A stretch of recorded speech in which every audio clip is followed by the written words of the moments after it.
maybe I should get back to battling. Oh, one more video couldn't hurt, right? Subscribe. Subscribe.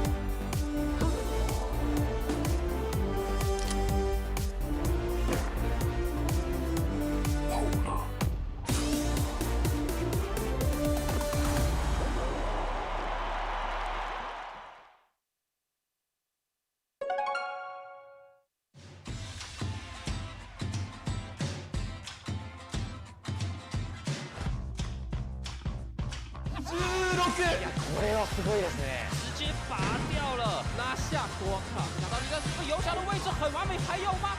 まずはタロンが一本選手。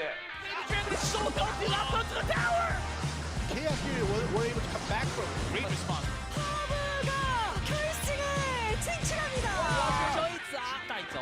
마지막으로 이거 역전. 아하. 送给五冠王朝 Nova 战队。そして3発。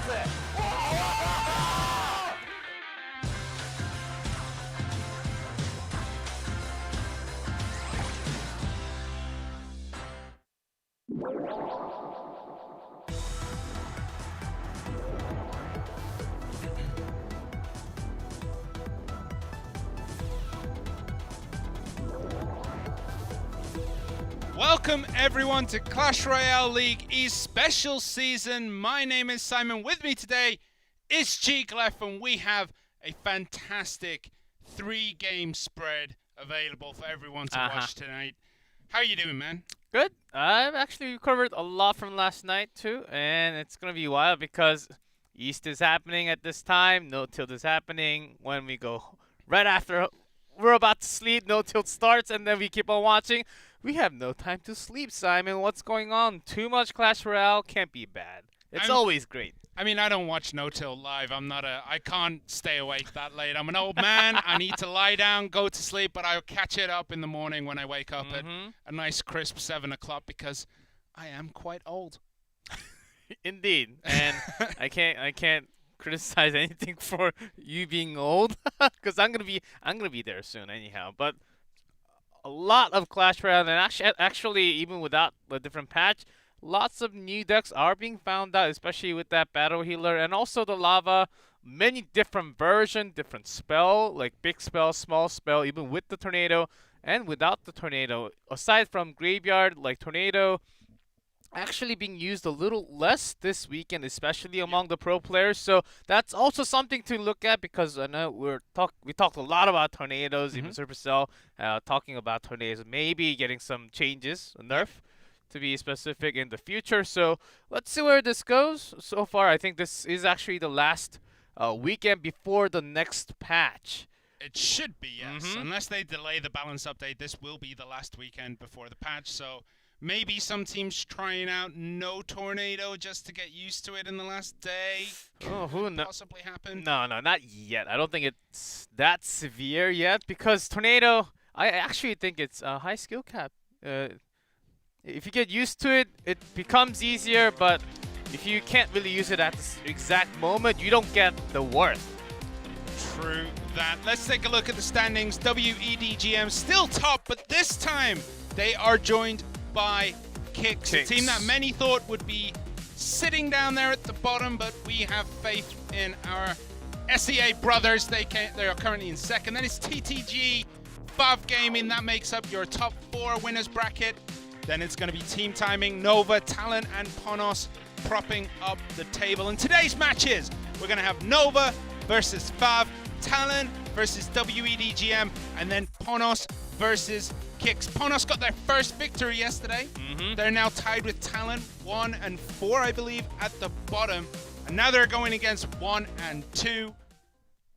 I mean, Ponos apparently have an ability to only be able to beat the top team.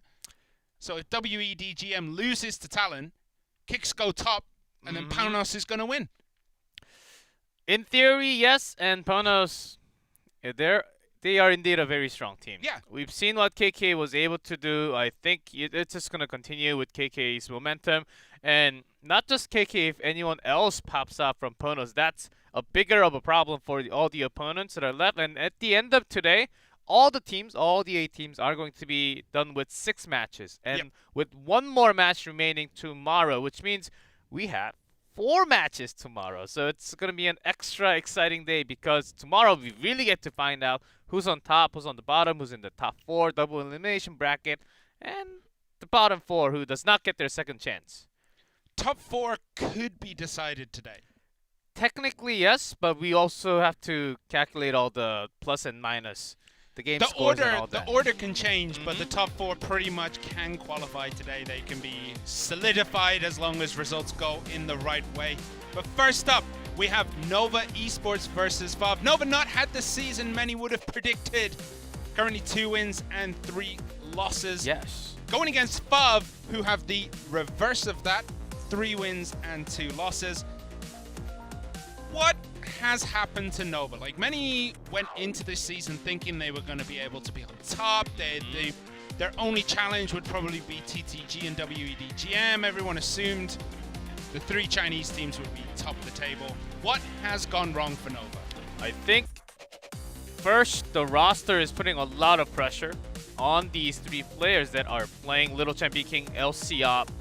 Whenever they drop a single game or a single match result, or even in triple draft, they just do not perform as well in the next match. It continues in a bad way for them. And first 2 weeks, they seemed really strong, just like TTG, just like WEDGM. But after the second week, where all the decks started to change, they were the ones not leading the meta. They were always chasing the meta with same deck, and then they started to lose. I think that's a big key. That's a very interesting point, because it was when the balance update hit is when Nova started to slip up a little bit. What's interesting is LCOP, one of the best players in the world, not performing so far in this league. 28.6% win rate, 2 wins, 5 losses. That's King of the Hill. Not what you want your superstar player, but B-King is trying to step up, and Little Chen is also trying to prop up the rest of the team. Could we see Aurora today? Maybe? Yeah, and if they get a win today and tomorrow, they technically have a shot for top 4. Yeah. So, and that's going to be the biggest news. If they lose today, I don't think it's possible with the amount of losses they already have in the set. So it's a big day for FAV Gaming also, because they are in top 4, but they might be dropping down from that spot.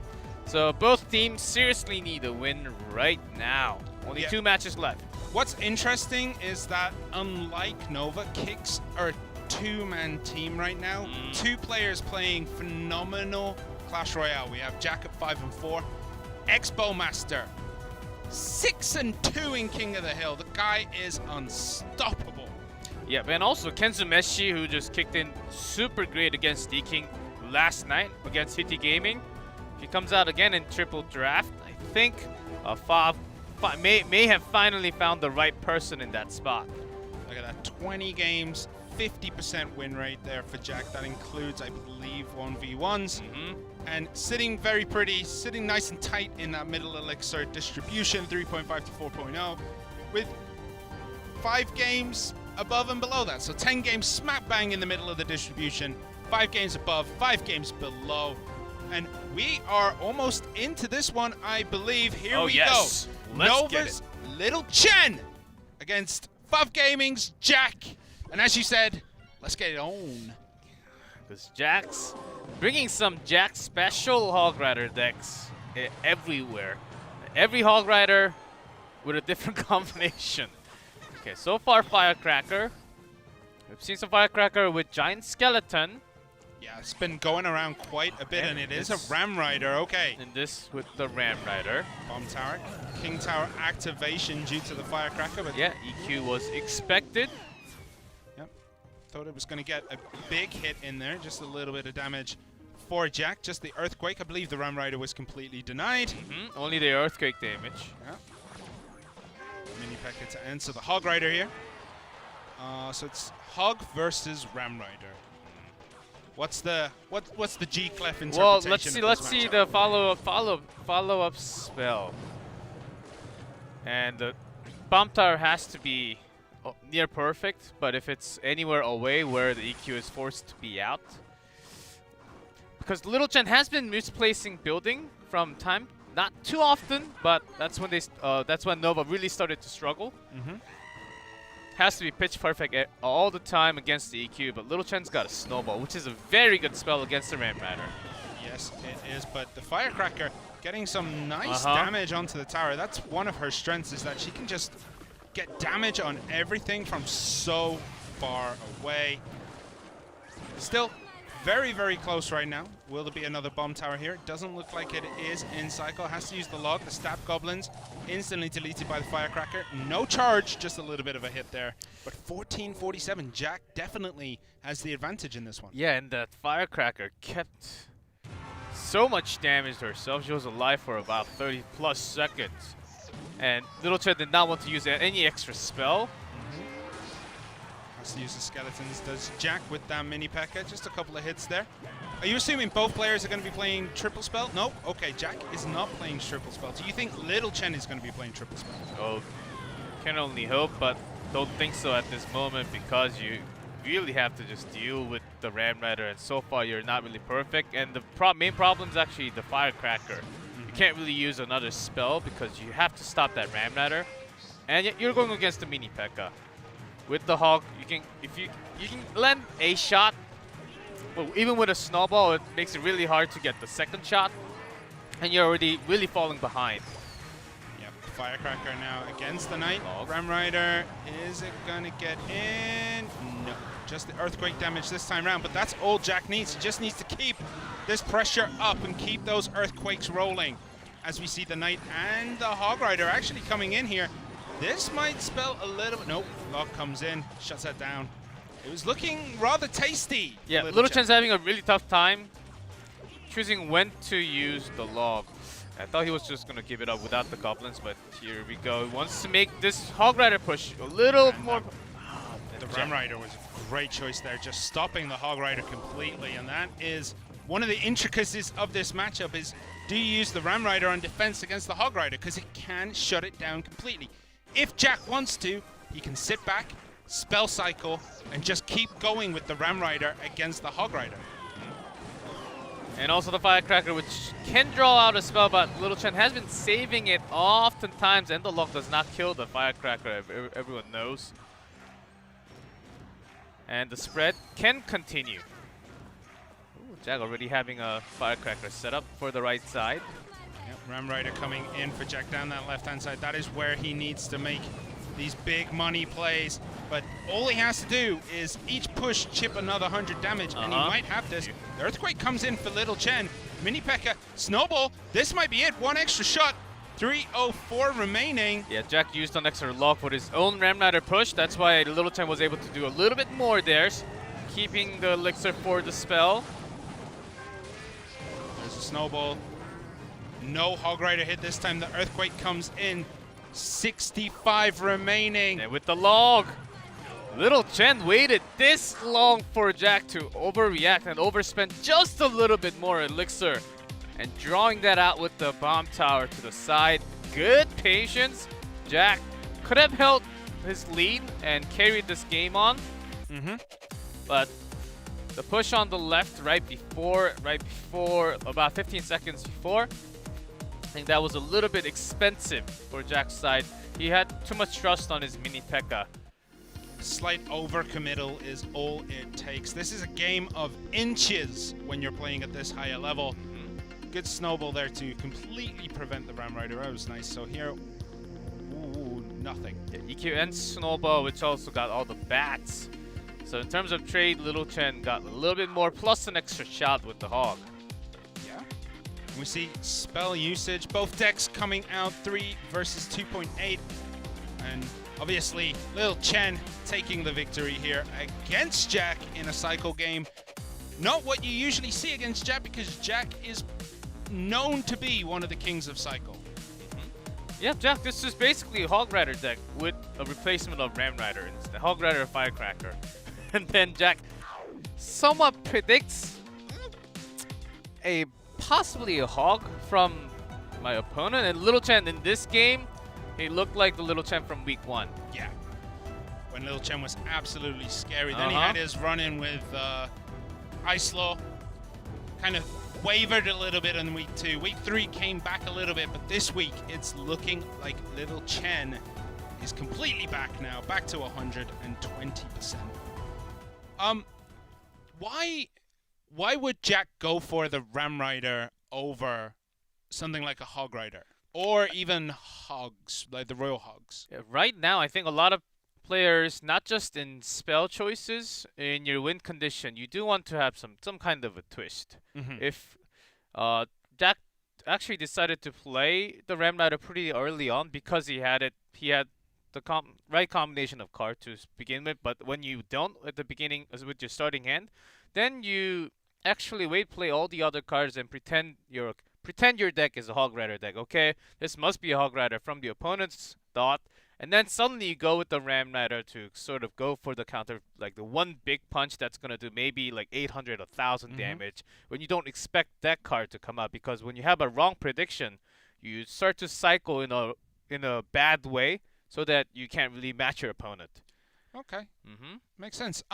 So we saw a triple spell with the cycle on Little Chen against the double spell of Jack. How big of a difference does it make to carry 3 small spells over 2 small spells? Well, when you have Hog Rider EQ, it's basically what you need right now. And log EQ is always good. It's a good pair when you have Hog Rider, Ram Rider, anything that can clash into building, even with an RG. The RG is pretty slow, so Lightning takes care of that for lots of time too. But when you have that quick of a cycle, and when you're going against a quicker cycle like 2.3, 2.5, then the snowball comes in really handy. Yeah, well, we are going to be getting into Little Chen versus Donnie relatively soon. From Donnie, we've only seen, I think, 2 times. Let me just quickly double check here. Twice. So he played against Peas and he played against KK. First time he bought the Lava Hound Inferno Dragon Miner with the Barbarians.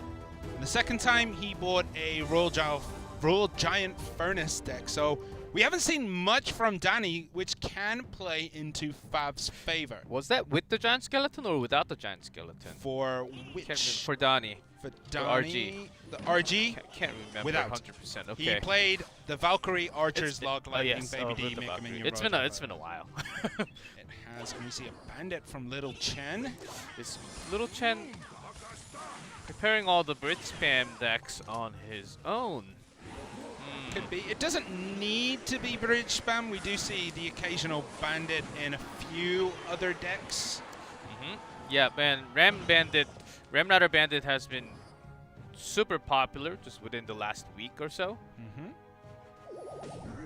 Bar Barrel comes in for Donnie here. What is it looking like for Donnie? Possibly Graveyard? You can still have the Mega Knight in it. Could it be Graveyard with the Goblin Gang, Ice Wiz, Poison? Yeah, Donnie, we're basically expecting a Graveyard. Okay. That is simply the highest percent, but sometimes we just see a random RG paired up. So let's see if it's... Oh, yesterday for the regular RG in this combination with the Ice and the Tornado, not so great of a result because players played against RG so many times this month, and of course even before that. So it is the Mega Knight. Okay, so Mega Knight in from Little Chen. That's going to help take care of all of this, especially with that poison being thrown down. Does this mean the Inferno Dragon will get a connection? Oh, but still slowed. Yeah, still slowed to a whole lot less damage. So Bandit is actually becoming a secondary win condition for a lot of these decks. When your Ram Rider is actually blown, or the Mega Knight is stopped by the Inferno Tower or any kind of building, then the Bandit gets the dash into the tower. Okay, so we are into the double elixir period. There are 55 seconds left of this one before we get into that sudden death period. who's going to be able to take it. Little Chen has a very strong advantage in terms of deck up. He has a lot to deal with everything here.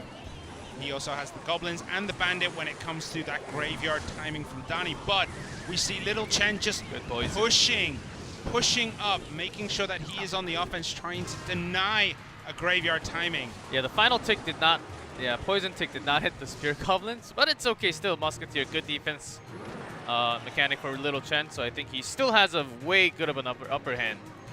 Yeah, he has the upper hand here. Mega Knight come jumping in. Baby Dragon Blade behind the King Tower here for Donnie. That's going to be... Oh, it all gets under the poison, and that Inferno Dragon was actually just ignoring everything. A good tornado to bring it back. Mega Knight does eventually perish. But still, there doesn't seem to be anything here for Donnie to be able to throw down that graveyard. Is it time to start throwing down the naked graveyards, maybe? If it is graveyard. Little Chen's going to be... It has to be the Ram, and the Ram can actually take care of a lot of skeletons when it spawns right on top of graveyard by himself, by providing that slow, which gets all the skeletons. Yep, Okay, tornado to get one more, but still it's in range against the spear, so not the best choice. Yeah, the Musketeer being dragged all the way across to that left-hand side by Little Chen was a great move because it just denied the it let that Baby Dragon live a little bit longer, and look how much damage it got done to the Inferno Dragon. Is this the time? No, Baby Dragon again doesn't cross the bridge. Little Chen is doing all he can to just stop things from crossing the bridge to act as tanks. Yeah, finally here's a graveyard with a lot of defensive tools. This time only the poison from Little Chen in defense and the Mega Knight from the bridge. Near perfect defense, I would say, using the minimum amount of elixirs for your own push. Okay, so the Mega Knight is now taking on the Knight, the Baby Dragon, and the Spear Goblins that are going to be slowly coming out. Was probably hoping was Little Chen to get some of that splash damage on the hut, and the poison actually doesn't catch the hut at all. That's going to continue generating value here. Tornado to pull things away from the skeletons at the back, and they're going ham. Did a little too much, and only 20 seconds left now. The tables have turned for Donnie offensive. And there's the Ram Rider for that final connection after the hut, and the secondary hut immediately spawns. Yeah, is it going to go right through? No, it isn't, but the advantage is very heavily on Danny's side. Spam bridge and throw all the spells you got, Lil Chen, but you are just out of time, and the one graveyard to turn the game around from Danny secures it. He's going to have his first King of the Hill game. Yeah, great play by Danny, being very, very, very patient with that graveyard. And then you have Little Chen, who essentially forgot he had a Ram Rider in his hand because he did not play that until about 30 seconds left. Yeah, he was just clogging up the lane. Yeah, until he said, okay, I have to do something. I have to do... Before that moment, it was not required. It was not. He did not need to use it because he was certainly leading somewhat by, I would say, about 400 plus HP difference margin. So this was the big play for Little Chen, getting that Bandit charge and the Inferno Dragon to activate, taking it down to 1502, and that put the ball in his court. Now these tornadoes to drag the Musketeer to the opposite side to allow these Baby Dragons to come through. Otherwise it would have been shut down by the Musketeer. And here, good poison defense. Great. Now he doesn't have anything. The tornado bringing everything up to the front, and those skeletons at the back just got so much work good done. Spawn, and also poison that you mentioned, that which did not hit the hut, helped few more Spear Goblins to spawn towards the bridge, which led some more pressure, not major, but some more pressure, some more time for the defense with the Musketeer instead of the skeletons, which could have removed at least like 100 or maybe 180 damage away from the tower. So great response from Donnie and good waiting of over 4 minutes of wait for that graveyard, and then finally you have your game. Yeah, I think if that poison had hit the Goblin Hut, it would have relieved the pressure at the bridge for Little Chen, so he could have maybe had a little bit more room. Yeah, so Little Chen was thinking, because all the units were already going towards the bridge, he wanted to get the poison value on the units more than the hut, so that was the difference maker. If he had used just a little bit earlier, I couldn't really exactly count on the elixir at that moment. But if he just used a little bit earlier on the hut, if he had enough elixirs, that could have been a lot better to defend. Yeah, but we have Beaking coming in now. Beaking has played things like Wall Breakers, which has fallen out of the meta somewhat. There hasn't been any changes to them, but I think with all the prevalence of Goblin HUD, Barbarian HUD, they've kind of become considerably weaker, especially with Bomb Tower as well being as prevalent as it is. He's also played things like the Mini P.E.K.K.A, Hog Rider, Earthquake with the Firecracker. He played Royal Hogs. He's played Graveyard. Too many in the list. I mean, at this point, everyone in this league has played Graveyard, I believe. Because Graveyard is quite strong right now. Yep. Maybe. Do you think... So, with the Tornado change, do you think Graveyard will be significantly weaker? By any chance? Depends what they do with the Tornado. If they make it basically a poison and a pull at the same time, like, they balance it the wrong way and make it ridiculously strong. I don't think that's going to happen. I don't think poison... But Executioner did happen not too long ago, so maybe there's a chance. How about you take a fireball to the face twice? I will say, though, I don't think Tornado is as big an issue for Graveyard as it is for things like Hog Rider, Miners, and things like that. So I think the Graveyard itself will be okay, but it's what you pair with the Graveyard that's going to have issues. If you do the Miner Graveyard, then you might have issues because it depends how it's balanced. Like, it's really hard at this point to say... I mean, yeah, Graveyard, it's just not just Graveyard and Tornado. Like, was always strong. It was always one of the significant cards that pros used a lot to keep the bridge spam win and then have the Graveyard so you can pair it up with that Princess Tower tagging. But what made it really strong was actually the Goblin HUD. Yeah. With the Goblin HUD coming in with less time but more of a spawn at the end, and you also got some chip damage from those spears, which actually brought those Graveyard decks so much more with the latest patch. And one other thing, no matter what they do to Tornado, they're not going to stop the Baby Dragon from getting the splash onto the tower. Baby Dragon? Because that's been also a very powerful tool that a lot of these pros have used, is to Tornado everything into that top, like the bottom... right in front of the tower. Yeah, bottom right corner. Baby Dragon goes ham with the splashes and kills it. But doesn't matter. We have Fav Gaming's Donnie in red at the top, and Nova's Beaking in blue at the bottom. This season, Beaking has gone on an absolute tear. He is 5-4 in terms of games, but has beaten Line. He beat Onion, Benzer, Riddell, Deking, AUK. The only people he's lost to, and not the strongest players on the teams apart from Team Timing because he lost to Sado, but he lost to Nuomichi, he lost to Tangod, he lost to Icelaw. I mean... So, Flying Machine. He's a bit of a... Another lava. Okay. Yes. Which I do wanted to bring before the actual game, but let's see the game first and then talk about the deck. I actually think Lava is, after searching and doing all the research, I actually think Lava is good, except for that Goblin Giant Sparky matchup. I think it just has too many mismatches. Yeah, the Barbarian placement. This is the important part. If you miss the Barbarian placement, then you're doomed. But this mini P.E.K.K.A is going to be very healthy. What does he Donnie might be able to do more on the left. Let's see the race. No, that tower's E-Wiz. E-Wiz just slowing it down. The Miner comes in to finish that E-Wiz off, so damage is getting done. But look at the damage that mini P.E.K.K.A is getting done to the spell time. Only a snowball. This is the slowest tower. slowest Miner plus trade I think Miner plus pubs you've ever seen. So the wall breaker, they do have the speed. Yeah, coming in against that Goblin HUD. So we've seen the whole deck from Donnie. It is the Lava Hound Miner deck with the Barbarians that has had very mixed results. I think it requires a very favorable matchup to be able to win. Is this the matchup that will allow it to? Yeah, but Beaking has. The thing is, Beaking has a Flying Machine in here, which is not the most common. Oh, look at that, piling on the pressure there. Mega Knight, E-Wiz, and Mini P.E.K.K.A all dropping down on those Barbarians. And Mini P.E.K.K.A gets to the tower again, and the Mega Knight is there. 5-7-4 remaining. E-Wiz dropping on top just to confuse all those Barbarians, Wall Breakers, and Miner coming in here. Snowball to add on the damage. This is looking like it's Beaking's game. pure goblins, and the moment you drop that lava, you have to be careful, Donnie. You might be caught with those wall breakers. So here comes the Mega Knight.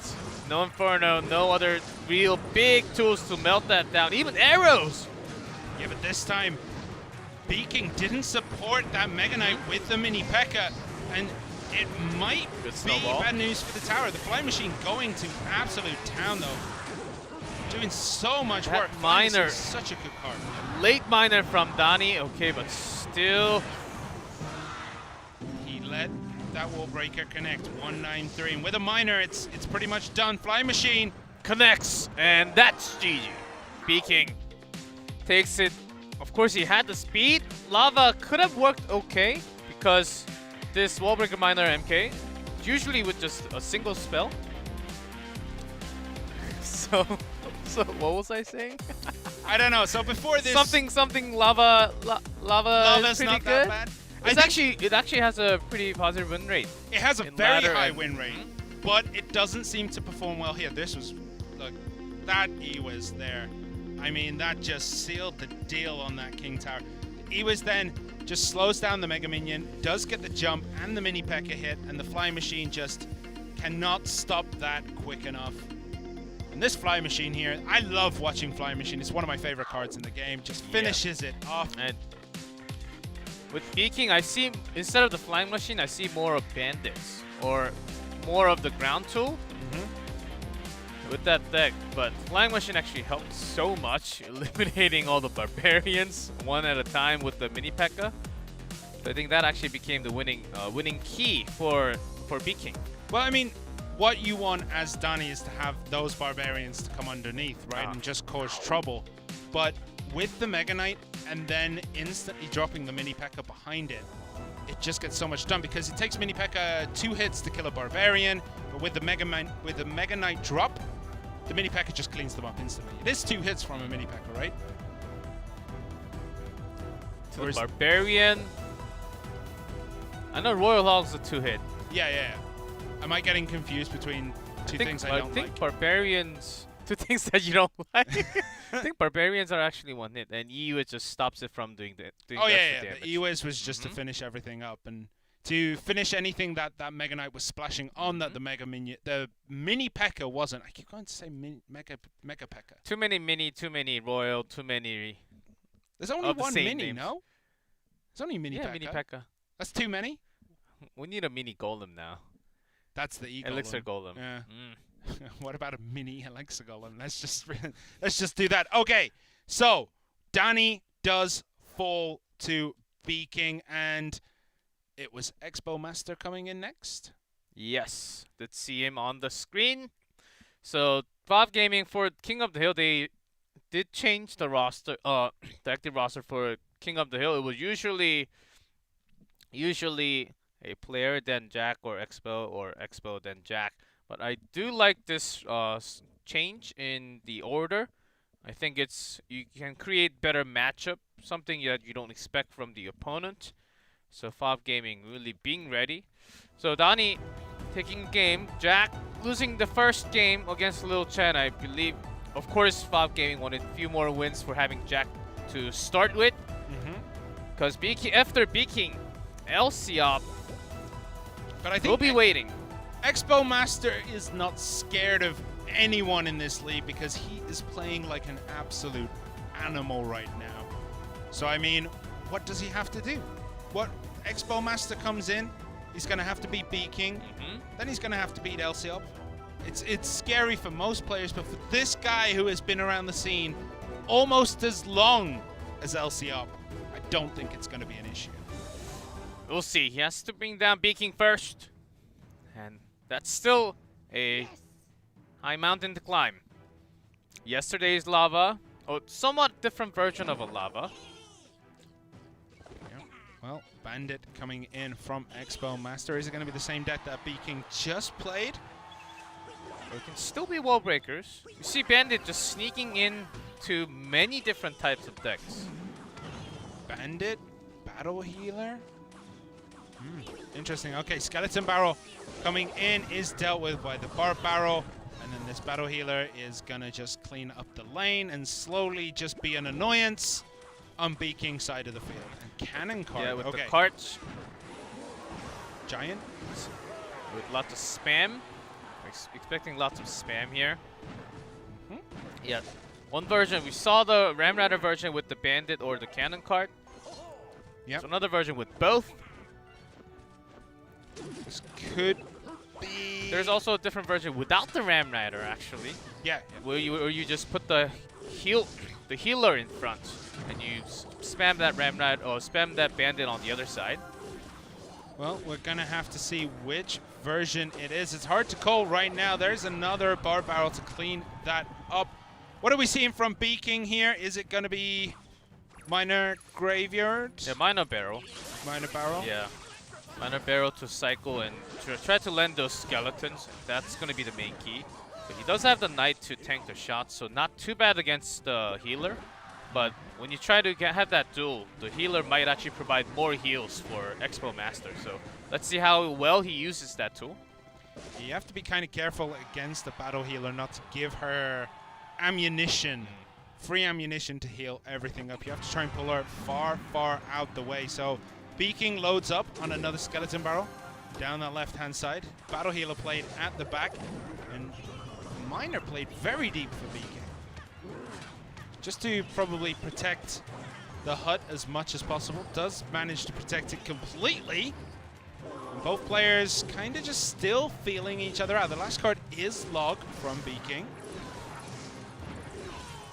Is it going to help much? It's going to help keep the battle healer and the cannon cart and the ram back, but you don't want to let it get close. And that battle healer with the spear goblins was getting quite a few heals on the ram rider. The cart does go down at the bridge. The ram rider does not connect onto the tower, so shut down here by Beaking. Great Log to push the cart away, but the second will be the problem. Log is just out of cycle. Yeah, Beaking has to throw down that goblin hut to kind of just buy enough time to stop these ram riders coming in. He does have the advantage. 1951 now down to 1750. He's got a lot of work ahead of him. Minor to keep that Musketeer alive still. Even with that body, Musketeer is having a tough time. Yeah, look at that. Almost dead Musketeer there against the battle healer. Ram Rider played at the back for Expo Master. What is he going to try and build with this cannon cart going down the left-hand side with the skeleton barrel played? The Miner tries to come in, but the cannon cart actually connects and he's getting a lot of work done.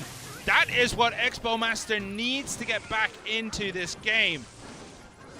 Looking like he's going right, feigning, hitting that left-hand side with the cannon cart just as the skeleton barrel come down. Yeah, excellent timing. The power bridge spam where you can spam suddenly onto the other side and you can get that massive lead, which was similar to what Beaking is supposed to be doing, but the power from Expo Master really comes out with the steady heals from that battle healer. Yeah, unfortunately that time there were no spear goblins for the battle healer to heal everything back up. Good E-Ways. Minor going in for Beaking at the back. Cannon cart is there. Ram Rider going down the left-hand side as the cannon cart and the Barbarian are coming down the right. Baby Dragon is there. Not going to help against those bats though until it turns around. Oh, nice play. That's one of the good things. And the lightning. Ooh, expected the hut to be nearby that tower, only hitting the tower itself. That could spell disaster here for Expo Master. He's going to have to manage his cycle incredibly well now to try and get back into this one. He is very, very far behind in Elixir. But we are in that triple Elixir. There are 10 seconds left. Right now, it will go to Beaking. Poison comes down. Expo Master needs something with the last else. tick with the log, Beaking actually wins the game. Expo Master with that one miss from that lightning, which hit the tower, but if it hit the hut, because it did not have an extra bats on it like it did just now, I think it was actually able to at least connect once, which would have turned it to Fob Gaming's win. Yeah. Well, Nova takes King of the Hill 3-1. Beaking taking out both Donnie and Expo Master. Little Chen started the work today by beating Jack. Not what you'd want to see as Fav Gaming, is it? You don't want to be down King of the Hill against Nova Esports. No. You do have TPD and Kensumeshi had a big win yesterday, but you can't really guarantee that's going to be the same case. And you're against Nova. Still, Nova's underperforming the season, but they're still Nova. And yeah, not this Lightning, the one before. And B-King surely knew that the final spell had to be Lightning. Or even on an Earthquake to get that building away. So placing that building away as far as possible was the smart choice. Do you think Expo's Master deck would have worked a little bit better in this matchup if it was Earthquake instead of the Lightning? Because then he could have Earthquaked away any buildings that were stopping his Ram Rider. Yeah, a few more times, and also, but he wasn't really using it since the beginning against the hut, because there were lots of opportunities, not just getting the hut, you're doing the damage to the tower. Over 180 at a time, so you're supposed to be using it sort of like a poison. You win over time with that small damage, but he was holding it for such a long time. We pretty much knew that it was a lot heavier, which had to be Lightning. With Earthquake, I think he could have won. I do agree. He would have had the better he would have had a faster cycle. He would have been able to Earthquake away those spear goblins and the goblin huts, and it would have been a...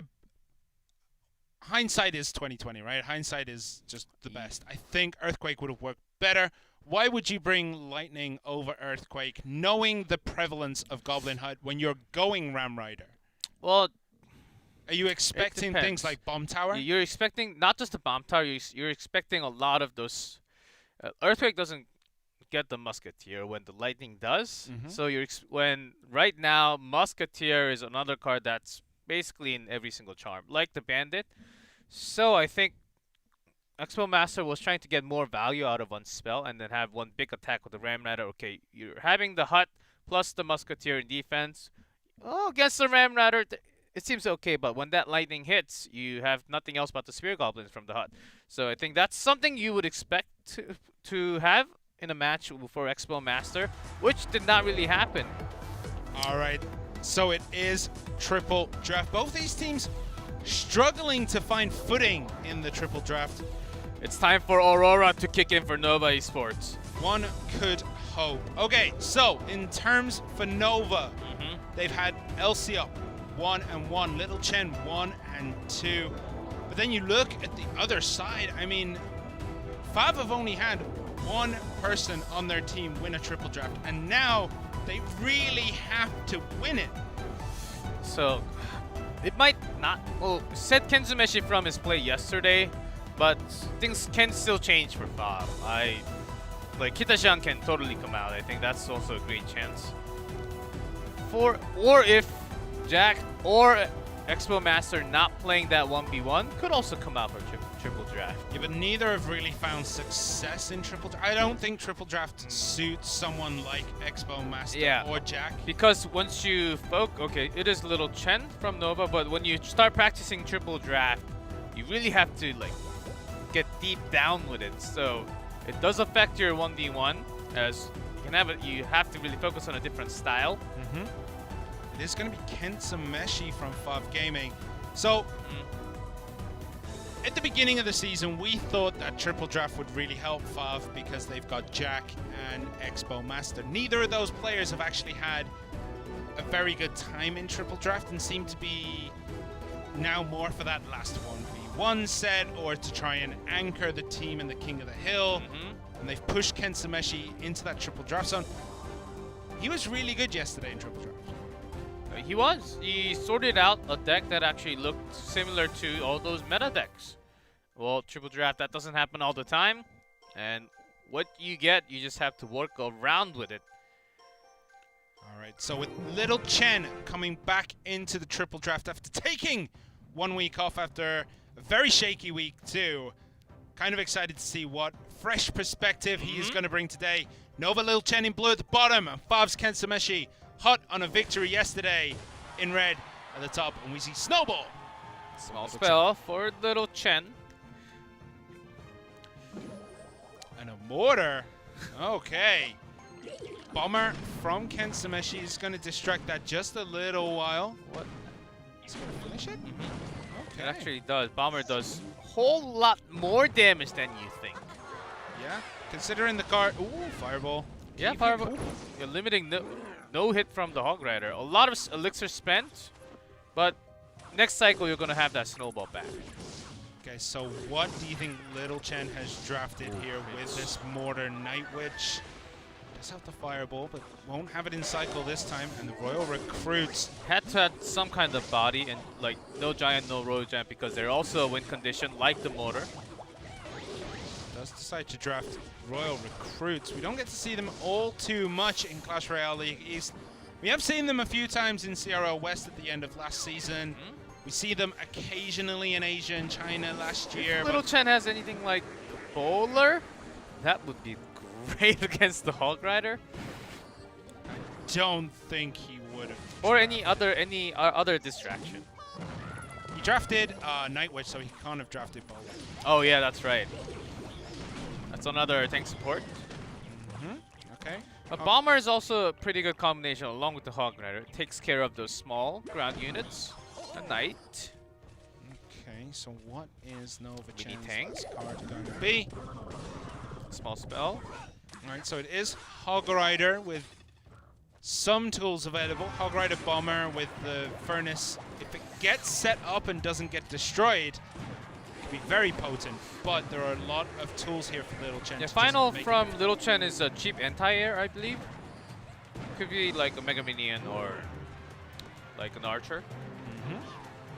It is the Mega Minion as it starts to slowly flap its little minion wings Yeah, across so the motor arena. now, because of the Furnace, is supposed to be locking onto the Furnace and just become a distraction against the Hog Rider.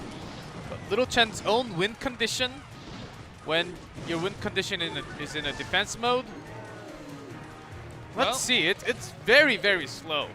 Yeah, And Kensumeshi patience. can stop it with lots of Bomber. That's going to be the key. I mean, patience is key when you're using buildings. We see a lot of defensive expos, but with no expo here and you only have the motor, defensive motor can work. But yeah, Little Chen is struggling to get damage onto those towers. He does have that Fireball. That can really help, but he has to defend too hard. He has to defend ridiculously hard here to stop any damage coming through from these Hog Riders. Yep, and the worst part is that Little Chen's got the recruits, but lots of splash. The Fire Spirit, Bomber, Poison, so all Dragon. these are all really good tools against those Royal Recruits. So Little Chen is pushing a little further because it's going to be a hard game anyhow for him. Fireball comes in down that right-hand side. Bomber will be cleaned up pretty easily by But with the Mega Hog Man. Rider, it's just a little harder. It's perfectly fine. The bats are actually making it a little more difficult here with the Musketeer. One shot there, Mega Minion again, cycle back through to take out the Baby Dragon. But it is not looking good here for Little 4-2. Chen. But Little Chen doesn't have anything else other than the Fireball. So Fireball has to be the winning condition now. Every single hit has to be hitting the tower plus at least a few more. Yeah, he needs those mortars here to be able to connect to the tower. It's not going to happen, so you're right. He has to rely on spell cycling. Night Witch going down the left-hand side. Yeah, even Night Witch, it's super slow. The bats are going to be dying against any kind of hit. Well, this might be it. This is quite a bit coming close to the tower. Musketeer and Royal Recruit, though, do die to the Prince. And then everything else here is slowly getting shut down. Okay, it's not looking good for Little Chen. Despite 15 seconds. The draft really was not in his favor today. Not in this matchup anyway. The poison comes down, and that's going to solidify it. And Fireball, all the spells, and everything else is too slow for Little Chen, and that's good game, good defense, and very few Hog Rider hits, but because of basically no speed units here from Little Chen, was not able to connect to the tower at all. Yeah, Little Chen just did not have a good draft. This is why I kind of want to see what cards he could have drafted. Drafting the Mortar in the win condition, the only thing I could think of was if it was Mortar, Expo, Lava. Lava, yeah. It would have to have been something like that for you to draft the Mortar. I think what happened from Little Chen, after picking few, or at least Royal Recruits and few more, it was not crazy heavy, but still heavy enough so that you had to pick something lighter from the win condition. Maybe. That's what I think happened. But then what were you drafting the Royal Recruits with? For Like- some a good type of defense, like the shield against the Prince, which worked in a way, but you don't really expect that many splash bomber plus the fire spirits plus the furnace plus the baby dragon. Like, in what draft, like, what combination of cards would you prioritize Royal Recruits in your own draft? So I like fast units with the speed, quick speedy units that can catch the opponent off guard. So, and Kensumeshi has of course had the Hog Rider, but in other way, Little Chen might have thought, okay, I can maybe sneak in. I have lots of defensive tools, lots of shield, lots of body, even the Knight, along with the Royal Recruits. And usually with the Knight, there are other options like a Fisherman, Dark Prince, or even the Royal Ghost, which can sneak in and do some damage to the tower. So what Little Chen might have thought was, okay, I have a lot of body. I can buy a whole lot of time. I have lots of shields. So maybe if I place my motor defensive few times, then I can transition into an offense mode and then connect that motor from the center directly into the building. That feels like it would be a stretch. Like, you would have seen the Hog Rider when you were picking your win condition. So you see Hog Rider, you pick mortar? Like, you would have seen the two at the same time, so you would have seen your opponent had the option of Hog Rider. So this type of deck that Little Chen actually plays does come out when what you're thinking does not work in the choice of cards, or you expect something totally different from your opponent, and then the opposite comes out. Well, it could have been that maybe Kensumeshi had Hog Rider, Elixir Golem. Yeah, the Royal Giant or something like that. Yeah, so then you could kind of make sense by what you're seeing. Okay, so then I need some type of building card. And then if he didn't really get the building option in the other side, then mortar with your even if that's your win condition, okay, I better pick some type of a building here. I was thinking more you weren't expecting him to go Hog Rider. I think you were expecting something more, like with the Royal Recruit pick as well. Perhaps you were expecting the Elixir Golem to be picked, so then you have a lot of bodies. Yeah, some type of a slow ground unit. So then attack. Why would you pick mortar? It still doesn't make sense. Maybe he likes it. Well, we'll find out. I think it actually was an okay game. It was an okay game, but he just could not progress forward. He could not attack, and that was. You can't win Clash Royale just by being defensive. You do have to do damage to the tower. And he just could not break through. Well, triple draft. It is what it is. Sometimes you just have to work with the cards that you choose. Let's see what this time, though. Yep. Well, Fav Gaming's Kensumeshi in red at the top. Did win the last game against Little Chen, who is in blue at the bottom for Nova Esports. What are we going to see from this draft? Might we see Elite Barbs? Hey, E-Barbs are not as bad in triple draft, but still not so great. They're still E-Barbs. You still have to take a very, very hot shower once you finish I can't playing really them. put sugar or gold over E-Barbs. It's going to be E-Barbs. It's going to be E-Barbs, Rage, Giant, Witch. Which from is one not of these bad. players. Which is actually not bad. For an Rage. Arena 4 deck, sure. Can you even have all those in Arena 4? I know. You It's used to be able to. It's been too long, and then all the Arena got reworked. Yeah, I know. I think you used to be able to get them in like Arena 6. But I think it got changed. It's been way too long. Over Spooky 3 years. Town came out. I Maybe think 4. Witches. No, Witches not in Spooky Town. Anyway, okay, now we finally get a card. Okay, Flying Machine against the Princess. Okay, he is. Yeah. You have the Flying Machine. You usually do not expect to see a Fireball on the other side. You pick a Flying Machine because you already have a Fireball, or the opponent doesn't have any of those choices. Yeah, you never want to pick a Fireball.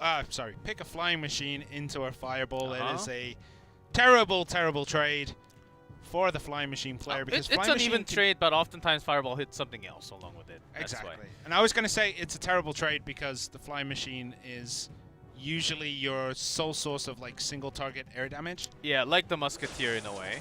Yeah, well, it's basically a Flying Musketeer. Which makes me imagine like literally Musketeer in the air with some balloons, but okay. Yeah, that's what it is. Oh, Flying Machine with the cart. Oh, immediate response with the balloon. Oh, E-Dragon. Yeah, the Electro Dragon's going to slow this down, but it's still going to get... And the Tesla is going to be in range. least- Oh, not even. I thought it was going to get at least death damage and Sparky from Lil Chen. We've seen Sparky be a very, very powerful tool. But against the Sparky. Yeah, Sparky has been a very, very powerful tool in this triple draft tournament that we get to see. And with the Princess taking out that Tesla there, is it going to connect to the tower? It is going to get a drop. Sparky. Yeah, okay. Does have a zap too, so I was waiting for any of those tools. So Kensumeshi does have lots of defensive tools against the Sparky, so that's at least a good news. And Little Chen's cage, I think that's another key. It's going to buy a lot of time against those Cannon Card, MK. I like Little Chen picking two buildings in this. Like, I really dig Goblin Cage and Tombstone in this triple draft mode. Alright, Sparky's slowly getting forward. The Electro Dragon is going to be there. Has to snowball it to stop the damage, but Fireball and Zap shut down. Yeah, zap to get that Musketeer. Yep, so Sparky, nothing done this time round. One Princess hit and the tower is enough to finish that. Cannon Card's coming through. Now, Cannon Card is one of those cards where it's not really a win condition until it is. Okay, this Flying Machine just turns around its head to the cage and then locked onto Sparky. This could be another, okay, Kensumeshi is certainly another aggressive type player, but because of that Tesla, this could be another super defensive game for Little Chen. And lots of anti-Sparky tools.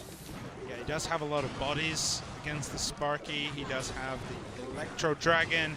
He does have that Fireball and Zap as well to help shut it down. Yeah. So all the tools are there for Kensumeshi. Little Chen has to try and find a way to make it work. Snowball comes in. Cannon Card just off the out of range.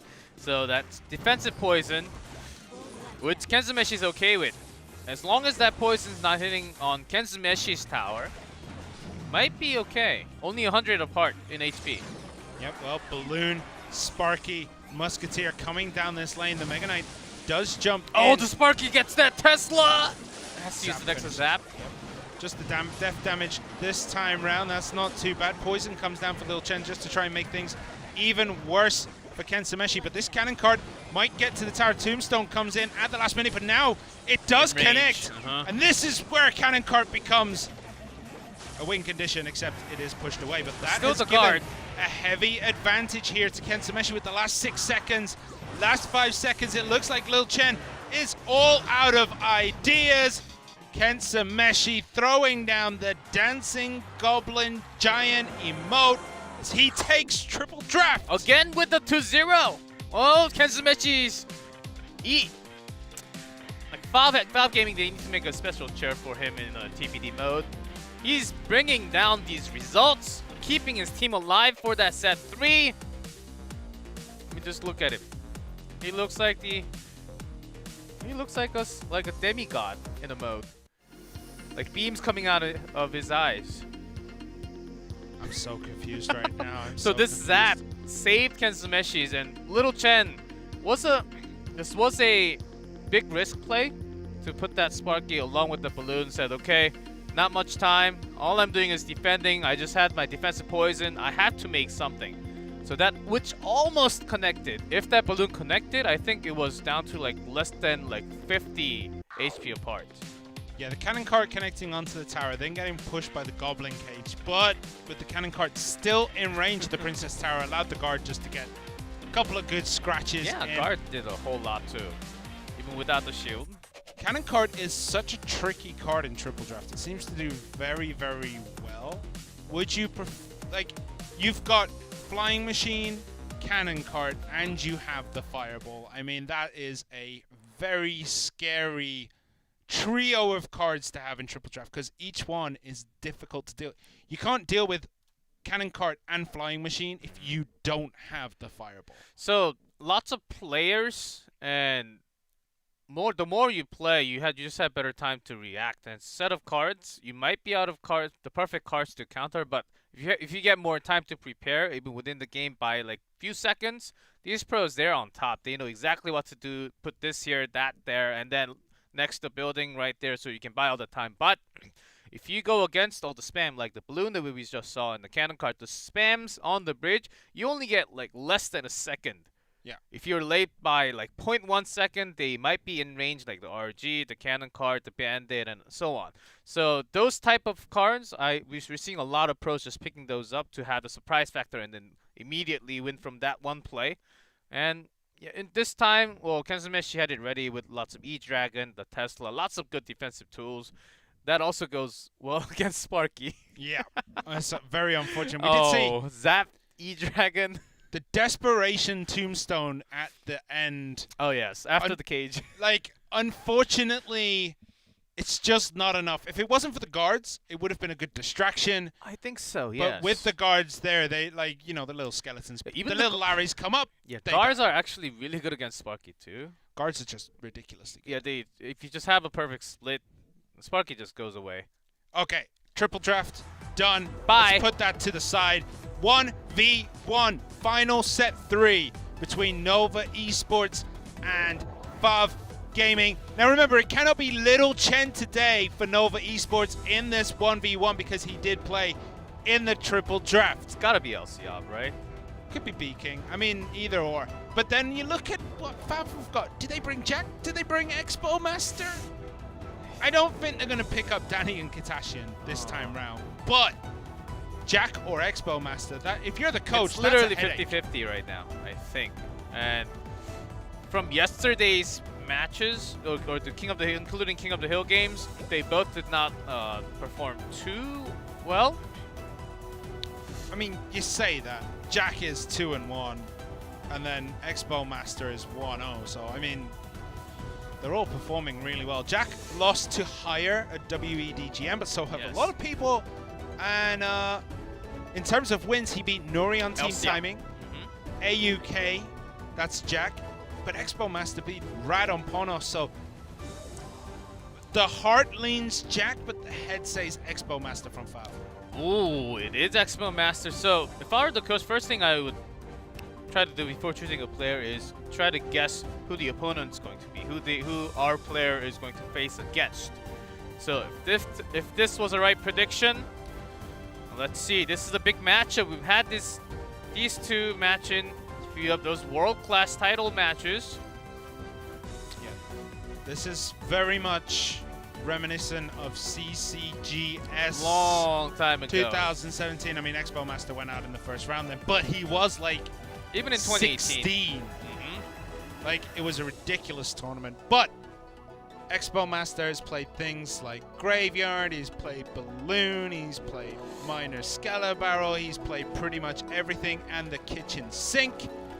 Whereas Icelaw kind of settled down onto like the Hog Rider or Skeleton Barrel. So it's going to be interesting to see what he brings here. And Expo Master instantly throws out. Quick Minor Cycle for now. Is it just the Minor with the bats? With the MK, without the MK, or even can still be double barrel. I mean, it could still be Lava Hound for Expo Master. Yeah, that could too. be a very interesting Lava Hound deck, but it is the Skeleton Barrel. Icelaw bringing Mega Knight. Does this indicate Wall Breaker Cycle for Icelaw here? Yep, there are the Wall Breakers, and they're going to connect. I don't think there's anything there to stop them. 1, 2. Icelaw was expecting something else to come down. I think he was expecting like the bats. But that was an early zap just in case, predicted. But yeah, Expo Master just sat there and ate it to the face. And nice positioning on that Miner, though. Yes. Playing it right at the front, knowing this deck wouldn't run a Tornado, giving 2 bats. It's going to be a lot of damage. I think this might be Tower. It's going to be very close. 378, 311. But yeah, knowing that the deck doesn't run the Tornado allows you to be more creative with your Minor positioning. And Icelaw instantly understood, like, okay, so it's going to be Skeleton Barrel. Probably doesn't have tornado, so I'll do the same thing. So with the Mega Knight, it's a hard body that Expo Master has to go through. The Mini P.E.K.K.A. needs to be there all the time. Elsiop can just throw these away. So close. Close even with a zap. So almost predicted with the bats again. Yep, so zap coming down. No, it is going to be the Mega Knight. That's going to allow the Miner to get no a zap. little bit more damage before he does perish. 2 more hits, 109.5. So even though Expo Master is behind, there's still 1 minute left. It's still double elixir period. So I think Elsiop is already planning the second, yeah. Yeah, he's planning to go down the other side, start getting that advantage down that right-hand side, because the bats are going to finish the left. Did those wall breakers connect? Didn't hear the sound, so was blocked by that MK drop. Very similar to what Expo Master and Elsiop is trying to do, but the wall breakers are being the problems. Yeah, wall breakers proving to be problematic. The lock does come through. That's going to finish that up. Everything there is going to die to that Princess Tower. 929 for Expo Master to chase, but Elsiop has got a lot of damage done to that King Tower too, so Expo Master has it all to do if he even has a chance of getting into the overtime here. And Elsiop can save the Zap every single time. You don't need it for offensive use anymore. And you also have the MK. So 2 different tools to go against the main win condition of Expo Master. Well, Elsiop's going to take it. Yeah, not going to be enough this time round. Elsiop taking the first game here between Elsiop and Expo Master. Very similar decks, one choosing to go for wall breakers, one choosing to go for the skeleton barrel. Who had the advantage, would you say, in this? I mean, everything is very similar. We see a lot more Zap these days, along with the log or the bar barrel, to make these kind of short, quick distance play. You think they are not going to connect to an extra shot, especially when you have the wall breakers. Zaps can allow you to hit just 1 or 2 more. Can be significantly enough to change the game, even that jump. So bats coming down very late for Expo Master. Maybe he was also expecting some kind of spell to come out. That's why he intentionally delayed it, which basically let all the damage to happen. Yeah, well, the stats were very much on Elsiop's side here. 3 Mega Knight plays. 3, I think, connected to the tower. I think it was 3, at least 2 connected to the tower. Expo Master just didn't have the defensive tools available to him. Also, yeah, great timing on that Mega Knight to keep that elixir high when you do not have a zap, because technically you only have one zap. And Goblins, it's supposed to be going against all the Miner. So good design and understand. And also the timing was not perfect all the time, but he was getting those skeleton barrel down to basically 0 after the death damage. So yeah, good timing from Elsiop. It seemed like he really got the cycle back to his week 1 form, whereas last week or like end of week 2 and week 3, even Elsiop was really having some hard times to catch back to his offensive. He's a really, as you can see from those early zaps, he's a super aggressive player. That's what he's known for. He makes those crazy spell predictions, and he take the win like that. And I think Expo expected that to happen, had that late bad, but that was significant for that 2 elixir. That gap was actually significant enough to actually take the game. That early on, which doesn't really happen too many times. I don't know if I would say it was job That was about 1,000. done at that point. It wasn't job done though. I still feel like he had a lot of a big hill to climb after that. But Expo Master had to allow the wall breakers through. He didn't have the elixir to stop it. He had to let the Mega Knight through because he was waiting for the zap to come down to kill the bats so that at least he could defend. And then I think it was actually when the Miner and the 2 bats connected, that is when it looked as though Expo Master was like, done here. This tower is gone. I need to focus. And he just could not get back into it. But can he get back into this match? Can he get back into this set? We will see. And sometimes when you have those type of skeleton barrel, you use the death damage, not to the tower, but on the bridge, intentionally to keep some type of like musketeer or some type of unit out. But that was not the case in the last game. Okay, so it looks like Expo Master is going to be bringing Lava Hound here. That does have the highest chance. And it looks like LC is going to be bringing probably the Graveyard graveyard. with the but- Baby Dragon and Hot Knight. It seems very likely. Well, oh, Mega Knight. Okay, so this is slightly different here from Expo Master, bringing the Mega Knight with the Flying Machine and the Miner. So it's not going to be the Lava Hound deck that I absolutely adore. Yeah, there's also MK Miner Skeleton Barrel, with the Flying Machine. So I think that's what, it's what Jack and AUK played yesterday night. Okay, so it is shut down completely. No real damage coming through there for Expo Master. And now he's got to defend against the Baby Dragon, the Poison, and the Ice Wiz.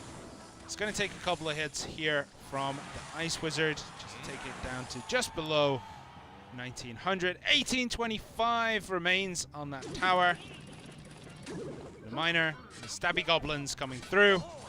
Yeah, so Expo Master is really not delaying his time at all for the Miner. Always trying to put it right before the tower. Yeah, really has to pressure it. Interesting that he goes for those positionings even though he knows LCOP has Tornado. The King Tower has not been activated yet. So interesting that he's been as aggressive with those miners, knowing LCOP could bring in that King Tower activation. I guess he's not worried about it, but probably should be with Skeleton Barrel. Yep. The positioning, the placement of the Flying Machine is going to be the key. Still in that poison. Okay, good for LCOP. Attacking on the Miner now. That is what was looking to be the issue with Expo Master's placements on those miners. Yeah, was expected to happen. Ooh, the arrows comes in. Oh, look at the timing on that bar barrel. That's beautiful. That's And what I like to the see. final does not get the 2 arrows to the Spear Goblins, so they do survive and put an extra hit. So with the Goblins and the Mega Knight, that's going to help defend somewhat, but once this poison takes those Goblins, he has to use the Fly Machine, but it's taking critical damage here is Expo Master. And this looks like it is LCOPs. It looks like it's all wrapped up with a ribbon on top. Is he going to be able to finish it, or will Expo Master come out of nowhere in this overtime and win it? But that Fly Machine, though, that Fly Machine. Hammering the tower right now makes it about as even, not too far apart, only like 141 away, but still the top left. LCOP can focus on one side, which is not too bad with his graveyard. Yeah, well, Fly Machine is going to help take out the Knight here. The Mega Knight tanking everything up. We have the Miner. Oh, those skeletons mistimed! This time the barrel misses and the skeletons go ham. 380 remain. It looks as though Expo Master is pulling something out of the bag here, but he has to defend this graveyard near perfectly if he wants to continue in this match. He is taking quite a bit of damage. 471, the Miner is caught by the Knight. The skeleton barrel goes down before it gets to the tower. So 380 remain. This is neck and neck going into the final minute when it's going to be triple elixir. Yep. Who's going to be able to take it? Flying Machine not in. Okay, Mini P.E.K.K.A actually goes in straight. The bar barrel does not catch in range. Has to use that extra tornado. Now, after the MK, Expo Master still have the Miner plus the barrel cycle. The Miner connects onto the tower. The Ice Wiz is there to slow it down. The arrows are coming down. Expo Master's trying to find it, but there might be a graveyard now from LCOP. 148! One so arrows. Extra cycle with the arrows, or the death damage is going to finish right now. Needs the damage from LCOP, but not in time. And with that one mistake from Bar Barrel, just a tiny bit of second. He was a bit too quick. Like 0.1 second early. Yep. And Well, except for that, he was catching it perfectly. that game was all wrapped up for LCOP. He was thinking like, okay, after this, I'm going to go get some food. Then I might get a drink or two, and then I might, you know, go practice some more. He just got lost in his head, mistimed one barb barrel here. That was the turning point of the game for Expo Master. It allowed him to come back into the game. He certainly had enough elixirs. It was just a timing issue. Yeah. And it just got worse from that point on. Expo Master tried to go left and right, and LCOP just mispredicted a few more cards. And he couldn't really defend it perfectly. When the King Tower is already activated, like, you don't really care where the Miner goes anyhow. Yep. Well, as I said, that was all wrapped up for LCOP, and somehow Expo Master performed an absolute miracle to come back in that. Double Elixir Time did kind of suit him more with this deck though. It is slightly heavier. But I mean, saying that, Lcob's deck kind of activates in Double Elixir. He didn't throw down enough graveyards, I would say. 3 graveyards for 4 minutes. Usually you see that at about 4 or 5 at this point. Right? Yeah, the Flying Machine really kept those Baby Dragon and some of those Ice Wizard sort of outside the bridge line. So Lcob did not really get his chance as many because of that Flying Machine. And also, when you want to pair up Graveyard with the Poison, but Poison had to be used for the Flying Machine oftentimes. So those 2 reasons, the reason why Lcob couldn't really get that many graveyards. Yeah, well, we're going to go into game 3. I was expecting this to be done. I thought Lcob finished it. We go to the final game, man. We're going to the very final game. So just to quickly recap on what we saw Nova Esports take the King of the Hill. We saw Kensumeshi 2-0. 2-0 for Fav Gaming against Lil Chen in that triple draft set. Now we've seen one game here go to Lcob. The second game should have gone to Lcob. He had the major advantage. One mistake cost him. Expo Master takes that, and we are down to this final set. Final game. So, the main question, I think, is Bandits being a really good key card. Sort of being like a secondary or like a third win condition in your own way. And also Flying Machine just popping in randomly because you don't really see that Fireball too many times in this meta. Instead of the Musketeer just having that air defense plus offense actually is bringing lots of problems to lots of these pro players. Yeah, it is. Oh, my bad. It is coming in very clutch. Honestly, it just keeps the meta rolling. You just find the counter. And what else are we going to have? Golem. This is going to be a Golem game. Yeah, right. Which we haven't seen for the last 2.5 weeks. No, we saw Golem yesterday.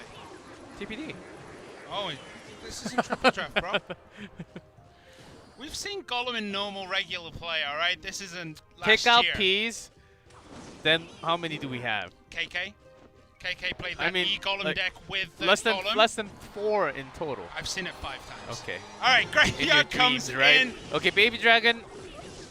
With not locked. Yep, and with the Goblin Gang and the Dark Goblin, this is going to be cleaned up very nicely. Lcob at a bit of a disadvantage already in this because those are the tools you need to defend Graveyard. But Dark Prince is there. That's going to make it difficult to keep them alive. Snowball pushing that balloon a little bit forward here. The MK Skeleton Barrel with the gang.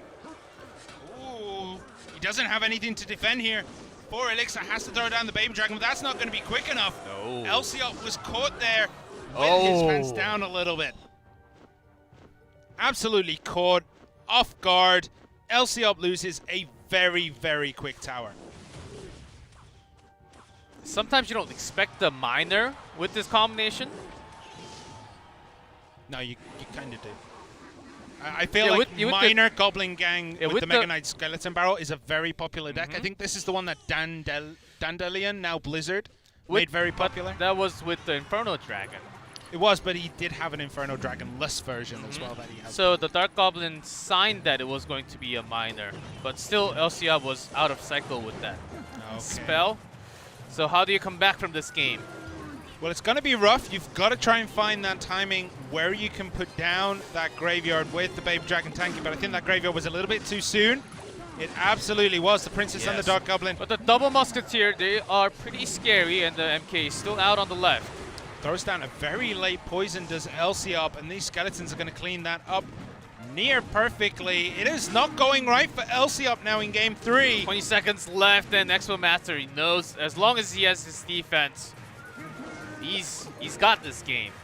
Yeah, the defensive miner there, in case you were wondering, is just to try and clog up this lane. Throws down the Magic Archer, but we don't see him anymore in the arena. Too bad. And that's it. Fav. They take a match against Nova Esports, and Nova Esports with this loss I think that's. I think that's bottom 4 Yeah. because they lost too many sets along with this. Well, there is no way that they can break what they can't break 4 wins, so they can't reach that top 4 spot. And just like that, I think that has decided who qualifies and who doesn't in top 4. I don't think it's going to be possible for other teams now to break in. Now it's just a position of seeding into position the of top tournaments and on bottom. both sides. Yeah. Because we have 4 2s and 2 4s. Yep. Okay, In the middle ground. that game heavily in Expo Master's favor. Oh. But I think LCL was just caught with no elixir. Yeah, if you also and no snowball. At the And no time. snowball. Yeah, when you use that many elixirs, that's also a penalty of being aggressive. If you go super ham with the spells, try to predict, and you don't really get your elixir benefit from it, you might be caught right after. So that's the risk that you take. And Expo Master, I think he really had a good understanding of what LCL wanted to do in style. I mean, it cost him his own game because he knew that aggressive style was really good. But in this case, it's the opposite. Yeah, I'm super excited to see what else today has to offer. Valve Gaming taking out Nova Esports in our first match today. Match 2 is going to be Talon versus WEDGM. WEDGM had their first loss yesterday. Will they continue or be the first team to actually record their 5-match win? Take a commercial break, and we come back with that second match of the night.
and welcome back to Clash Royale League East Special Season.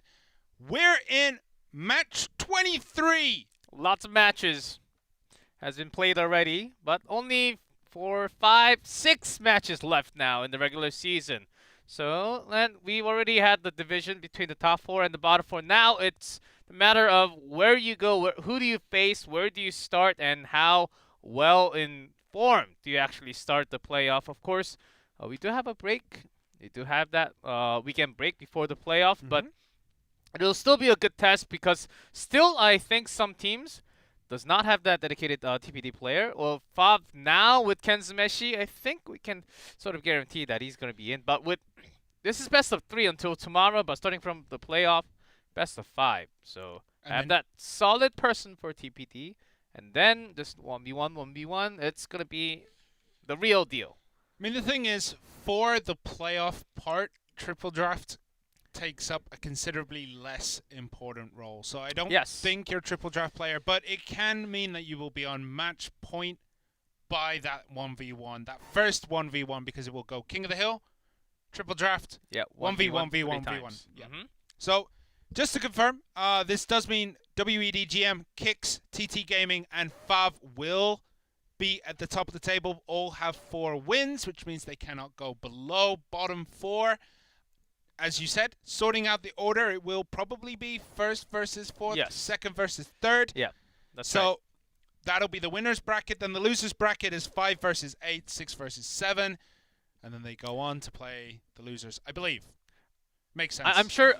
I remember it's right for 1-4 and 2-3, but for the bottom 4, I can't quite remember from even after reading the regulation 3 times. So it is super important to get these last W's on the board to determine who you're going to face in those playoffs. Yes. We have Talon versus WEDGM. Talon 1 and 4, and the inverse is correct of WEDGM with 4 wins and 1 loss.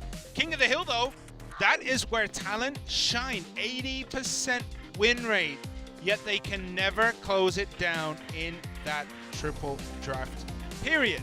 And then if they do lose there, they have not had the best of luck when it comes to the 1v1s.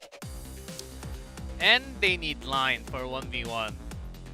I think that's the key, where he is basically the only player who also won that triple draft, and you can't have a single player for both triple draft and 1v1. That's the main problem for Talon. But they do have Gerald now, and he's been playing few King of the Hill games only. Yeah, he's played 3 games. He came in a little bit later in the season. He only had 2 match. He only had 2 match experience in total.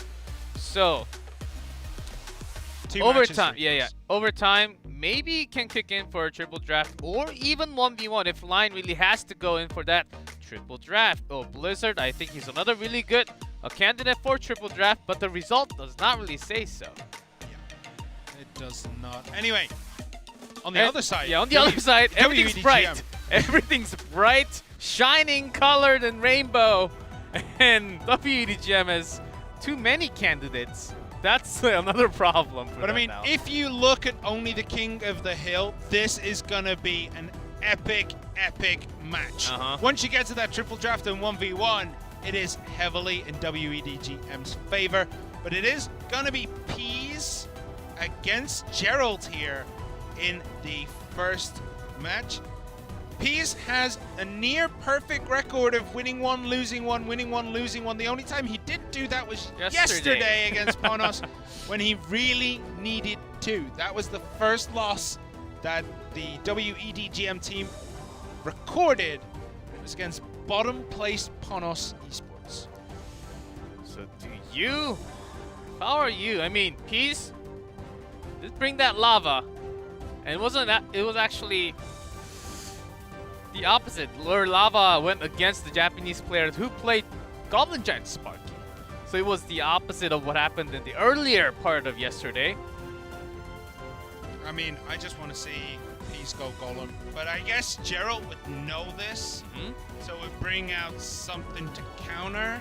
Because Golem is really, it's kind of a niche pick right now, compared to the E-Golem, compared to like the Goblin Giant Sparky decks. And also I think Lightning actually has a really special place, which is paired up lots of times with the Golem players.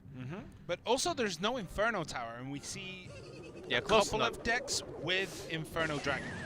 Only the Goblin Barrel. You can check the Tornado and then says, okay, highly likely graveyard, but let's see what else is in order. I mean, Gerald also, never mind with the Baby Dragon, has played lots of Expo in history.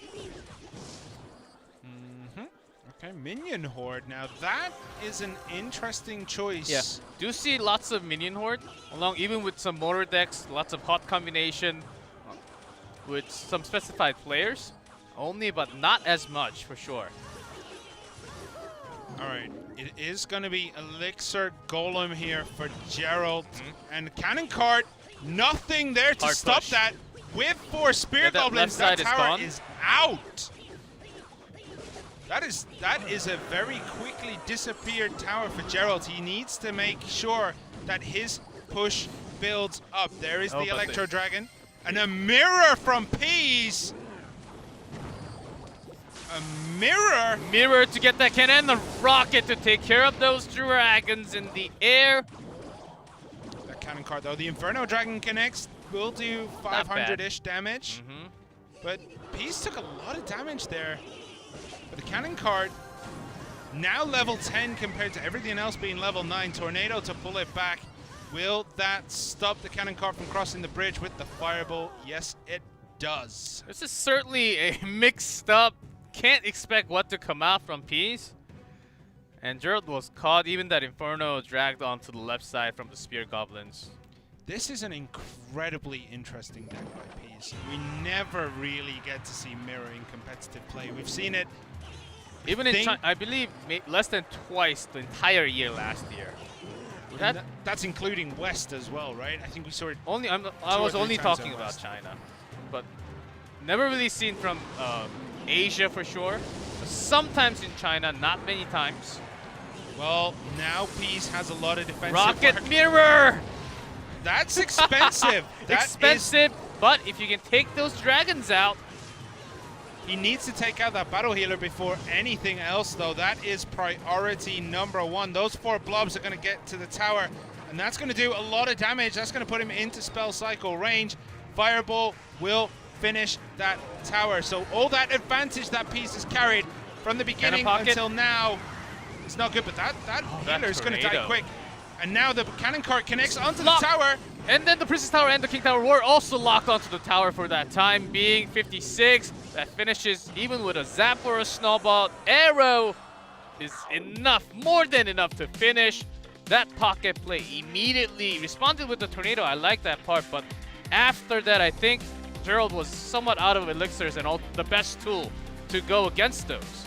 Well, I mean, the Cannon Cart, even with the Tornado, is still going to be in tower range. The only thing you could maybe do is try to pull it down towards the King Tower. Then you'll be missing all the goblins from the barrel. So Gerald, in that split second, had to make that hard decision, which was to just, okay, let's pull everything towards the center. Well, mirror it is. 100% win rate so far in Clash Royale League East. Yeah, I mean, I really like the deck. The deck is ridiculous. You got the rocket there taking out so much value. That was 9 elixir it generated right there. This battle healer could have proved to be a problem. Did get shut down. Everything died. All the goblins died to that earthquake. And that tower did go down. But Peas was not particularly worried, knowing that he had I don't think it was this exact deck. But I also remember it was also Peas who played the mirror last year with the barrel. So must be one of his old signature that he just brought it back with the arrow. I don't think it was arrows along, because it was the old arrows back then. So it's just one of those pocket picks that he can pick up every now and then. But those kind of decks never really work twice. But still good enough to bring a win for your team for King of the Hill, which isn't bad. It's certainly better than a loss. 100%. Yes. It's Captain Obvious over here. Of course it's better than a loss. Captain Optimistic. Well, All right, you so have- the 4.4 elixir cost here is a little bit misleading because Mirror is not brought into that equation as it doesn't have an elixir value. Yes. So not actually 4.4. Line now coming in for Gerald. Well, Line has it all to do. Peas probably will lose this because he can only win one and lose one in one day. That pattern has well since yesterday the pattern stopped. Well, that's because he only played one. You never know. If he'd have played another King of the Hill after that, he'd have won. We'll see what happens. Line has to be the pillar. He has to really support his teammate, especially in King of the Hill. I think the entire squad as a talent not too bad in results for King of the Hill. Triple draft was where they suffered a lot. So I think this is going to be a greater chance for Talon to bring it in the King of the Hill. WDGM still a very strong opponent, but because Peas has brought that mirror, now the percentage is a lot lower. Yeah. All right. So, Line is coming into this match. Line has played Expo. He has played, obviously, Graveyard because everyone and their moms have played Graveyard. He's played Elixir Golem. He has played a wide range of decks. Will he bring a surprise pick quite like Peas did then, or is he gonna go down that meta line? We're gonna have to find out relatively soon when we get into this one. Meta versus off meta versus your just weird pick to just surprise your opponent. What is it gonna be here? Roll the dice and let's see what happens. Yeah, Line's Minor Barrel worked really well. And the Royal Hog Heal Spirit. Yeah. Now that we have the Heal Spirit from Peas, this could be Elixir Golem, but with the E-Wiz, I want to say it's going to be something different. Yeah, even with the E-Wiz Battle Healer, we had a Graveyard game yesterday. With the Battle Healer basically doing what the Battle Healer does and live forever. Yeah, so a good replacement of the Knight from the Graveyard. Yeah, with the Bandit respecting more carts or Ram-based deck, and even a Fireball. But the Heal Spirit, oh! That is the power of the Heal Spirit, just making sure those hogs go across that bridge at near 100% health. And the Firecracker is going to get 2 hits, I think. Just one. Just the one. Yeah, even just one, you have to time it really well, quickly. And I think he'll take one more. Okay, he doesn't even want to activate the King Tower. I believe he had the E-Wiz to... Yeah, he could have, but want to save it for the perfect defense. Well, we're going to have to see. Cannon Cart is there, but those hogs now healed up are going to take that tower down. Peas is just falling apart in this one. Even a skeleton getting in on the business there. Kind of just making his way out through. What is Peas going to do here? Where is his... I don't think it could be Graveyard. Where is his Ram Rider? Right here. But it is in range of the tower, and the Bandit gets a charge. The Ram Rider is going to get a charge. That tower is gone too. One more hit? No? Okay. One more hit super and it would have been Fireball. Yeah. Fireball is oftentimes used in defense against these hogs, but this time E-Wiz and the Baby Dragon only. And when that King Tower is activated, can get okay defense. Now, Barbs. Barbs makes it very, very difficult for Peas to get through, but he can brute force it the way he's doing now. Double Baby Dragon. Cannon Cart survives. That tower is dead. Bandit gets the charge into the King Tower. Okay. Okay, down 905. So Lion wants to take it down. Okay, he does have an extra elixir to just throw it away. There's no other building. The hogs will be coming down relatively soon. One would suspect. We do see the Barbs come down. The Ram is getting through. The Battle Healer making sure that she is very healthy, but she does eat a Hunter shot to the face, as well as a Firecracker, and that'll finish her. The Bandit though, charging all the way through. That actually, Bandit's a great counter against the Firecracker too. So Firecracker sort of becomes a dot for the Bandit to jump onto. Incoming hogs the cannon and the baby dragon, but with the Firecracker in range, that's gonna be it. Ooh. 91, the log comes in, one more hit, 7 left. He's gonna have to perform a miracle, is Peas, to be able to win this from this spot. Earthquake, there we go. Line takes game 2 against Peas here. It was looking really, really good for Peas at the beginning of that. At the beginning? No, at the end of that. No, yeah. Even from the beginning, I think Peas sometimes. Well, it was also a line who tried the Royal Hogs first, but it started to get really bad when that Heal Spirit went in with the Hogs on the left, which he could have got with the Baby Dragon but missed. Yeah, with the fire, the fire ball did not hit.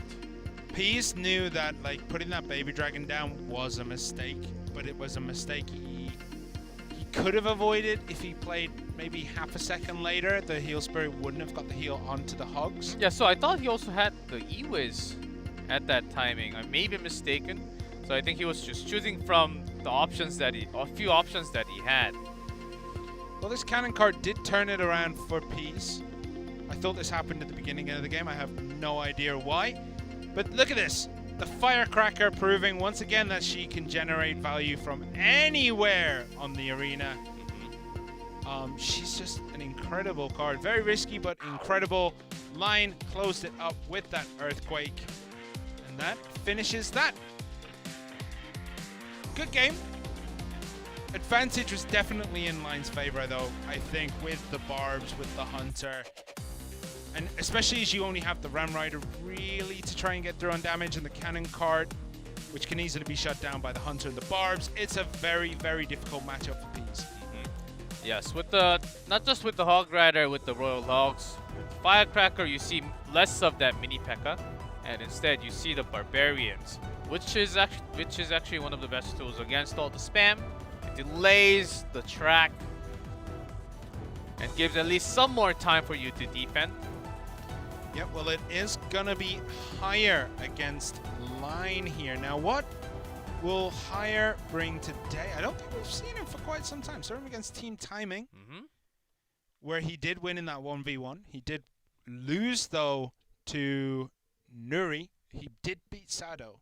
So, I mean, he's played games. He has played that Goblin Barrel. He has played the double barrel with the with the Dark Goblin Rocket and the Rascals. And Higher is one of those player who actually changes one of those cards, especially the anti-air, like Musketeer to Archer, Archer from Dark Goblin.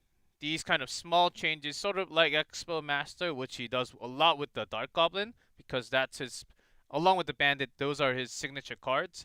So Higher does similar type, and especially against the Graveyard, he has brought lots of Archers, which basically won him the game from not using a defensive poison, but just use the Archer instead, and then create a big push with your offensive poison, which does damage to the opponent tower at the same time. So these kind of small changes allowed him to win. Let's see if he brings those little tweaks again in his deck. Yeah, with Archers and Dark Goblin, that's kind of an equivalent change, one would say. Like, it's as you predict, right? Like, yeah. You can bring in the Dark Goblin.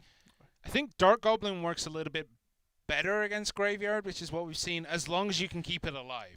So yeah, I think because you can have it at a longer range and quick speed, but Archer, it's 2. But oftentimes Archer, it's sort of easier to put it in the poison. But again, it's usually the Huts on the other side and the Archer on the opposite, so you don't get both at the same time unless you really misplace it. Pros are not going to, of course, have those kind of mistakes. We'll see. Well, we're going to get into this one very shortly. 8 games played for Higher. He's been a bit of a clutch pickup, though. He has only 1 of 4. He did beat Sado, which, you know, Sado is pretty terrifying when it comes to King of the Hill. So, does like those fast cycle decks. 75% of his games up in that 3, down in that 3.4 and below. But Lion just brought out one of those decks, so is it going to be Fast Cycle versus Fast Cycle? Or is Lion going to bring something a lot heavier? Will we see Higher bring E-Golem, which has kind of fallen out of favor a little bit in this tournament? We did see E-Golem just now, but Gerald... Well, that was E-Golem after you lose a tower. Yeah. I mean, it's still an E-Golem deck, but we don't see it all too often right now. The meta is kind of, at least for Asia, kind of moved away from that because everyone was figuring out how to beat it, how to play against it. So we're going to have to see what we get here. Arrows and Bandit, Skeleton Barrel and Miner, so maybe it's going to be Mega Knight for Higher, possibly. There is the Goblin Hut. It could be the Goblin Gang Mega Knight deck. Mega Knight from Line, though. Yeah, Mega Knight with Ram Rider, I think, from Line with that arrow. And Higher, see it with the hut. Miner Barrel there. 3 Musketeers. All on the left. So the poison, well, I think this is the time to emote for Line. That is value right there. 4 versus Ram Rider. 5. Zappies? Now, this is a... For those of you who doesn't know Zappies, they have mini stuns. They have not Just in been case it's seen. your first time seeing that card. It has been a hot while since they were in the meta, but this deck is... We've seen it very few times from triple draft only. Yeah, this is a really interesting deck from Higher. I want to see how it does. I mean, 3 Musketeers against the Ram Rider will shut that down. Yes, the poison has to be sort of kept for the 2 Musketeers. So the Zappies will actually be okay, but arrows, okay, not as good as Fireball against Zappies, but still okay. Yeah, you still need 1 or 2 extra hits to finish those off, but... And you have E-Wizard against those skeletons. Okay, let's see these interactions. I think it's going to be a good match. Yeah, the arrow getting the value against the skeleton plus the Zappies. Higher can't let that happen anymore in this game. Well, Ram Rider did get through. Dark Prince is charging down the lane. Bandit is going to be able to eat that charge. So 3 Musk, I think Higher can just keep it in his hand. But you kind of want Unless you really go late game and you have the chance to just throw that down. I mean, with the triple elixir period, sure, yeah, that will work. This is Ram Rider against that with the Mega Knight. That Mega Knight's going to live forever. Line might even be able to cycle back to another one before this one dies. It is looking that way. Miner does have to come down here. Defensive Miner for Higher. He's holding on, but he just can't seem to mount anything that lives long enough to push. Zappies again, so right after can be a ram timing. Okay, Line just holding his elixirs for now. Spear, the Goblin Hut coming down. He's going to finish that up. Zappies against the Baby Dragon. Not the best of trades, but will do enough damage that, you know, the Spear Goblins might be able to clean it up. Dark Prince charging through, bats as well. Okay, even the barrel. The setup is not bad for Higher, so depends on the Miner timing. How much damage is this gonna do? He was instantly down to finish that up, but Line's struggling to get through. This is a real defensive deck here from Higher. Goblin. But now is it time to get through? No, defensive Miner says no. Yeah, but if the Miner stays defensive for Higher, which means that Skeleton Barrel cannot connect. Unless Line makes a big mistake. Arrow or E-Wiz. Yeah, Arrow's getting a lot of value there, connecting with all those skeletons and the Zappies. Mega Knight coming down from Line. So Line's playing very... Dark Prince on right. Is he going to switch? There's the 3 Musketeers at the bridge. They're going to separate Yeah. 2 and 1. He's saying, okay, poison can't hit my tower, at least hit my Musketeers and the hut only. Well, he needs to stop taking damage from that, right? Like, that is one of his issues. It's going to slowly... It's going to come down to just spell cycle because Yeah, also the nothing else arrow. goes through. Oh, the hut right before is charging onto the tower. Now another poison, so Higher is being caught by building after poison, after arrows, from using the Musketeers. So right after the poison, he's trying to get some value. Now this is one push that Higher cannot let. This is 20 It has seconds. to go through. down to the last 10 seconds. Higher just has not managed to break through and get enough damage to be able to win this. The Ram Rider is going to stop that balloon from getting anywhere near that tower. It's not going to be enough. 1754 against 1018. Line takes game 3 here, knocking down Higher. And it seems as though the WEDGM beast of a team in this league has stumbled upon a bad weekend when it actually matters. Yeah, it does matter a lot in terms of standing. And also, I think Lion has brought a really good, near perfect to spell. No fireball, but in this case, because of all the hut, poison actually got significant value. Deleting those spear goblins, also doing the damage to the tower all the time. It made Higher really think twice or 3 times before putting anything down. Well, I mean, one of the issues Higher has as well is that he had no real offensive spell. He did have Barbarian Barrel. Yeah, but he's supposed to be using Minor Skeleton Barrel as somewhat of an offensive spell, but which he could never put it together. It was always Barrel on the other side or just Barrel by itself, and Minor on a defensive mode for about 3 minutes. But what I mean is he had nothing to kind of clean up. Oh, so he had no arrows, he had no log, he had nothing that could really support his troops on the other side of the field. It's like, okay, once you cross that bridge, you are on your own. Good luck, farewell, hope you survive. I feel like one spell in that deck may have changed it for him. I think that's usually what 3M is supposed to work for. It's supposed to be the brute force that's pressuring the opponent so you can just send in a sneak miner inside. But I mean, Lion was just like, huh, that's cute.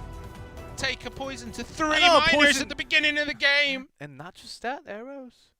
Yeah, he just shut it down all the time. What are we going to see from Solomon? He has it all to do again, I believe. Yeah, Solomon is there. So he's going to have to take on Lion.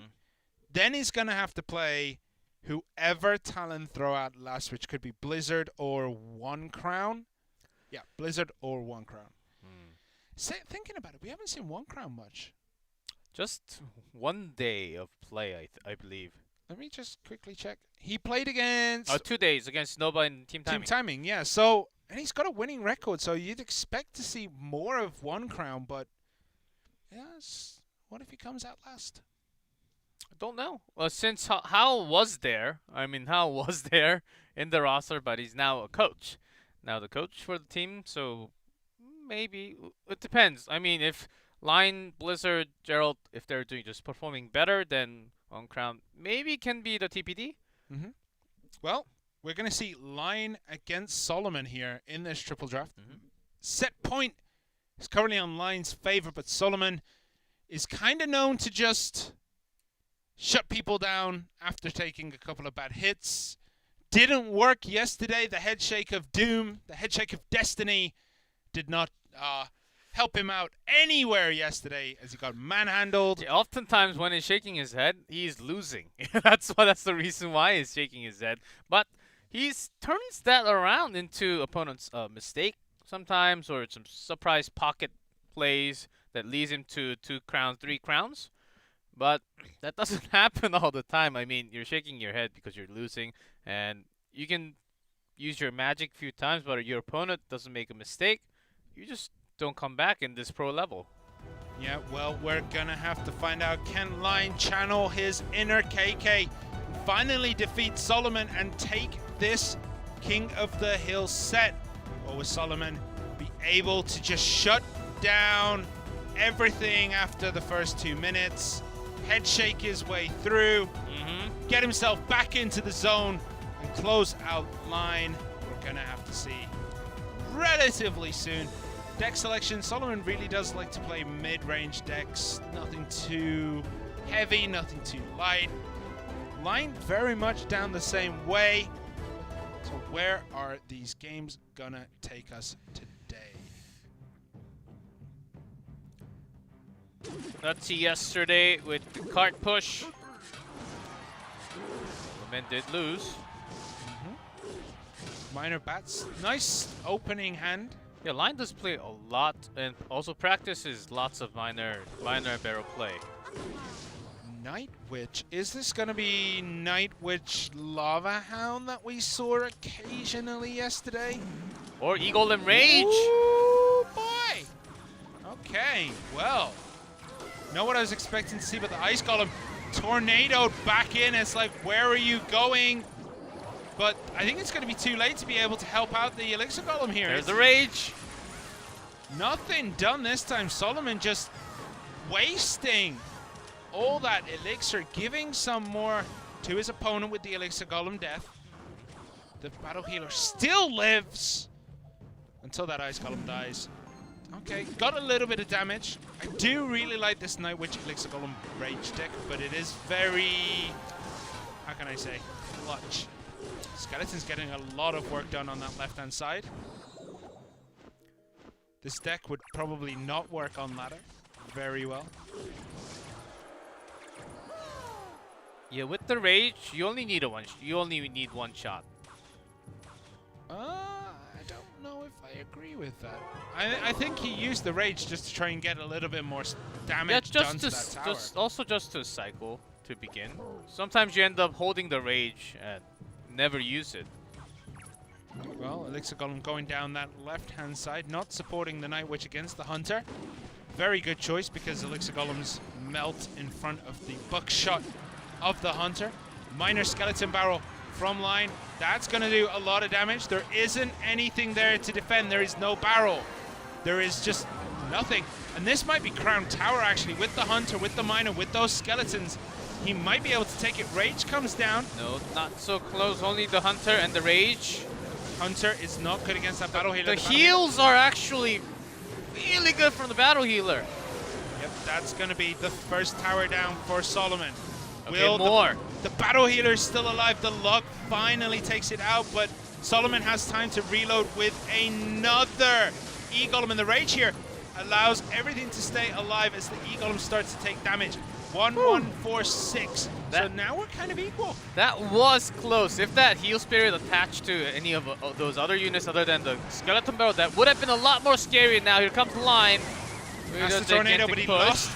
Solomon left 2 Skeletons on the tower, took that damage, so 5-9-1. So, but he can line defend this perfectly. The Rage has to put the Battle Healer right at the back. Oh, against the Skeletons, not too speedy, and the Miner is also there. The speed.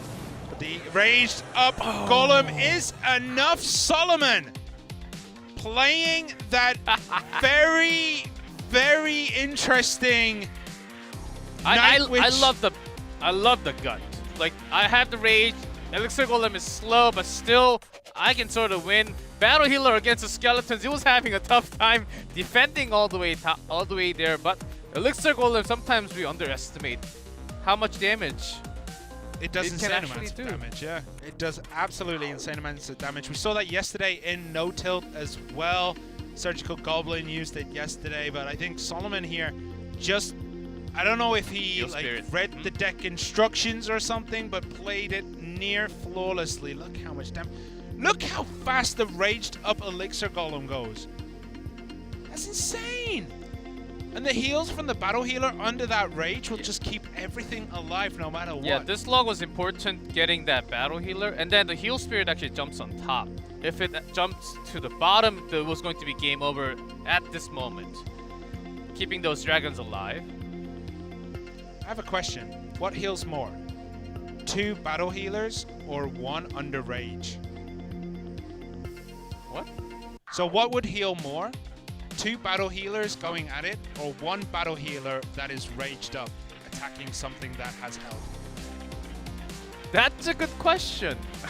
I did not know the answer to that. I think it's going to be one raged up Battle Healer. Might out heal 2 but normal. No, but because they fight for such a long time, the 2 actually might win when the rage wears out. But usually they get distracted. Obviously when the rage runs out, the rage Battle Healer is just 1. When it's just 2 versus 1. That I don't know, but because they fight for a pretty long time. Yeah, and one of the issues is when you have those two battle healers behind that push, those two battle healers cannot really cannot really attack the same thing at the same time because there's just stuff in the way. And like, you know, sometimes the Elixir Golem will get in the way, so the battle healer is trying to walk through. Oh and yeah, can't I get thought it. you were just talking about just 1 versus 2 naked battle healer. No. Okay. I'm talking about like supporting a push like that with 1 raged up battle healer. Is that better than that push with 2 battle healers and no rage? Ooh. So the traditional Elixir Golem with the 2 healers, because that's what you see coming down your tower every 5 seconds, or 1 Elixir Golem with 1 battle healer under rage conditions. I think the raged Under up rage battle condition with the heal spirit, you win.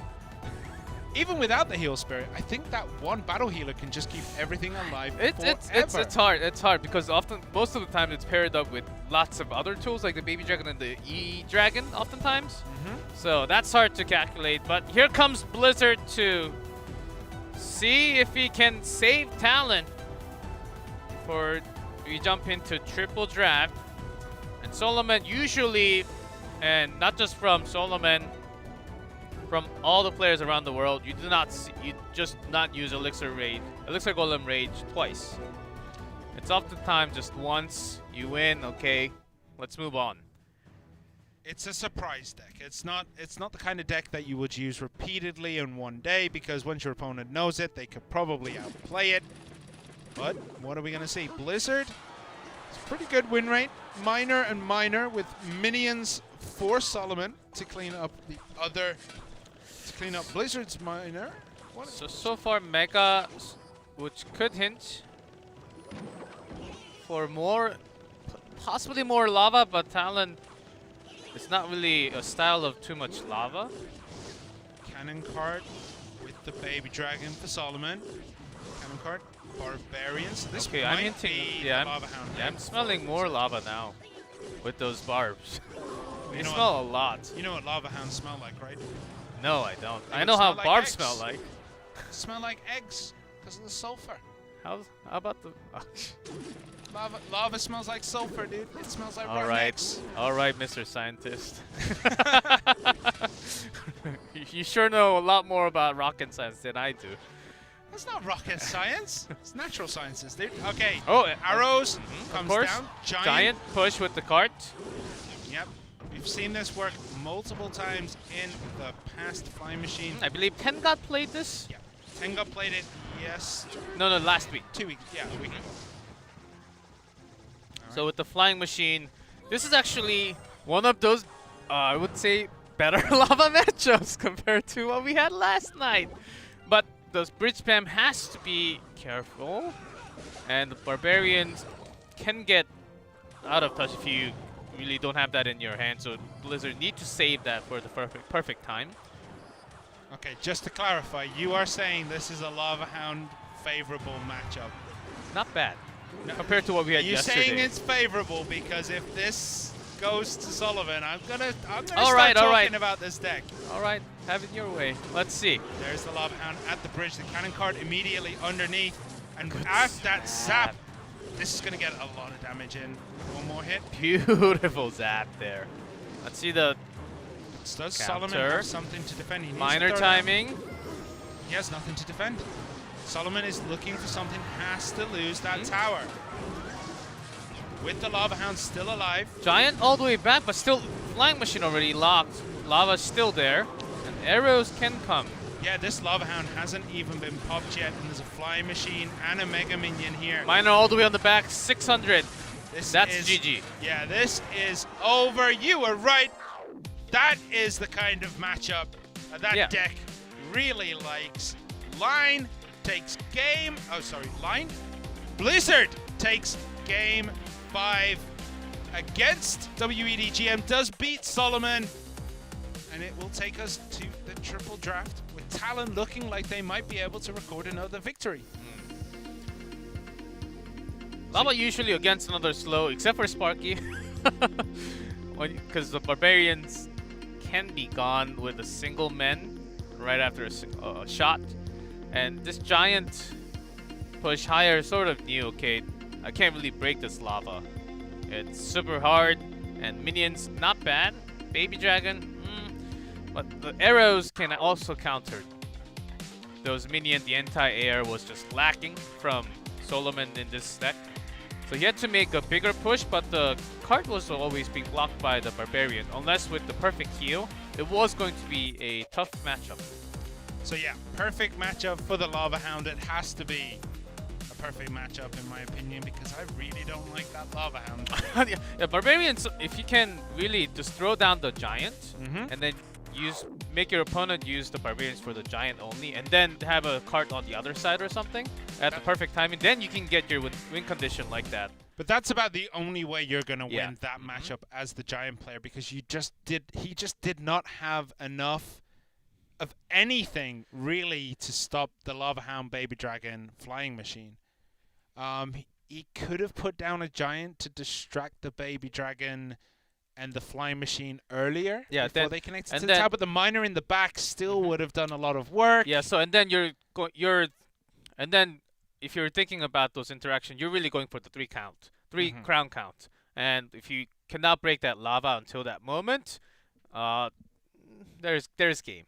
Yeah, it just got... That's usually what it is. It was just too hard for Solomon to win that one. He just did not have anything that shot upwards. He only had the Baby Dragon and the minions. And a zap. That's it. Yeah, zap. Which there was a moment where he just deleted those Spear Goblins, which was great to collect those cannon card. But only with the cannon card, like it doesn't, unless you go straight in and get some extra damage, it's not a tower down. I mean, once you have all those bodies, that zap is just not useful anymore. That zap isn't going to kill a Baby Dragon, a flying not even machine, the and pups. a Lava Hound. Yeah, just not good. Anyway, triple draft is coming up. So, who do you put? If you're, let's say, if you're the coach for Talon, who would you? I mean, if I line was the coach for Talon, I'm always thinking in coach mode, and I always think 1v1 before triple draft, and I would put line in triple draft, not in triple draft, 1v1.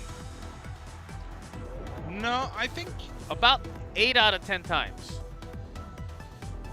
It's hard. I'd want to say you want to put line in there because you've won the King of the Hill, so you want your best player in the triple draft. Plus Blizzard and 1 Crown are both pretty good 1v1 players. But on the other side, it's pretty obvious who they're going to put in. Xia? Yeah, obviously. Yes. Wonga, Obviously 100%. Xia. Yes. So, here's what I thought. Talon, okay, Blizzard, Dandelion, okay, known for a fact to play something wild, something crazy, like the TPD format, like the TPD deck in a regular match. So, I thought he really had good fit in the format for the season, but with recording so many losses, I think it's because like in scrims and team result, Blizzard is the best person for TPD for sure. But in actual matchup, it's just not happening for Talon. Well, we're gonna have to see what happens. You're right. Line is coming in against Solomon here. Now, elixir cost distribution doesn't really take effect when it becomes triple draft because you have no choice of what to play. You have to play what the game gives you. Yep, and you can kind of... Yeah, that number will only hint you like the style if the player wants to go a little bit heavier or lighter, just in average. But other than that, not much. Okay, so the horns go out, and we are getting into the first of the triple draft matches between WEDGM Solomon and Talon's Line. And then we hear dun dun dun dun dun dun dun. Please don't. I actually had this sound in my dream, okay? Yeah, me too. I woke up in a cold sweat the other morning, and all I could think in my head was the noise of graveyard. Oh. Weirdly, on my game, I don't have a sound for Royal Giant. I'm sure. Oh, really? Yeah, there's no sound for Royal Giant. It just always comes in silently. You know, all the cards are made equal. Except including Royal Giant. Oh, Balloon! Okay, minions are gonna be there. Balloon is a very good choice because sometimes there's just no real anti-air options. Well, there's always few With- anti-air choices, yeah. but when you're out of those cards. But it's also not the ones that you would want to go up against the balloon, right? Uh-huh. Fireball. Was there a flying machine choice on the other side? Or does he have one? Oh, barrel comes in. Log is Okay. there. That is very unfortunate for Solomon. So, one of those win conditions locked. And a baby dragon here with the balloon. Now this is looking like a very scary push. You only have the musketeer. Goblin Gang has to come out, but that's not going to be enough to put a balloon. stop. Fireball! Nothing done. One hit taken. And this is what I mean. That The even bats. though Uh-huh. even though you have anti-air guaranteed, you might not always have the right tools against Yeah, the also, balloon. Night Witch also really good with the balloon. The bats sometimes help pushing the balloon to the side so that it goes straight to the tower. All right, so we do have Sparky. Sparky. Barrel going down the left, looking for that log. Didn't get it. The archers are there, easily eating those hits for the tower. Night Witch coming in. What do we have from Sparky? Is there going to be anything in front? The guards just in okay, time. that's another answer against the Sparky. So I think Solomon might be caught unless he gets really a good surprise factor with that Goblin Barrel. Musketeer now connected onto the balloon. So I think Solomon has to use a Sparky really well to a point where you draw out a log even. But do you really use the gang for that log? Yeah, I mean, you have to. You have to kind of spell bait it. But There's an extra factor of those guards. So that's something extra that line has. yeah, also the Musketeer isn't good at cleaning up the bats that come out of the Night Witch. So now that that's gone, now would be a good time for a balloon, I reckon. If you can keep it down that right-hand side with the baby dragon's body stuck in the middle. Yeah, Deciding not to. Yeah, Line also used the poison, so he said, "Okay, I'm okay with this extra poison damage. I got my worth. Also got some of those Goblin Kings." Decides to put it in now. The Musketeer is locked onto the baby dragon, so that balloon is gonna destroy that. No, doesn't get the death too damage, far. but more poison damage coming through. But this is matchup Yes. line, isn't it? There's very yeah, little. Solomon, over 2,000 away from a win. Sparky. Is this down to the draft? Is this down to the way Fireball the players to- are playing? What do you think? But still into the death damage, and with the log, I believe that's game for Line. Yeah, it was just a hard counter matchup from the choices that Solomon has, and also what Line has chose. I mean, he's got not too many tools against Sparky, but against certainly a win condition, Goblin Barrel, log, and then even Archer, not too bad. But when you don't have a log, you can put that down. I mean, he had pretty good, and like the guards are a very good answer to the Sparky. This balloon, though, look at that. One. That's all it takes sometimes to tilt a player, especially when the baby dragon can connect straight after. And from there, it was just a formality. Very little that Solomon could really do against the fireball. Even with the Goblin Gang, the Musketeer, and the minions all being able to like kind of help out, the balloon was just too tricky to deal with when you have the Night Witch spawning the bats, which can get in the way and take the targeting away from the balloon. You have the baby dragon there. There was just too many tools to protect the balloon in the air from the Musketeer, from the goblins, and from the minions. Yeah, Solomon did have minions and also the furnace. The fire spirits can work against the bats and okay against the balloon to draw it in towards the center. But always Line was taking care of that with enough tools like the poison that we see, and also the baby dragon to tank some of those damage instead of those bats and the balloon. So great use, just knowing that, okay, my opponent doesn't have too many anti-air and I can actually slip my balloon in. It wasn't even about like not having enough. It was just he had enough to mess with the targeting of the units, right? The bats kind of always get in the way of everything. The Musketeer occasionally was shooting bats or shooting the Night Witch instead of going for that balloon. And also the baby dragon tanks a whole lot against the Musketeer, but the bats actually... So, if... Baby if Dragon- Solomon had some spread like the Hunter, spread anti-air instead of having those one shot each, I think it could have helped so much against the wave of air push that Lion had. Well, I mean, you can also use that Baby Dragon to kind of like railroad the balloon to go into the tower instead of going into the furnace. So all those kind of things definitely help Line to take this one over Solomon. Will we see a repeat in the second set with the second game, I should say? Yeah, I actually love to play all these air focus decks in TPD because oftentimes you do get that cheap anti-air and somewhat expensive anti-air choice in your deck, but oftentimes when you have this many air units, the opponent actually does, even though they do have to pick two, it just does not come in as handy at many times. So if you get this many air units as a combination, I think it's also a great pick. And Fireball, ooh, I mean, in this case was not too great. It still would have been, yeah. Yeah, if it was like Lightning Rocket, even if you're using Rocket for a balloon, it's actually pretty good. You know what would have been good in that matchup? What? Wizard. I feel like Wizard actually would have come in clutch. Yes, spread anti-air. Wizard is the answer. Wizard or and Ice Executioner. Wizard. Oh, yeah, Executioner, also, Wizard, and I think Ice Wiz would have been the better choices there for anti-air. Yeah, if Solomon had those choices. We will never know. Never, ever. Okay, one last choice for Line. Did he get that done, or was it automatic? We'll never know that either. We'll see. As we get into WEDGM, Solomon in red at the top, Talon's Line in blue at the bottom. And Talon about to win a 2-0 match against WEDGM. Will this repeat after last night? Well, Hunter at the bridge to basically eliminate the Baby Dragon. Yeah, Hunter, you do want that. You do want all the pellets to hit a single target. Royal Recruits can be useful. Flying Machine for Line. Is there a Fireball from Solomon? No, there is Poison instead. Yeah, still not too bad. Balloon again?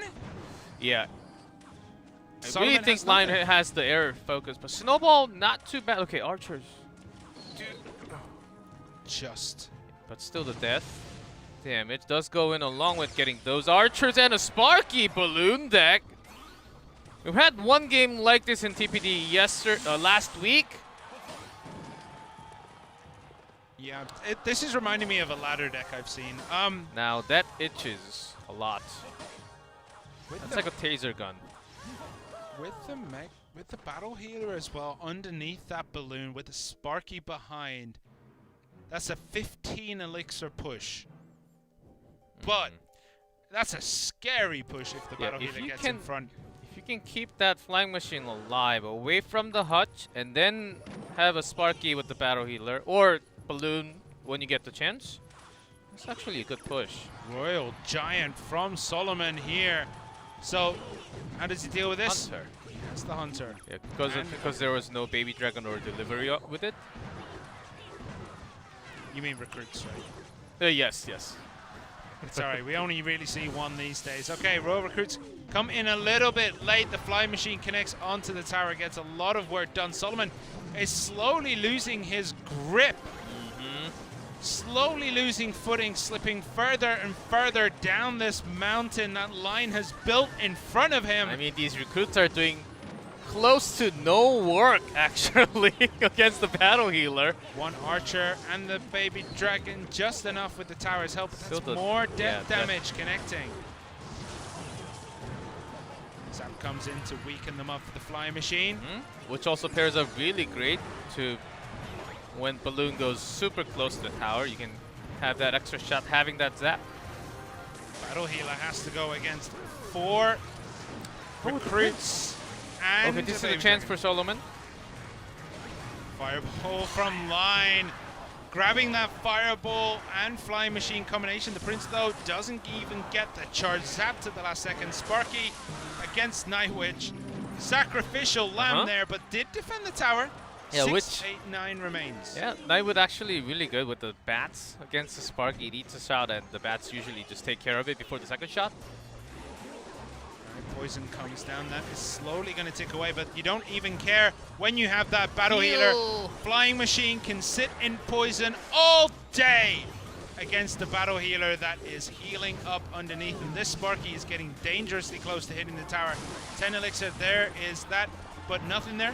Okay. Balloon. Balloon's just going to march on by. Fireball as well. That takes the Boom. tower.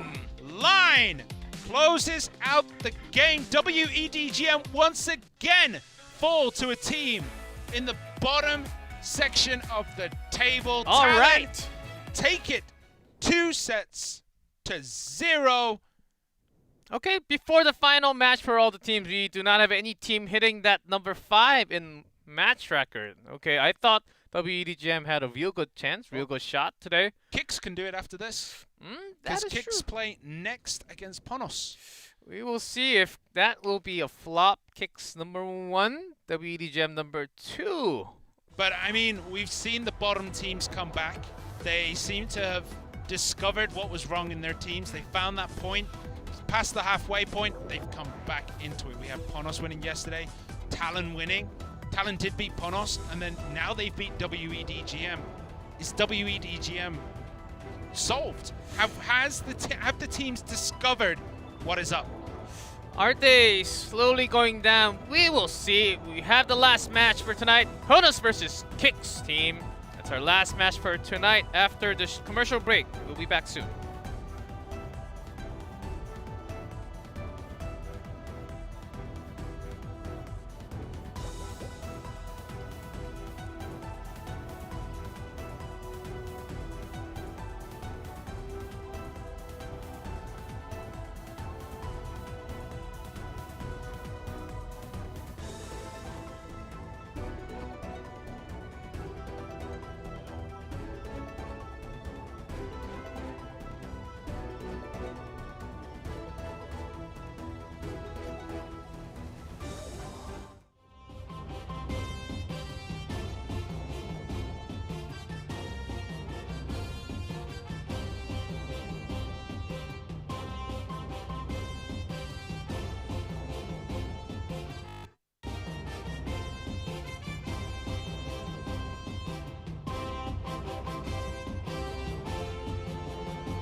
And we are back for the final match of this evening between Ponos and Kix.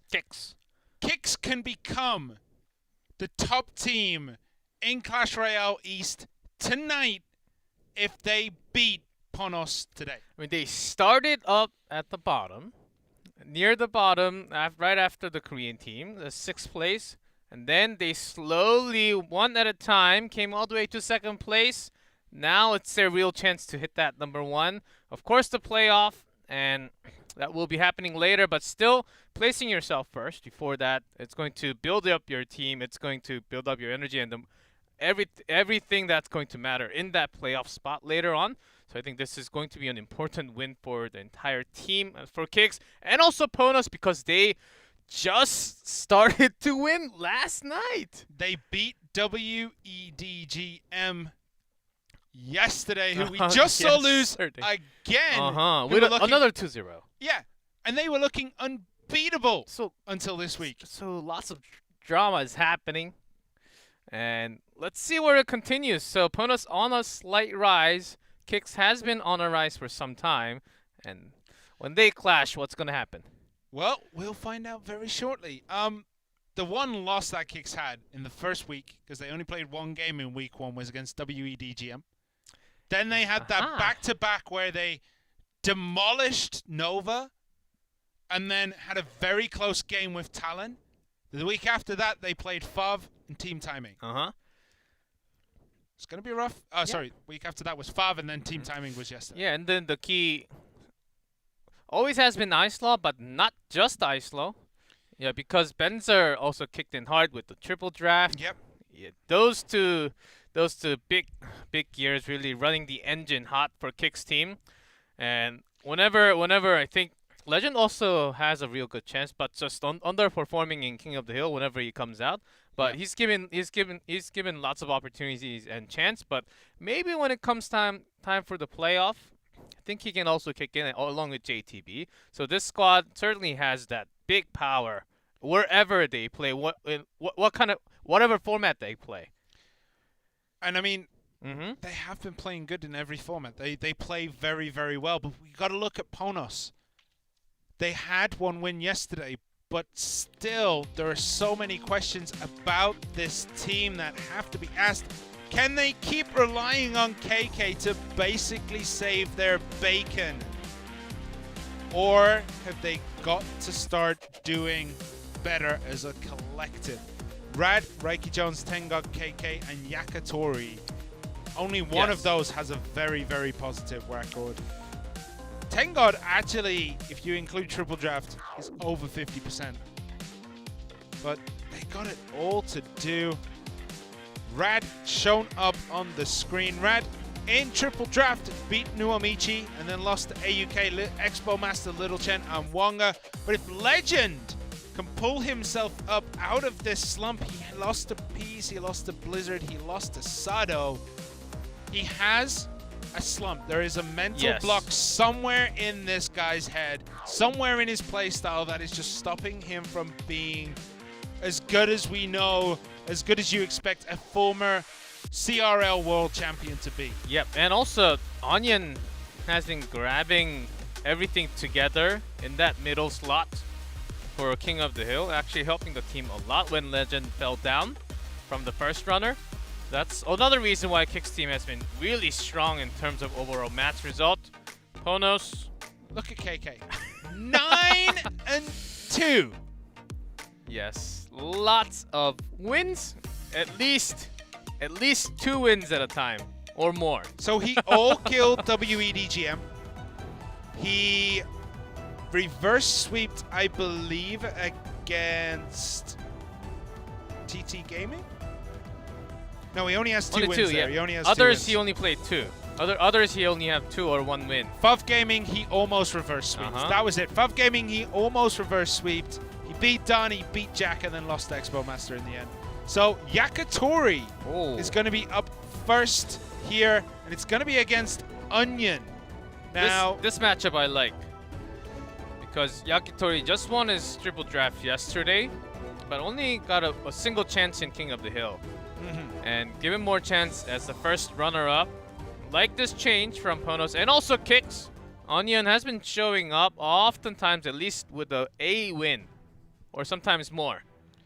Well, we're gonna find out as Ponos Yakitori in blue at the bottom goes against Kicks Onion in red at the top. We do see Baby Dragon and a Hunter here. What is Hunter screaming to you, G-Clef? Well, to me, minor skeleton barrel. That's what I see all the time. But you never know. Mini P.E.K.K.A. Okay. Okay, with the Bandit Baby Dragons, still can be Ram Heavy and a P.E.K.K.A. all of a sudden.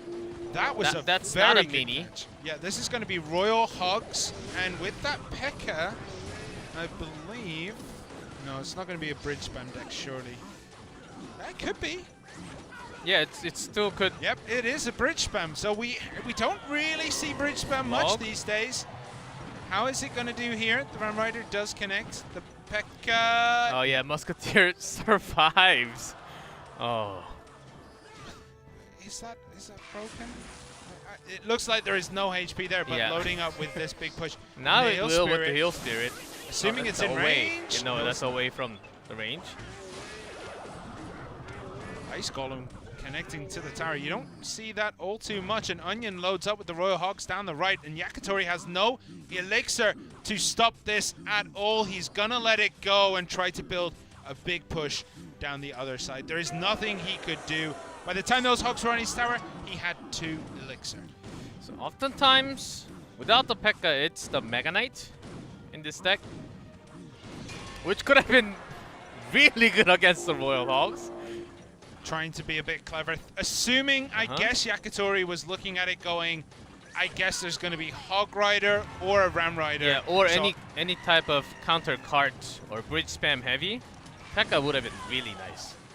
But unfortunately, it is those Hogs, which the P.E.K.K.A. is not exactly the best at dealing with. Sure, it can kill them now instantly. And still the Musketeer is alive, so an extra. Okay, going to block it with the Royal Hogs. You already got 1 crown, so Onion, he certainly knows. Okay, I can turn this offensive and keep my Musketeer alive. And P.E.K.K.A. is getting nowhere close to my tower. Well, you never know. All it takes is 1 minor slip up, and then you've got a P.E.K.K.A. staring down that P.E.K.K.A. in princess. 20 seconds? Yeah, okay. Well, we'll see. He's got to make it work. A Ram Rider is going to charge onto the tower. Mini P.E.K.K.A. plus Hunter is going to try to finish that. Lightning coming down, though. 11:48. Now, this P.E.K.K.A. might actually... No, 5 seconds with the log was kept for this moment without... Let that Ram Rider actually do damage, so Onion, everything calculated. I was hoping... Unless that P.E.K.K.A. hits the tower, I have this game, and he's pretty slow. I was expecting a teleport from the P.E.K.K.A., like, you know... Oh, yeah, that's a new spell, right? Yeah, it just teleports behind the tower and then puts the sword You're through. back on your own tower, so it takes even longer. No, aggressive teleport from wherever it was to behind the Princess Tower just to stab it and slash it. I mean, I had one of those weird games where the fisherman pulled was about to pull the skeletons, and then I killed the skeletons from predicting the spell, and the fisherman pulled the P.E.K.K.A. into my tower. Well, unless that happened, usually P.E.K.K.A. doesn't get a shot. I mean, he was on 1.5 elixir when those Royal Hogs went down, and I mean, he just had nothing. What could he realistically have used there to defend? Realistically. Snowball? Which was just used. The snowball was also just used, yeah. So it would have been Baby Dragon, but even that wouldn't have been the best. He still probably would have lost the tower or had it down to like 200, 300. So it just wasn't worth it. Tried to build up the elixir to build his own big push. And unfortunately, he could just never get it going. Kicks his Onion. Onion again. Taking game 1. Onion has been playing fantastic this season. Anyone who thinks that Onion is a bit of a jobber, who doesn't belong here, I mean, you've pretty much been shut down by this man's gameplay. He all killed team timing. Even before that moment, like, he was bringing Elsie up down. At least winning a game every time he came out. So, at least doing his workload for the team, which was a lot more than Legend and JTB. So, Onion certainly had served a very big role in the team. Now, coming in as a first player for Kicks, winning games like this in important games. Yeah, just let a lot less pressure for Icelaw to take. So it is going to be Red, who does not have a good record to look at here. He's played quite a few games in King of the Hill. He's played E-Golem, he's played E-Golem, he's played E-Golem, he's played E-Golem? He has played Royal Hogs. Okay. But before that again, he played Graveyard. Yeah, like So- everyone else, okay? Yeah, so I mean, he doesn't really have much success with his decks. And from what I remember, he brings... So, we see a lot of Chinese players customizing their deck with lots of different spells, with lots of different, maybe ranged anti-air, or the key unit, sometimes a bandit in and out instead of the E-Wiz, or cards like that. But oftentimes, Rat just brings the same old. Well, I mean, we say that in the... Oh, that was triple draft. I was going to say... Yes, whenever the deck looks a little funky, a little weird... For Rad. Not just for Rad. I was just doing my daily review recap yesterday, and then I'm pretty sleepy after the cast, and then I go back and look at this deck could be the answer for all, and then I go back on the mode, and I realize, oh, triple draft, okay. Okay, in the last game, the 1v1 set against Little Chen, he did play Wall Breakers. He played the minor Wall Breakers with the Mini P.E.K.K.A. Mega Knight. Hog Rider with Earthquake, obviously. And then he played Balloon. Yes. With that Lumberjack. So the Lumberjack Balloon. the rage. Was it with the heal? He also... no, it was with the Freeze. It was the Balloon Freeze with Lumberjack. So maybe he'll bring Balloon Freeze with... I don't know. I think Lumberjack... Heal Spirit? Lumberjack Balloon won a couple games, but Minor Balloon actually won more games overall in the season. And Lumberjack not bad, but because we have so many buildings...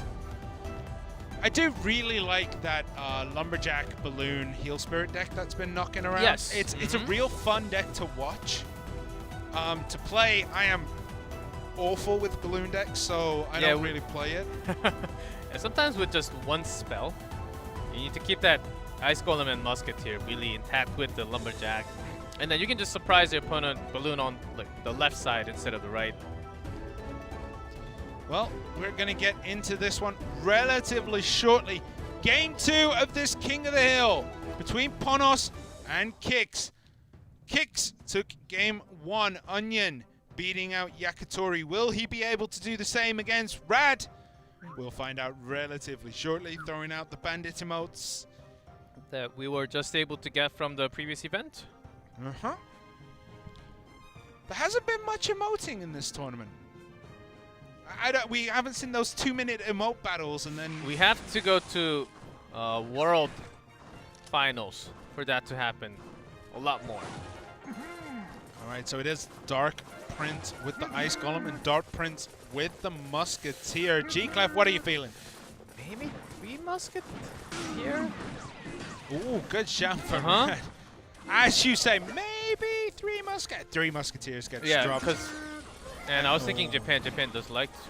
And a Sparky. It's going to be Goblin Giant Sparky against 3 Musketeers. Well, it's going to be the Hog Rider variant. No, just take out one of them there. Royale and the Mini P.E.K.K.A. goes straight. He did not turn around. Ice Golem is ready, but it just goes away. All right, one hit. One hit there, but this Sparky Goblin Giant, what does he have to defend? There's 5 Elixir. Oh! He has nothing! No, he has Hunter. Came down way too late. Yeah, he had to place it there to take less shot from a Sparky, but if you place it for the Goblin, then you leave your Sparky. Wow, just like that. Onion takes a commanding lead in this one. So another loss for 3 Musketeers. Well, game's not over yet, but... Well, I mean, he did get a lot of damage done on that top left-hand tower, mainly because he left the, Onion decided, right, the Hogs, they'll peter out. Also, the Mini P.E.K.K.A. just went straight. Yeah, the Mini P.E.K.K.A. forgot to turn around. So it's still possible, does it? Oh, lightning, all right, well, okay. It would have been possible. Okay. Now I would say this is 99% over. This is 99% in Onion's favor too. Hog Rider comes down. Mini P.E.K.K.A. is going to be at that there and finish them off relatively easily. But Earthquake comes out. This Yeah, tower to get might at go least down. one crown. And Pocket, no, does not. Okay, I was also expecting a Pocket Goblin Giant, but Onion comes down, marching from the bridge. Well, okay, the punches are gonna come in. That Mini P.E.K.K.A cannot get around there. The lightning has to come down. Heal Spirit healing that Dart Prince back up, but still gonna take one hit. So 170 in spell range, so Red will be able to take us to a 2-tower game. Onion loading up with the Sparky on the right instead of going down that left, Yeah, playing because a bit defensive. Yeah, left goes down from Earthquake, and there was timing for Royal Hawk too. And unless you take the Royal Hawk damage, Onion, he knows that he's going to win very likely. Right. This Goblin Giant is a little bit too far forwards. The Sparky is left in the dust. Now, maybe this is... Oh, no, Lightning. wait. Dart Prince is going to connect. 2 minions and a Spear Goblin are there. The Sparky isn't going to connect this time around. The Hunter is going to finish that out, though. So he's not going to finish that out of one shot. And charge with the zap! Boom! That zap! That was some stylish action to finish for 3 crowns. That was Held a until the final moment. beautiful zap. I was wondering. Perfect timing on that zap to reset the tower, because as soon as it released from the Sparky, that arrow was in its face. That was the cannon. Oh, Yeah, that is it was knowledge. literally just a shot away. That's kind of just rubbing your opponent's face in it a little bit, isn't it? A little bit. I mean, that's a hammer in your face. All right, so right here, it looks as though the Goblin Giant would have been a little bit too far forwards, and it did break free of its support. But still, the minions tanked up a little bit. The Dart Prince was there. The Ice Golem did just get deleted. The Hunter was close to finishing it. Didn't matter. And this Sparky, look at this zap. Oh! Oh! Yes. Oh! The traveling time of that cannon from the King and the Sparky shot in the middle. I tell you what, I'm What? going to watch that on repeat tonight. That's going to help me sleep. And That's- then you'll that's hear gonna be dun, dun, dun, dun, dun, dun. Yes. I wanted to have good dreams watching that over and over again, not nightmares. Okay, Rad is out. Onion has taken Yakitori. Oh. Onion has taken Rad. And if every time Ponos get into this situation, they have to call on their hero, it's going to be KK. Yes. Most likely. And if it's not, I'm going to be very confused. It has to be KK. It has to be. The one and only who could save Team Ponos. Yeah.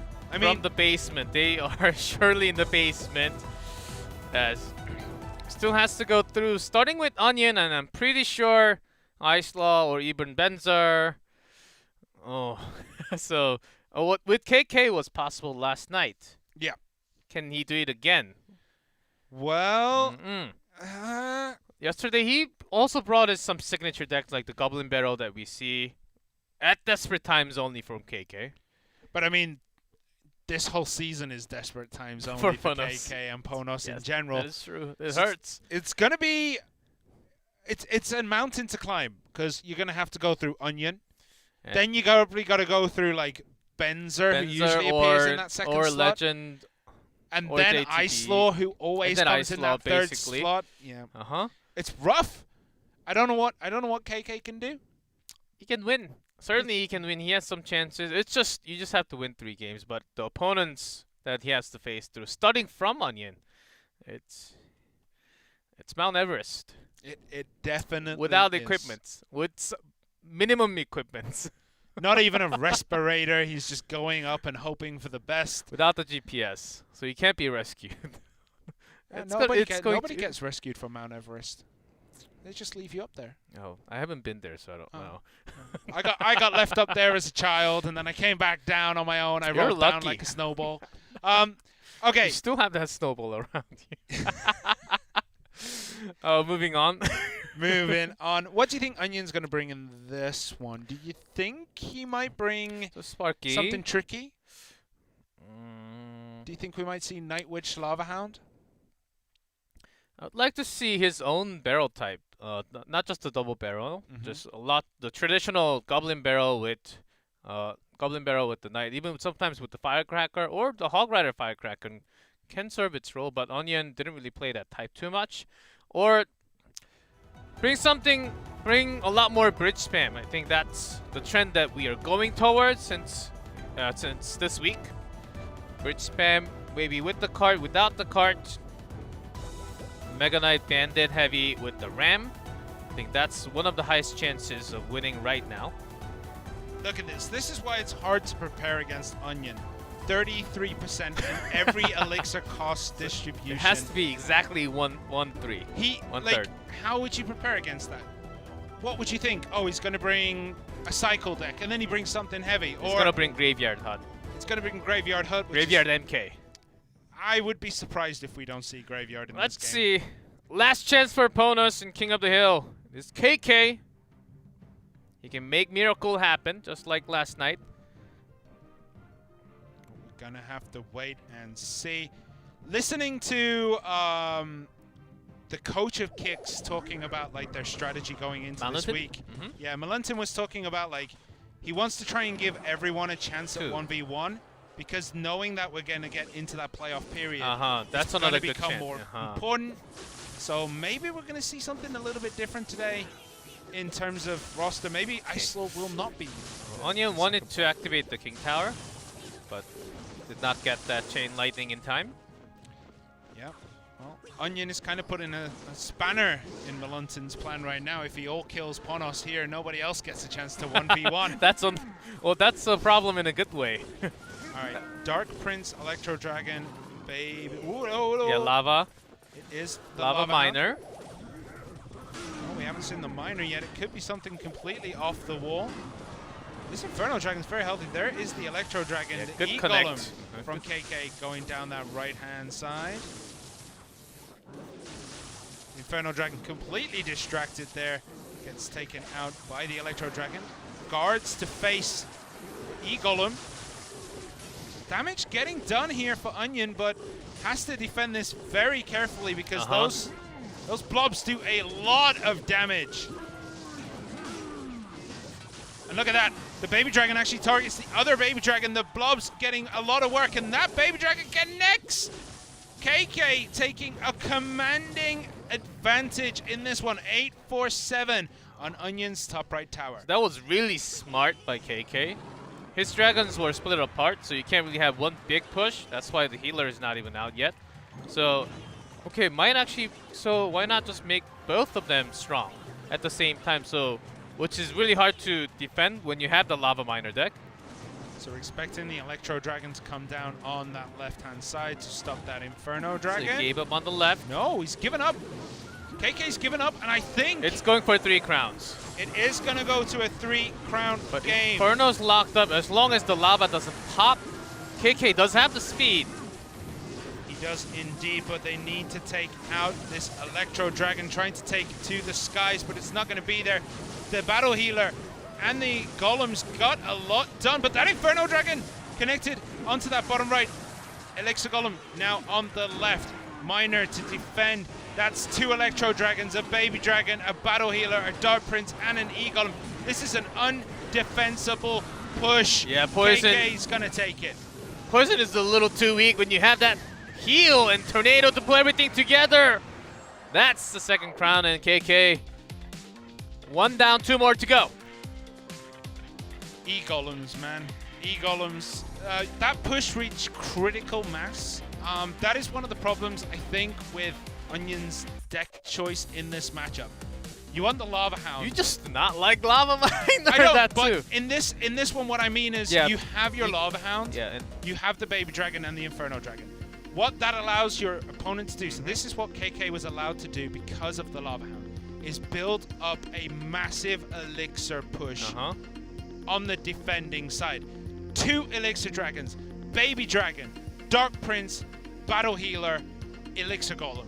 No stopping that amount of damage whatsoever, and that is because the Lava Hound was there taking forever to die. It allows that Electro Dragon to sit back, deal damage. Sure, it's taking it out, but it does it so slow that KK could build more and more and more underneath that. that push. Yes, so what I think, yeah, the real key counter in this matchup is the E-Dragon. Not just resetting the Inferno, it slows the entire push down, which doesn't really do too much damage to Lava, but if it doesn't break into pubs, and which is supposed to pair up with the Miner, then when it's slowed, and mini-stuns for so many times, the Elixir Golem's going to push. Yeah, and even without that, the Electro Dragon just shuts down those pubs real quick. So, I mean, that was a... KK had the matchup advantage. Yes, it looked really bad by at the far. beginning, but Lava Hound, don't even. Don't do it at all. It's crazy. We had Didn't this say anything. discussion. Uh-huh. We had this discussion before we started where we were like, Lava Hound, it does have some good matchups. Right now, in the meta we see in Clash Royale League East, I'm not saying Lava Hound is a dead deck. I'm not saying it's bad outright. I'm saying with the decks we see in this tournament, and with the play styles that most of our players have, it is not performing well. You're not lying. You're not wrong. It's I'm I'm true. saying on an insular level, Yeah. this deck isn't performing in this tournament. Yeah, I mean, if it had some better matchup, it just, yeah, by chance and with his studies, it's just running into lots of ground-heavy counter match. So that makes it really tough. Isn't the Lava Hound Miner deck supposed to be good against Elixir Golem? Not with all kinds, and it depends on which Lava Miner too. There are a few different types. Sometimes So you if bring that was- Barbarian, yeah. sometimes you bring Guards, and Do you also think if Hut, that was the no Barb Hut. version, it would have been better for Onion? I mean, with the Inferno, and which in some of those cases you just do not have the Inferno, and you have the Hut or a few other cards to replace. It depends. Do you think I the think Barb it version would have been better? just a little better, but still not enough to win against what KK had. Against the Elixir Golem? That is what the Barbarian Lava Hound deck is designed against. Oh, It would have been better to take out the supporting troop of the Battle Healer, right? It would have taken that out, which means the Battle Healer won't be able to heal up the Baby Dragons and the Electro Dragons, so maybe this time the Barb version would have been a better choice. yeah, but the Barb has to be surrounding the key unit, perfect on target. But when it's all mashed together with the E-Dragon, And the Dark Elixir, and Prince. the Prince, and the Baby Dragon, and all those in the air together, then you can just have those Barbarians just go back to their Elixir form. Look, man, I'm trying to be nice to this Lava I Hound know, Barbarian deck, and I you're know. just like taking my seat I now. can't lie, man. That matchup it's very, very hard, very tough. That's the reason why KK just solely took it with that push. Now you use that deck once again. KK certainly bringing Elixir Golem. I think we have been seeing, we had it just twice, including yesterday, and also last week we had basically none. All right, Oh, what Legend. is Legend gonna bring now? Is he gonna bring Hog Rider EQ? He has not had a good time this tournament. 5 matches, 0% win rate. That, I believe, let me just quickly double check my stat sheet. That includes triple draft in terms of games. He has lost to Peas, Blizzard, and Sado in King of the Hill. But I mean, all right, Peas, Blizzard, Sado. It's not like you were losing to some of the worst players in the league. Those are some of the hardest players to go against. And it looks as though Legend is in good mood. He's in good tidings today. We'll see. Throwing out those emotes. Yeah, another game with a single spell Wallbreaker Miner MK. I believe it was instead with the Bandit and a Zap. It was actually a pretty good game for Legend. Electro Dragon. So E-Golem time from. Maybe it's Eagolem. Okay, There's the activated the activation, yeah. Was waiting for anything to drop in between, which Onion tried last time. Yeah, it is a little tricky because if your Spear Goblin comes out, then you ruin what you were trying to do. But, okay, the battle healer, those spear goblins getting a lot of work done, and it's a Night Witch. Rage version is incoming. Could be something completely different. We never know.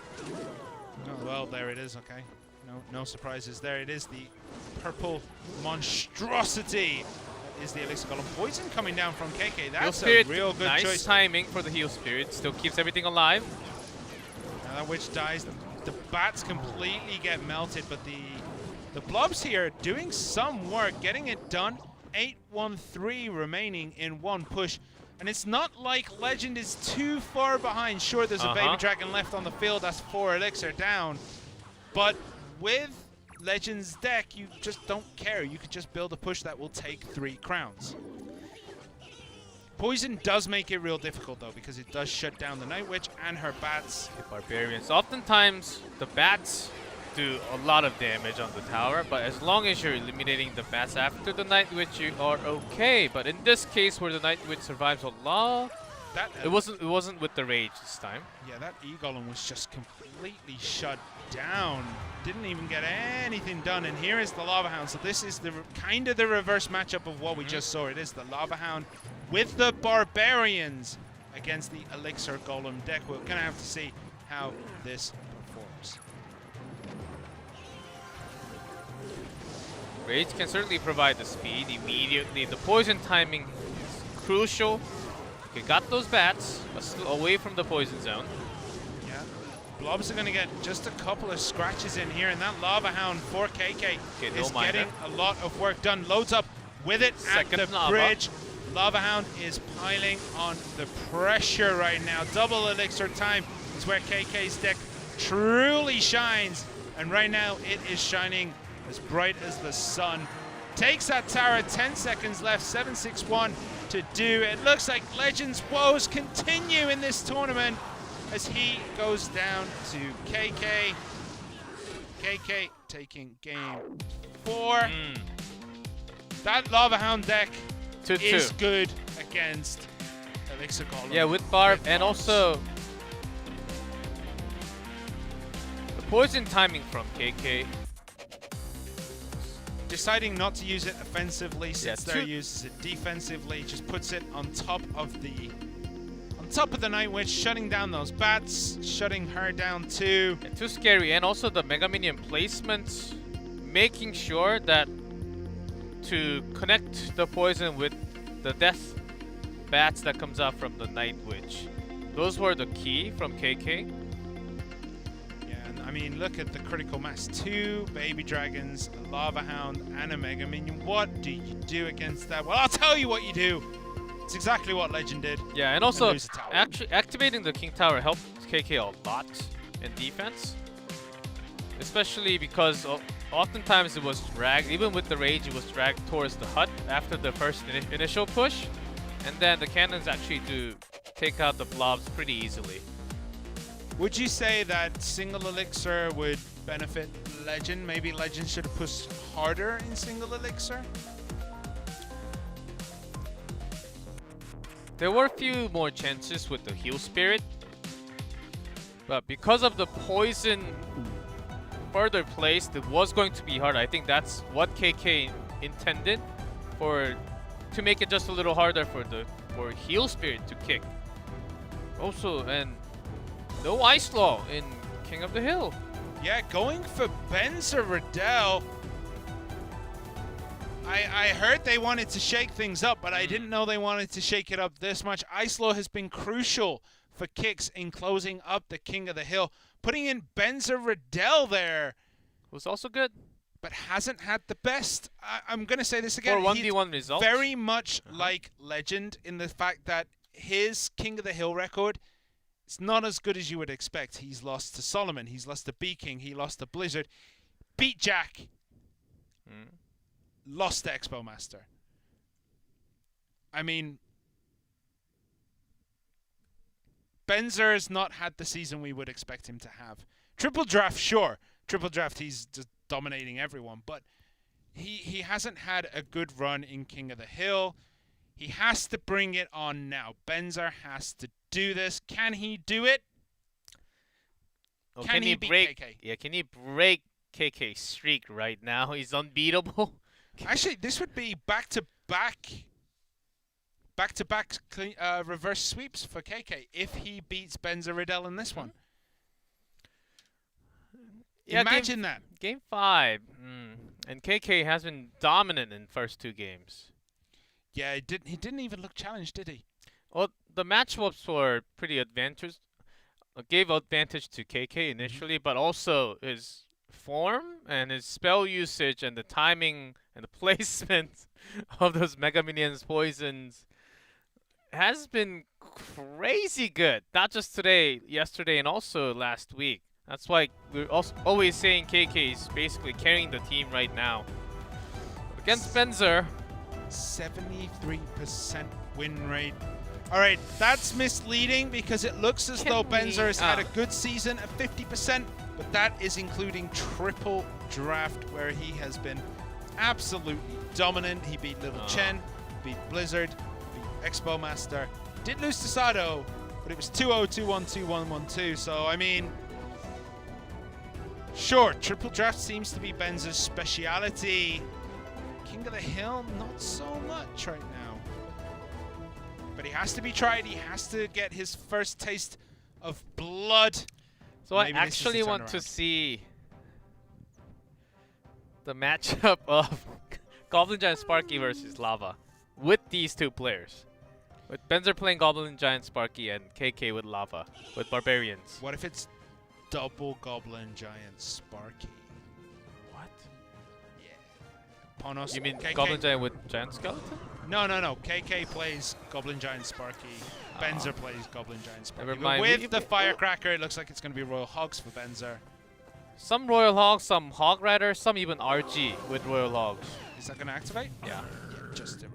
Yeah, 2-3 away from the Princess Tower to the right or left. I just thought the Battle Healer walked a little bit too far forwards. The log pulled it back on anyhow. Mini P.E.K.K.A against Battle Healer. It's pretty safe. It's pretty safe to assume this will be Royal Hogs with the Ewiz. Could it be something else, G-Clef? Oh, if you can see Hog Rider with Giant Skeleton. It is Hog Rider, so maybe it is Giant Skeleton. There is a Tornado bringing in the Hog Rider. Ewiz goes down to the Dark Prince. Spear Goblins are there to try and help clean that up. Princess Tower should get it done. All right, leaking elixirs. Up to 10 for KK. KK's just leaking it. KK's playing E-Golem. Yeah. So it's going to be E-Golem against Hog Rider. This is real hard for Benzer. I was thinking before that E-Dragon, maybe it's a graveyard he's trying to fake it for E-Golem. It can still happen. We do see the occasional fake out decks. But right now, I think E-Golem's a little bit too popular with Mini P.E.K.K.A as well. Perfect timing. He knew that Hog was coming. Baby Dragon takes it out.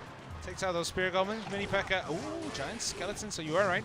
Now this is going to make it hard for the E-Golem player because the death damage of that Giant Skeleton, if you can keep it in the right spot, will clean everything up as it goes through. So this is probably going to clean up the Battle Healer and the E-Wiz. How does the Battle Healer survive everything in this game? Okay, Hog Rider gets a hit. Everything. All right. So the log has to come in to just push back that Dark Prince. Get And a Golem! Okay, so yeah, we have seen the Golem version. This is the E-Wiz, the E-Golem looking deck from KK. This is kind of now, I would say this is very heavily in Benzer's favor. Okay, the timing of where the Giant Skeleton goes down is very important. Yeah, unfortunately, the Battle Healer is just going to stop that from getting anywhere. And that is a nice tornado onto the death damage. That cleans everything up. Now, Benzer has a lot of work to do. He has to clean up those 2 golems, which he is doing. There is still a decent chunk of bodies behind Giant Skeleton death damage can take care of most of the backup troops, especially the Baby Dragon and the That's going to finish that Dragon. all up. Oh, Baby Dragon does survive. And Benzer has Hog Rider speed, and Mini P.E.K.K.A alone is supposed to be supporting with the Golem oftentimes, which does not pair up. And because Benzer controls the game in terms of speed, so Benzer can always find the hole. Yeah. Okay, Mini P.E.K.K.A. is gonna get pulled in. The Mini P.E.K.K.A. hooks all the way across the arena. I think KK was kind of hoping that that wouldn't happen there, and that. Yeah, that's why he used the tornado. Yep, but unfortunately, Mini P.E.K.K.A. just had it in. 197 remain. Hog Rider 1 hit. That is it. Benzer takes KK. All right. Hard game right there. Until that golem, I still stand by my statement that it looked as though KK, if it was the E-Golem, had a strong advantage in that. But when it was the golem, I think the Hog Rider could just outcycle, outpace, and beat it.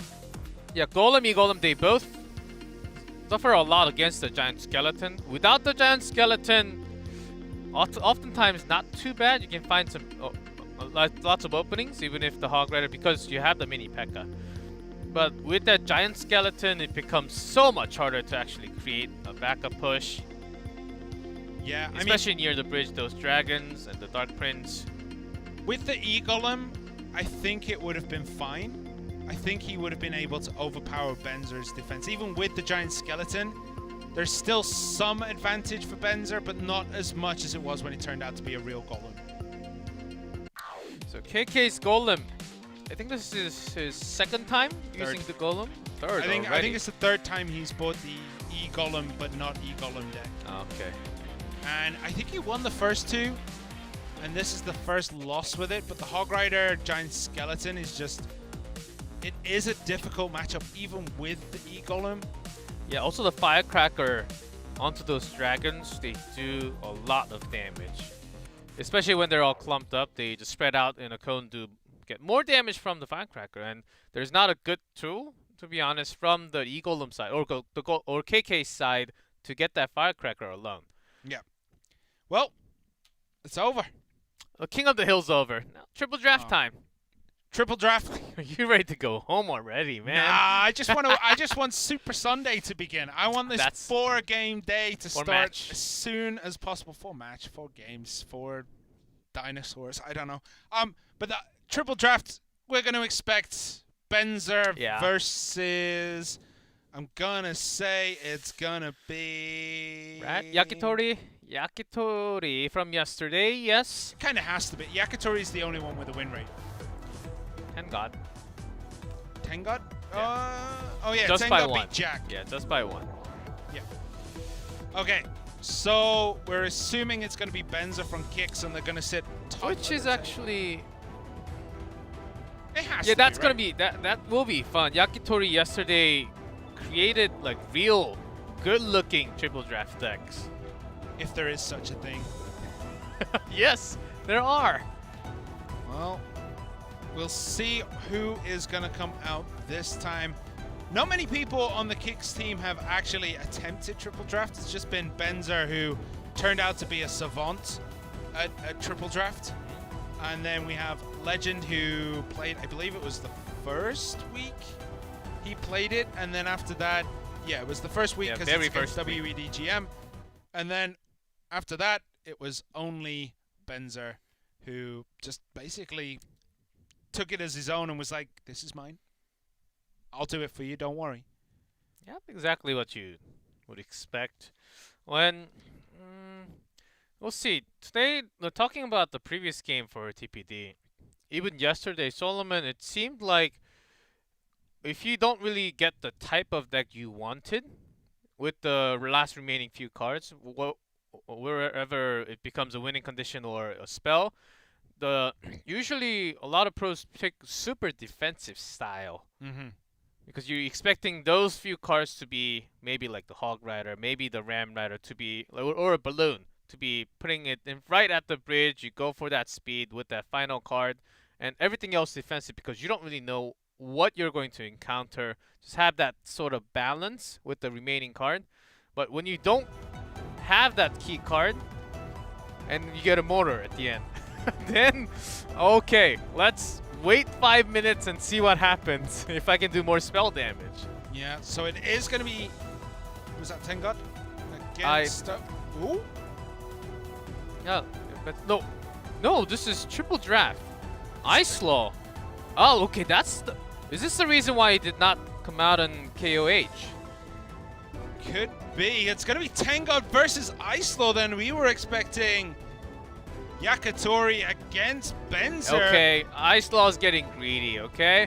Okay, I win too many in King of the Hill. I win 1v1. Now, let me show the world what I can do in Triple Draft. Look, man, I've won Titles MVP, after titles. MVP Belts after on belts. The, MVP on the Kicks Twitter 2 weeks in a row. Let's make it 3.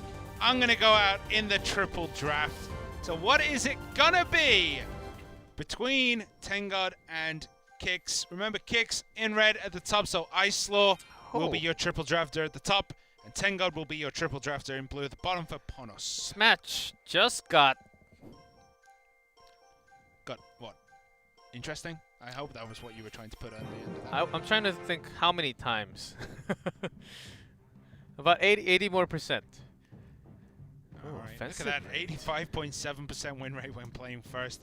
Icelaw's is only 18.2. That means his defensive rate is going to be off the charts. Because Icelaw is busy.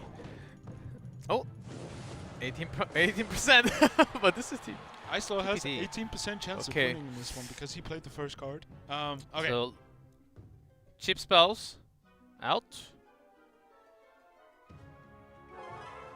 Night Witch for Icelaw and Battle Healer for Tangod. Okay.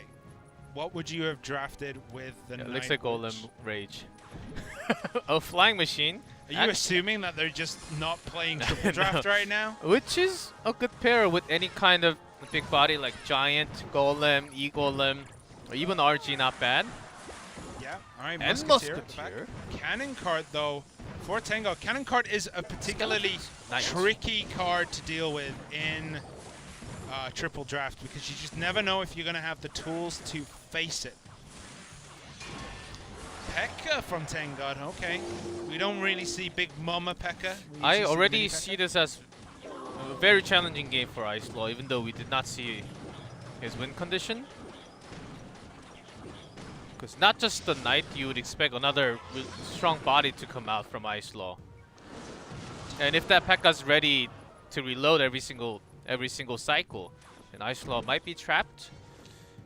Yeah, it depends what those last 2 cards are for Icelaw. I mean, if it's Balloon, might have a chance. Once the Ice Wizard is out of cycle. Goblin Giant? Royal Hogs? Also really good. Yeah, Royal Hogs would be pretty clutch right now if that's what Icelaw has. So we're waiting to see what it is. The Knight Blade at the front just protecting, and it is a balloon from Icelaw. What does Tangod have to defend? The Baby Dragon is not going to be enough. Lightning comes down too. Oh, he actually turns it into a building and drags it away, not even the death damage. That lightning may have been a mistake from Icelaw. I think if he'd have just let that Baby Dragon go ham, I think it would have got one hit. So unfortunately, the lightning there proves to be a little bit of a misstep from Icelaw, but not a massive one. He didn't get a hit, but he's still in command. So right after, the Royal Logs from Tangod. Lightning comes down. The only issue is now that bomb tower doesn't get many many hogs onto it. Cleaned up pretty nicely though. Still got a very good poison ward. So Tangod not actually pretty happy with that trade. Yeah, Tangod does have the elixir advantage though, so can't be too upset. 75% win rate for Tangod in overtime, which we are in now. We have 1 more minute until that triple elixir period. Tangod does have the Ice Wizard for slow and Snowball to knock that balloon away, but no other direct building other than the carts. Well, he needs something to stop this Battle Healer because Battle Healers don't die. Night Witch incoming. Cannon is transformed. Is the balloon going to come down now? Right. Is he going to lightning again? Is he going to do this twice in a row? Just let that hit. Oh, it pushes it towards the tower. I think it might get a drop. Too much slow there. Just the death damage then. Is that cannon cart in range? No. Just out. If it's touching the bridge, it's never in range. So Icelaw needs to get more death damage, and Tangod is actually cycling really smart. That's a good lining, and that gives Icelaw the slight advantage coming into this now. Icelaw's basically creating any chance to kill that Ice Wizard so that the balloon can directly go. Tangod the opposite. So Bomb tower, is that misplaced? I don't think it's gonna attract. Oh, it does attract. And the Night Witch just secures that as well. The bats are in. The Hogs are gonna run in, but then turn around. And now, how is he gonna do? Another bomb tower. That was a quick cycle back to that bomb tower, but the Hogs do get some hits onto the tower, and the Battle Healer refuses to die. Balloon in here. Is it gonna be enough? Ice Wizard played at with the slow, and the log misses off the Ice Wizard. That's surely good enough, and the poison has been keeping its damage towards Icelaw. Yeah, this is looking one and done. Will this balloon magically teleport itself onto the tower? The answer is no. That is it. 0 seconds left. Tangod takes game one. Honestly, really impressed with Tangod's play, keeping his Ice Wizard in different placements almost every time, and also predicting not just with the poison spell, predicting the bomb tower and using a cannon card to drag it to the side to take the bomb tower damage if it locks on. So that's another chance gone from Icelaw to get the balloon in. That lightning there cost Icelaw a lot of value. The balloon would have got to the tower, and unfortunately the snowball pushed it back into that transformed cannon cart range. Maybe you should have let the cannon cart come across the bridge, but cannon cart on your tower is just a nightmare. Bit rough. Did go down to the tiebreaker though. Did play very defensively. Icelaw, no need to worry. 16.38 elixir late each. A good match. I want to say that was a really fun match. Pekka just being a good tank along with the battle healer for Tangod, and making sure that cannon cart always does more than enough damage to bring down a lot of those ground troops and the building. I mean, I really want to like rewatch the play of Tangod. There was lots of clutch moments. The problem with the P.E.K.K.A. for Icelaw is that he didn't really have anything that could deal with it in an effective way. Yeah, there was like Musketeer, Flying Machine, like they can do damage, but for P.E.K.K.A. it still takes a long time, and when it takes a long time, Tangod gets more value with the poison. So Icelaw had to position those all the way to the side, off from the bomb tower and the rest, but still it took too much. So, and the Ice Wizard actually was doing quite a lot of damage, even though it took some time. Do you think possibly putting the balloon on the opposite side I was thinking about that but would that right after the first lightning. But I mean, one of the issues then, I guess, is there is a P.E.K.K.A. that could come, and if you've invested that much on that side, you have nothing to defend that. Like, if you're putting that naked... let's say you put the naked balloon on the opposite side. He defends it, and then drops a P.E.K.K.A.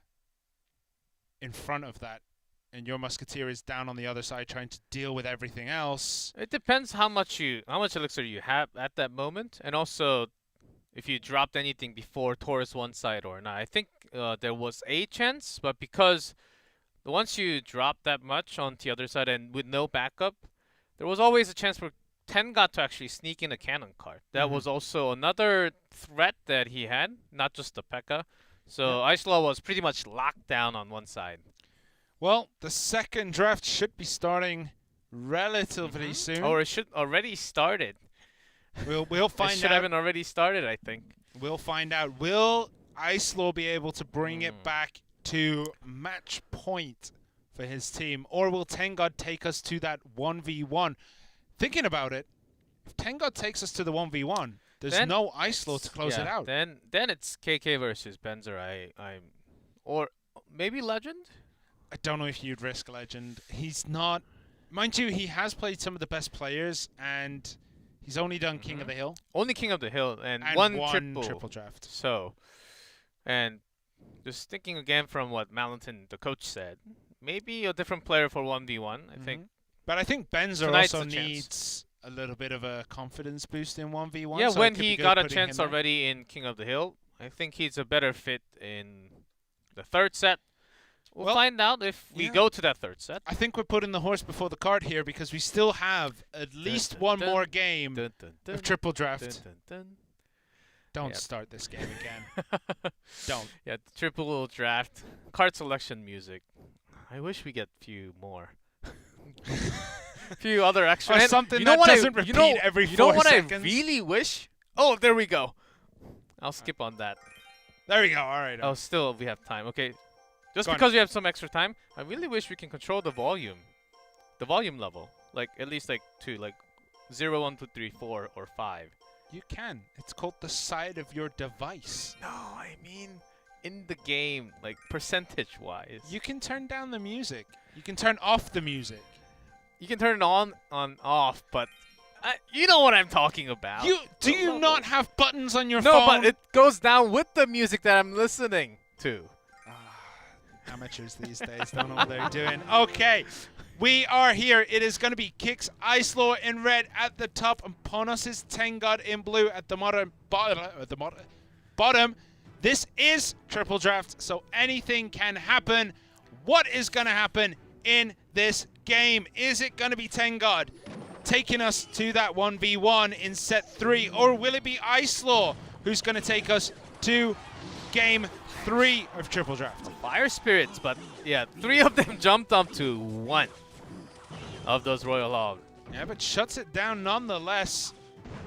And the flying machine here for Icelaw doesn't quite close that out quick enough. And the Dark Goblin, I always like seeing the Dark Goblin. Ooh, yeah, then that's dirty. Oh, that's dirty. Battle Healer. Just before.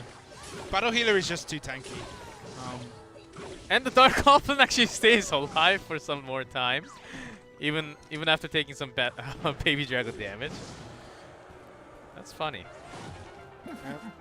Well, Dark Prince played for Icelaw. The draft is looking solid from both these players right now. Tangod literally looks like a graveyard deck to me. Apart from the Fire Spirits, yeah. You can change Fire Spirits for Heal Spirit. And a balloon. Come on. Sneak with the dart. Is the Bomb Tower going to pull it in at the last minute? No, that is bad news bears for Icelaw. Tornado to activate the King Tower. Is that going to be fine, though? We don't see Miner right now. But we don't see... After this moment, he's going to keep that Bomb Tower for the balloon. So with that activation, let's just wait for the extra spell from Icelaw. Yeah. When's he going to put down the next set of hogs? That's going to be a question. Will it be with this baby dragon as it crosses the bridge? Yeah, Tornado is a small spell, so you can't have anything like the snowball, so it is a lightning. Yeah, unfortunately that lightning didn't catch that battle healer. The Dark Goblin is going to clean a lot of this, and the balloon again is not... Oh, Tornado. Well played there, pulling it back across, but... So the real problem is there's no other... If you can pull it, but oftentimes you will be taking your death damage because there's no other like slow other than the pull from Tornado from Icelaw. But the flying machine can help that. Yeah, if it's played at the right time. But these hogs, they're gonna get onto the tower. But the Dark Goblin is there with the battle healer and the musketeer. Lightning comes down, that cleans a lot of it, and this baby dragon's gonna have a field day on this tower. 8, 9, 8 remaining. Dark Goblin though is very healthy. Guards have to come in to take care of that, and the flying machine at the river to try and do something here, but Battle Healer will just tank through all that damage, as always. Balloon comes in. Dark Prince is there. Where is the Bomb Tower? It's played at the bridge, but the problem with that, there's just too much there. Tornado into the bomb. Nicely done. That's the defense that Icelaw needs to do time and time again. The issue is it's a little bit costly. The spells from Tangod, not used yet. Does he need them? That's the question. One is a poison. Okay, so he was trying to find better timing against the flying machine. Now he needs a small spell. That is the arrows, and that does finish that flying machine. And Heal Spirit. Sorry, not Heal Spirit. Battle Healer, showing why she is called a Battle Healer. Yeah, arrows actually did not catch. It was right before the guards. Okay. So the Psycho range, we're getting down into it for Icelaw. He can lightning out this game, but the problem is, how is he going to defend against these balloons that keep coming in? Does have Tornado, and with the flying machine, not bad. Yep. So what he'll probably do now is wait for that bomb tower to. No, decides to. Yeah, enough damage from the air. But the Musk. Interrupted by the Dark Prince. Bombs galore. 8-3-1. It's getting kind of hairy for Icelaw in triple elixir time. Will he be able to defend? The poison comes in again. Is he gonna lightning the print? No. Decides to drop down the Hogs. Lightning should come in 2, 1. There it is. 48 and does conclude that one. Icelaw taking game 2. Moving us on to game 3 of Kicks and Ponos. Okay, yes. Tangod was trying to find better window of opportunity for those poison. Yeah, poison arrow. After playing the game for 3 minutes, it seemed a little desperate. Okay, Icelaw's chipping a little too much lightning into my tower. I better start using my poison too. And then it wasn't really catching the flying machine all in all because oftentimes it was on the opposite side of the bomb tower. Well, I mean, the thing is, like, the flying machine, the reason why it's so good and why it's so highly rated is because even if it's in a poison, it's still gonna rain damage. If it's against a fireball, that's a different story. It's dead instantly. Yeah, But maybe against like a few poison, shots. Huh? sure, it's gonna die, but before it dies, it is gonna get a lot of work done for you. So, I really like the flying machine. Beautiful pickup. Hog right, the Royal Hogs, good. Lightning is what won this game probably for Icelaw. Like, he just cycled it at every opportunity he could where he wouldn't have dented that defense. Yeah, but also good use of tornado. And Yeah.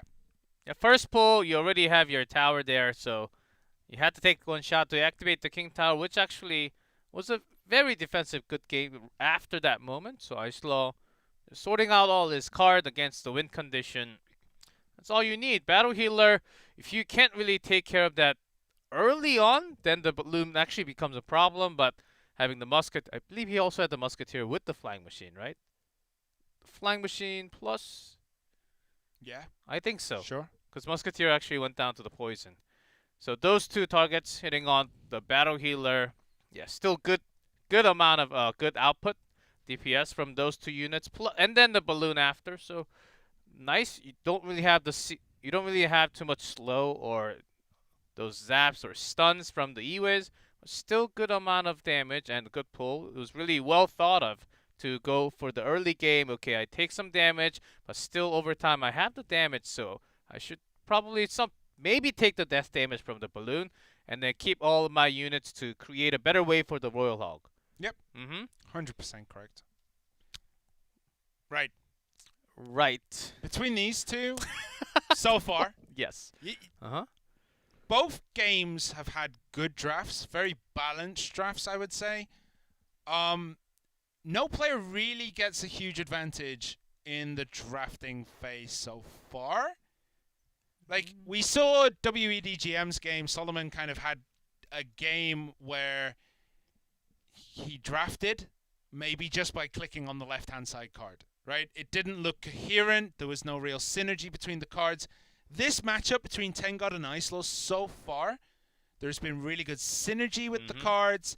The deck plays nicely. There's some nice consideration on the cycle. Spell choice has been on point. Do you think this last game's going to go the same way, where both players draft incredibly well? Or are we going to see one of the players get a mismatch of cards that he had a choice between? So, to answer your question correctly, I think I have to wait until at least few cards.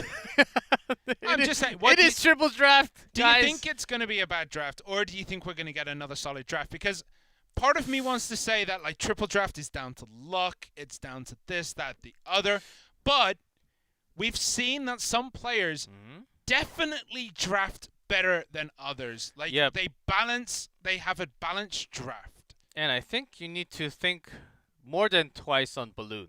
So we see a lot of balloon as the win condition from lots of players, but you do need to think twice. Maybe having an EQ, that's one of the best tools, of course. Limiting, if there's a building, you can just get that down. Well, plus think of all the tornadoes and few more units, anti-air units that's available from your opponent, and also providing your own air defense in a way, like the bats we've seen from the Night Witch. Those has to be somewhat paired up with the balloon. Even if you're surprising your opponent, unless you're winning really hard on one side, you get like super positive elixir trade. Let's see, like Fire Spirits against Minion Horde or something like. Unless that happens, and then you just put a random balloon on the other side and have a real good push, which is not likely to happen. But sometimes in triple draft, unless that comes out, I think you have to have a solid combination of balloon, and not just a bare push. So do you think balloon is one of the harder win conditions to go with because you need to rely on so many things around it? I think it's similar to lots of spam. It's similar to lots of spam like the Hog Rider, Royal Hogs, but in terms of air defense, because the opponent is always given two. Yeah. The cheap and the anti-air. That's the reason why you always need to think. Also, the regular decks might not have that many, but oftentimes two anti-air, oftentimes a building, and also a small spell against it. So lots of times with a knockback or a tornado. So all these things included, balloon personally not the best, unless you really can make it work almost every single condition. Yeah, I mean, we should be getting into this triple draft. We don't know what's going on, ladies and gentlemen. I mean, if you're getting a little bit bored, just hit that party mode. It's party time. I believe Bandit Dash is still happening, right? TVT Yeah, Bandit TVT. Dash right now. I've been having a lot of fun. And also the Elixir. The Elixir challenge is kind of hectic, but you know what the problem is? It's fun. I have PTSD from Elixir Golems. So Too much purple, which I like. Pink purple. it's not purple, man. Pink purple. It's magenta. pink. It's magenta. Okay, Mr. Colorful. Look, man, I only know it's magenta because of my printer ink cartridges, and that color is definitely the same as an Elixir Golem. This color. Yeah, the Elixir color. It's a magenta. Would it be magenta? I don't know. Yeah, I let's don't. just I don't go do for it. It's Photoshop, magenta color. guys. No, that is hashtag FC1248. Oh, those color hashtags. Hex codes. I have no idea what those are, but I just get them off Google all the time. Whenever I need them for coding or something, but we don't know what's going on.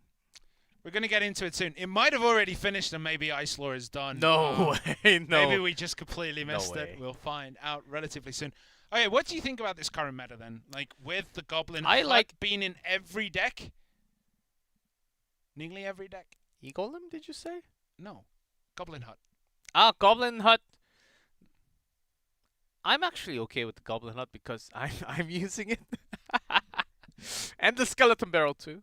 You go for the double barrel, or you just go for Just the single? I use a lot of minor barrel, Okay. not the Goblin Barrel. Well, I have the other, more of a traditional firecracker version of Goblin Barrel, but Skeleton Barrel seems to be really good with the huts. It is very good. It's very. I mean, you see what happens. All it takes is one missed bar barrel. Mm-hmm. That we saw Solomon slightly miss, Yeah. and that game just went from zero. Like it went from 60 to 0 for Solomon. Like one missed barrel. Yeah, so it's really easy to play in a way. So you focus everything towards one side, and then you just place that Skeleton Barrel on the other. That's what you do. Just solid defense and some kind of a push. You start that with the hut towards the right, and then at the same timing with the miner, you put it on the left. Or miner can actually go to the opposite, trying to have the mind games, right? Games, and then just skeletons on the You've left. described this match, this deck, so simplistically. There are so many different nuances with that deck. Because sometimes you want to go for the defensive Skeleton Barrel just to slow things down on your tower. Yes, so when that when it's it drops, it necessary. takes everything out. Like the bats against the minor bats from your opponent, you just have the barrel so it kills not all the time. All but right. most of the You bats. said, "Oh, this deck is really easy. All you do is put everything in this side and throw down the Skeleton Barrel." I put out one nuance, and you're like, "Oh, well, yeah, obviously." Then I might know as well this, just play Hog Rider deck, which is also really fun right now. Deck slot 2 for me. Hog Rider is pretty cool. I actually have I found a deck on TV Royale which is like top 60 or top 70. That is like a 4.7 Golem deck or something. 4.7? What do you bring? RG and Mega Knight? It was Golem Sparky, if I remember Sparky. correctly. It was played by Paper Thin? No. That's Royal Giant Sparky. Still playing that deck. I think it was like someone Tyler TTT or something like that. And I was just looking through TV Royale. I was like, well, that looks interesting. I bet he lost. Put it on and he won, and I was like, well, did not expect that from a 14 elixir 2-card push that can't shoot up. It was a cool deck. How does that sound against the Lava Barbs? Lava Miner Still against the Sparky, that's the main source of problem, though. I mean, against that deck, ideally, all right, theory crafting, because I haven't played it yet. It's basically 3 crown count. 3 crown fights. Well, think about it. You put down the Golem, and your opponent only has basically barbs to go against it. And a building card.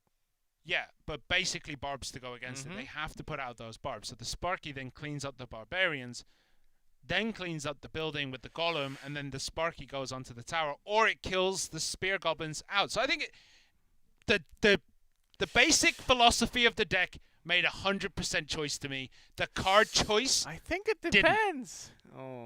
Like the idea behind it makes sense. Like there's decks you can throw 8 cards together and you can kind of piece together, this is how I have to play, this is what I have to do. Unless of course you just go like Giant, Royal Giant, Goblin Giant, Balloon. Like if you have an all win condition deck, it's a little bit more difficult, but even then some people still manage to win with that kind of stuff. Well, talking about all these deck counters and advantages, what's next?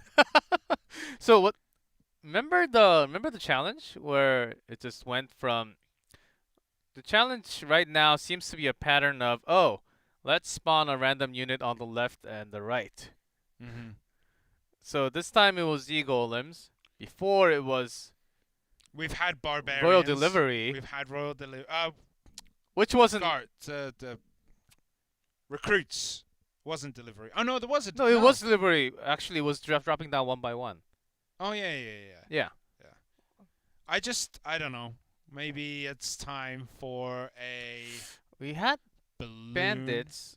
We had a lot of different had a units. Balloon, right? Yes, so I used the rocket for that. Yeah. What would be probably the worst thing to see? Golem. Golem. Golem on both sides at the same time. Boom. Oh, hey, how would you like a 16 elixir push for free? Here's 2 golems in the lane. Okay, let's talk about the teams. Suddenly you have 4 more Princess Towers on the left and the right. Okay, let's talk about the teams. We've done enough theory crafting. Let's talk about the teams. I think we have a lot more time. What do you think about... Okay, this is another question. Good question, though. A lot of people still wants this. 3v3 mode. We've had a lot of those photoshopped, and it seems very interesting. It seems with the 3 bridges. I think a 1v1v1 would work better than a 3v3. 1v1v1? Yeah. So you have basically the I only know it. I think it's the bungee symbol. It's like a triangle. Yeah. It's like a Y. So it's like that, right? Yeah. It's like a tripod. Yeah. Yeah. I think a 1v1v1 would work better than a 3v. A 3v like 2v2 is chaotic. 3v3 would melt older phones. And one of the things maybe that's one of the things about Clash Royale is it will run on a potato. Like it will run on a potato phone. So I think if you do 3v3, it's going to be too hard on that. I think a 1v1v1 would be better. But 1v1v1, if it just clashes towards, so everything marches towards the center, right? Yeah. And then whatever goes through, does it go left or right? What decides that? But if they fight towards the center all the time, is anything going to get through the tower? We're finally into this one. Tangod versus Icelaw. God! I don't know. I'm not a actually. Thank God, guys. You've been waiting. We've been waiting. I am terribly sorry that you had to hear all that, but we are in. 1v1v1. The platform in the middle turns clockwise. So the cards will go in, and then if it's a golem, it'll be like walking across. It'll turn, and then it'll just turn itself. And you put a condition in the middle that'll turn it the other way. There you go. Boom. $1 million idea. Okay. Final card from Tangod. What are we going to see in this? We have Kix's Icelaw in red at the top, trying to close this out Match for point. Kix. It is match point, or will Tangod take it and take us all the way to that final 1v1 set? We're going to find out. Musketeer against the Skeleton Barrel here. And Prince played in the back for Tangod. Nightwish again for Icelaw. Seems to be very favoring that if he has the opportunity to draft it. Mega Knight. Okay. And Sparky. Is there a zap? Is there a zap? Is there? No. No, there is not. Doesn't matter. Mega Knight with the bats will clean that up. There's a zap from Tangod. So Tangod gets a zap. One stab and a couple of bat hits there. Yeah, Nightwitch does a whole lot of damage, so not bad. Minor minion combination. Zap was used, so E-Wiz. Good choice. Yeah, this is looking like a very solid draft for Icelaw, and looks like Tangod might have just arrows as well. Looks like Tangod has a little bit of a hodgepodge deck right now. It's a little bit of this, a little bit of that. So we're gonna have to see how he can make this work. Has he drafted a win? Has he shown? No, no. He has drafted, but we haven't seen yet. And another spell from Tangod. Those are the two remaining cards. Guards also really good. Yeah. He doesn't have anything like the Zap or E-Wiz, but against Sparky. I am really digging Icelaw's draft so far. Like, everything makes sense. It's all connected. The synergies are there. That bad boy is in. The only thing is he doesn't have a reset on this Sparky, but even then, it still goes down. And then E-Wiz. It's going to get the jump. E-Wiz in cycle. So Icelaw, Musketeer against E-Wiz. I really like... Tangod's deck is a bit random. I think Tangod also has a lightning. You think? Or even a freeze to get that big Sparky shot. 2 extra Musketeer shots right there. Zap is probably... Ooh, Mega Knight comes down. That's going to shut down that. And the Sparky is going to get a nice hit. The Zap there preparing for the E-Wiz, who will come in 3, 2, Hog 1. Rider. No to delay E-Wiz it this time. just enough for no jump. Okay. Sparky is going to get across. Is going to get a hit onto the guards. But the Musketeer, is it going to finish it? No, it's not. Okay. Now this is bad for Icelaw. Does take a punch to the face, and the Prince connects. It's all gone terribly wrong at the last minute. So I would say not a big mistake, but Icelaw could have waited for those guards to surround the Sparky for extra shots, and also leaving those guards alive a little more against the Prince could have been a really good idea, but he was leaking some elixir, so he ended up using it early for the Nightwitch, which turned out to be real bad. Yep, well, Tangod takes it for Panos 2-1 against Icelaw. Okay, it was looking pretty good. The deck itself was good, right? Only gets 1 hit here, well defended. He didn't have anything that could eat this Sparky efficiently enough. But guards do. And see, he was leaking elixir, so he puts that down early.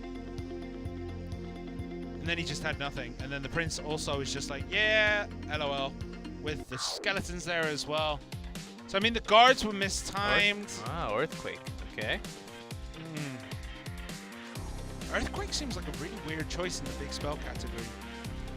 We see Fireball there. We see Earthquake there. Would it have been Freeze Lightning? I guess you would choose Earthquake there. But even then, I think Lightning would have worked better in Icelaw's deck than Earthquake. Or, I mean, this has to be Icelaw seeing some kind of building card, like a Goblin Hut on the other side. Okay, then surely he's going to pick it, and then you just had the Earthquake for safety. Well, if you don't see any building, you don't need to use it. Yeah, I mean, if it was a lightning though, would have been a different game. He could have reset that Sparky charge. Yeah, I don't think he had the best choice. I don't think he had the best choice, and also probably thought it was very likely at least a building card. Yeah. Well, we're going to be going into set 3. 1v1. It cannot be Icelaw and it cannot be Tangod. I'm going to assume KK for Ponos. Who is your pick for kicks? Yep, Onion? Benzer from 1v1. He did kick in for King of the Hill. So, and Onion also has a real good opportunity. He has a good shout. He has been performing really well in King of the Hill. Always bringing at least a win or 2. I think Onion would be a really good choice, but then Onion's had a lot of 1v1 game time in King of the Hill because he wins. Yes, he did. At least like 7 or more games combined, including today. So if you're the coach, you probably want to put someone else in. Legend would be very risky. I think you'd be taking the L if you decided to put him there. Well, what if he performs differently in a best of 3? Because he was always given a King of the Hill match for 1 game only, and there are players who suddenly turn out to be so much better in best of 3, or the other way in King of the Hill. Well, we have the stats on the stage. 1v1 record. Red has lost twice. Reiki Jones has lost once. But doesn't matter. It's most likely going to be KK or could be Reiki. I don't think it's going to be Reiki. I don't think it's going to be Red. This is too important for Ponos. And for kicks, JTV would be a real good shout. Yeah, there's no win for Ponos because they lost 0-2, and when they won, it was also 2-0. So not too many 1v1 set. Well, that's why we only see very low number. Yeah, when they get there, it generally means that KK has done a really good job in the King of the Hill. Then they lose, because I think it was KK who was playing triple draft for a while. Yeah, and the same for Kicks team. They had lots of 2-0, 2 2-0s, Oh, KK and only 1-0-2.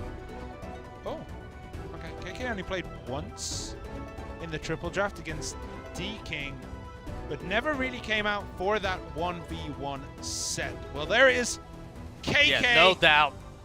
No surprises. We knew KK Slider. It is Saturday evening. He is playing in the Villager Square. And for kicks, is obviously going to be Benzer. All right. See, I was trying to make it seem like I was super smart and was hoping that I could see it slightly before everyone else, but I couldn't.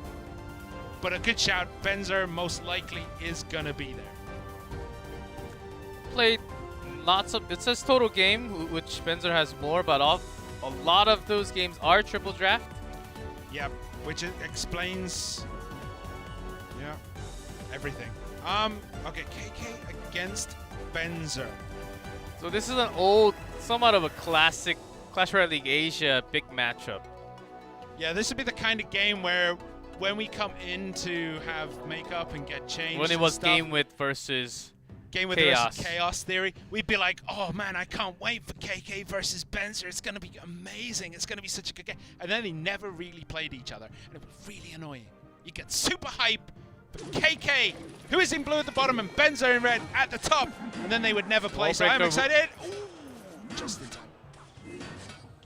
So Benzer has to play flawlessly to stop KK, who is on an absolute tear at the moment. It's going to be Goblin Giant Sparky against Minor Mega Knight Wallbreaker, I want to say, from Benzer. If you have the Mega Knight, you can also lock Mega Knight and outcycle the opponent, we'll see. Yeah, well, they'll come down in a second to eat this charge. Mini P.E.K.K.A, good zap there. And look at that, the Mini P.E.K.K.A couldn't take out the other Mini P.E.K.K.A because it body blocked by Sparky, and that got shut down really well for Benzer. Now he has an advantage. He does have 4 elixir on the field, even though it's equal. Does decide to go for the wall breakers down the right. KK is going to have to let that slide. Yeah, he does need to slide might have to slide lots of those wall breakers. And even more if those clutch zaps actually happen from Benzer. Okay, KK does have lots of spells, but clutch lightning is needed every single time to get that Musketeer so that at least, not the Sparky's not really going to do too much damage, but at least the Goblin Giant should be doing some. Mini P.E.K.K.A. Bats played down that left-hand side looking for a response, but KK just has the zap to one hit. Okay. Now what does Benzer do? You can't, even though you're focusing on one side, you can't give it up totally.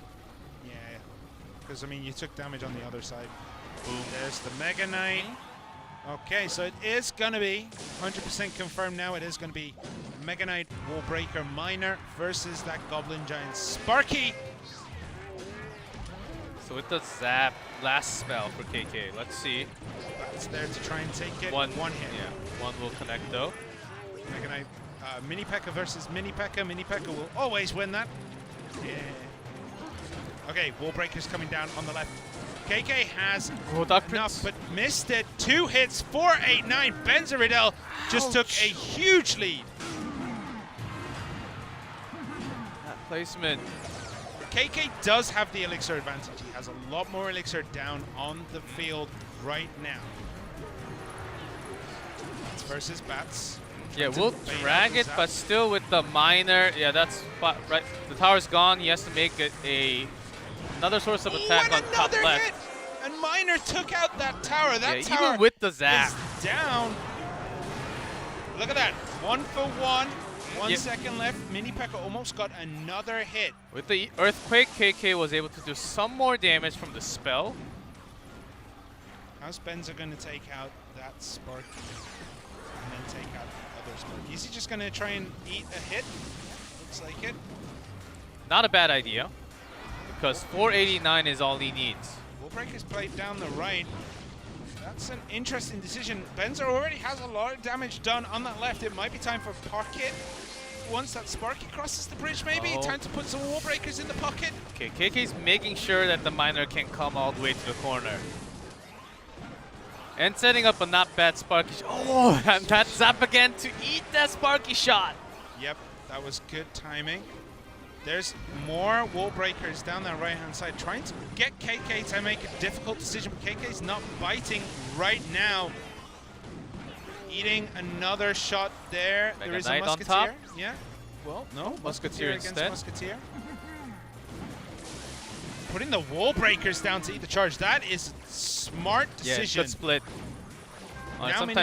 Sometimes you miss him. They're pretty small. Miner played down the back because Benzer forgot that there is a left-hand tower here with only 489 It's HP. hard when the Sparky is set up. And There's the zap too for another. Okay, now it's equal. 1-1-3-1 against 489. Miner played down that left-hand side now. Benzer remembers that there is a tower. Good zap. It's taking more damage. Wall breakers are going to try to finish this here.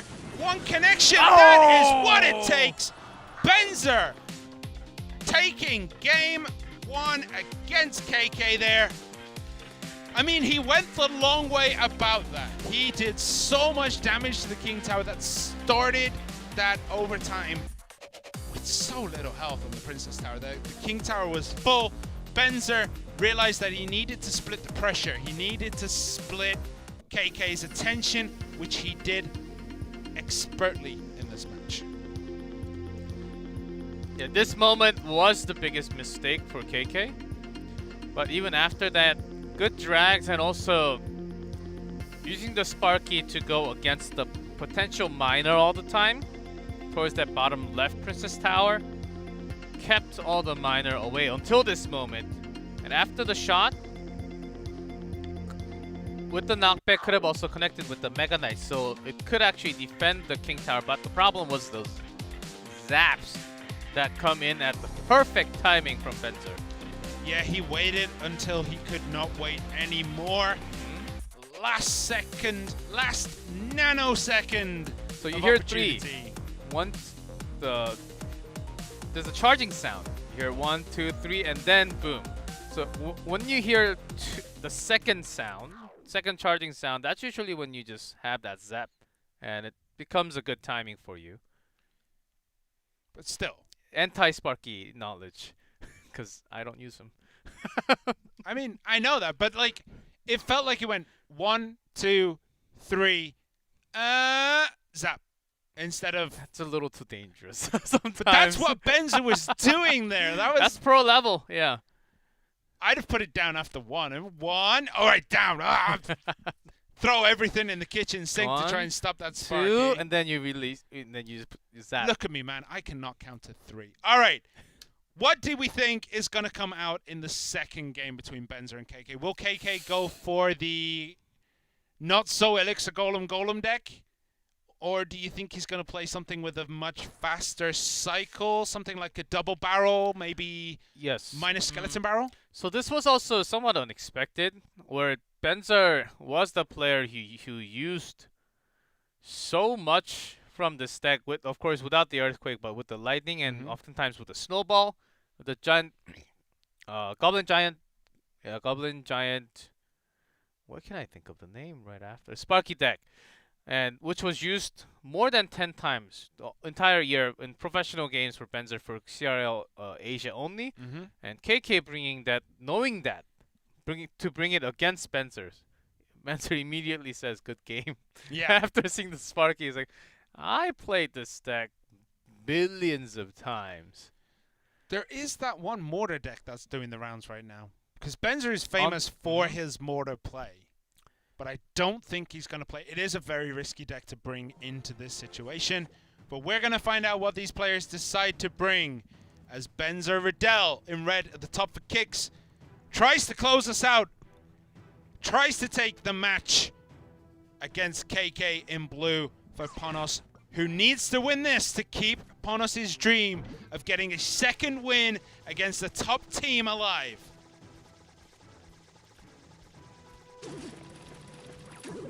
Lava Miner from Benzer would surprise a lot of us. I mean, it's possible if he doesn't have an answer. There, ooh, so it is going to be that. All right, Benzer's playing a deck. Okay, does cross the bridge with 2, and Sparky played at the bridge here. Goblin Hut is going to eat that. Mega Minion on top. Look at the bar on the bottom, though. He's getting some work done. That's that's a play. Putting the Sparky right on the bridge like that, that is a play and a half. Yep.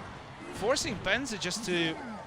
Without the barbarians, without the hut, there's nothing to defend against Dark Prince. Wow. So KK needs to actually put these type of game. But again, this matchup. Lava Miner Barbarians against Goblin Giant Sparky. So 99% of the time this is the Goblin Giant Sparky will just manhandle this game. However, we haven't seen it in the hands of Benzer.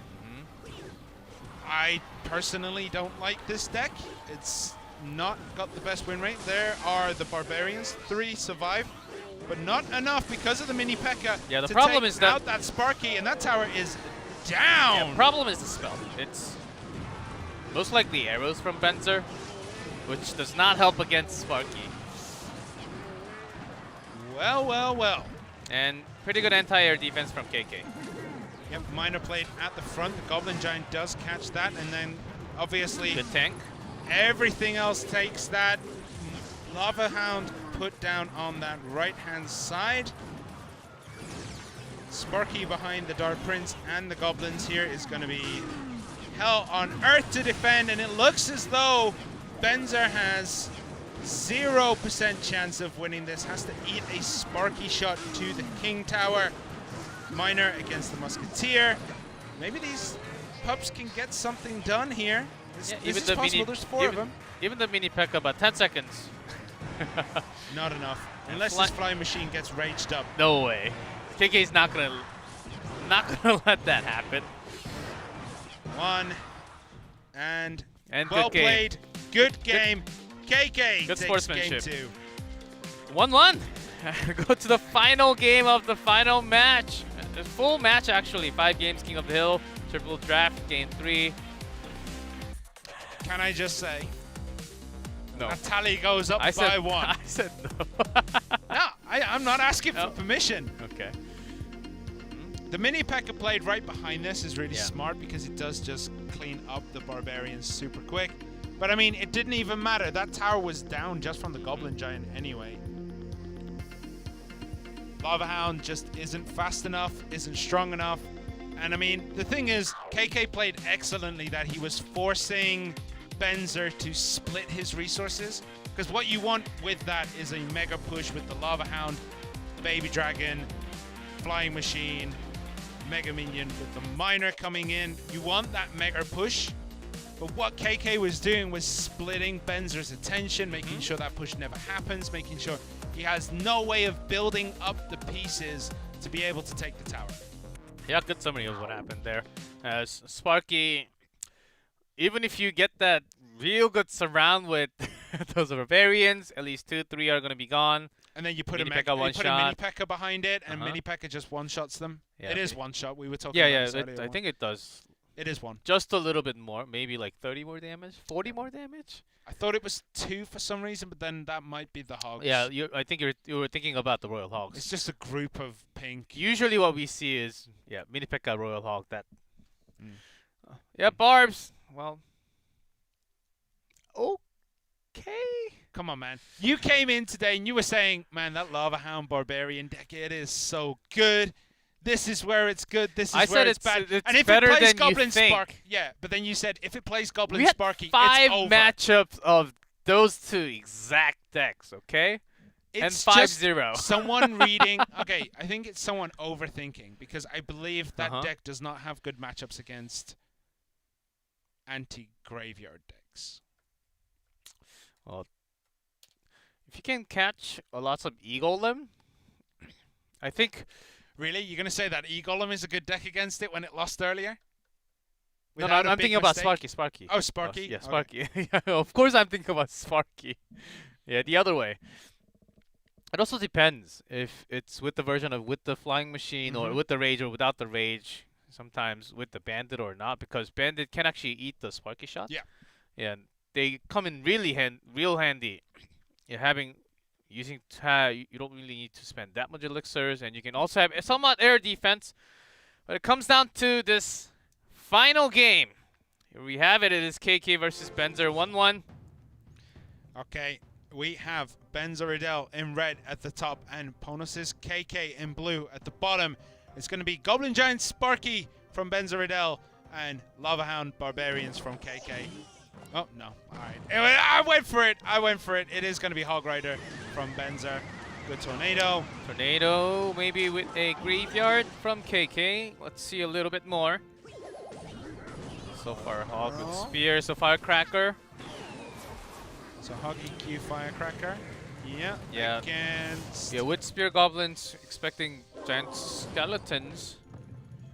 So it could be one of a couple of decks right now for KK. Like, it's kind of branched, but the branches kind of lean more towards a graveyard. Yeah, 3-spell Graveyard with the Knight. We do see Musketeer. Spear Goblins, they're going to clean up that Hog Rider very nicely. Benzer has a massive ask to be able to finish this game 3 for his team.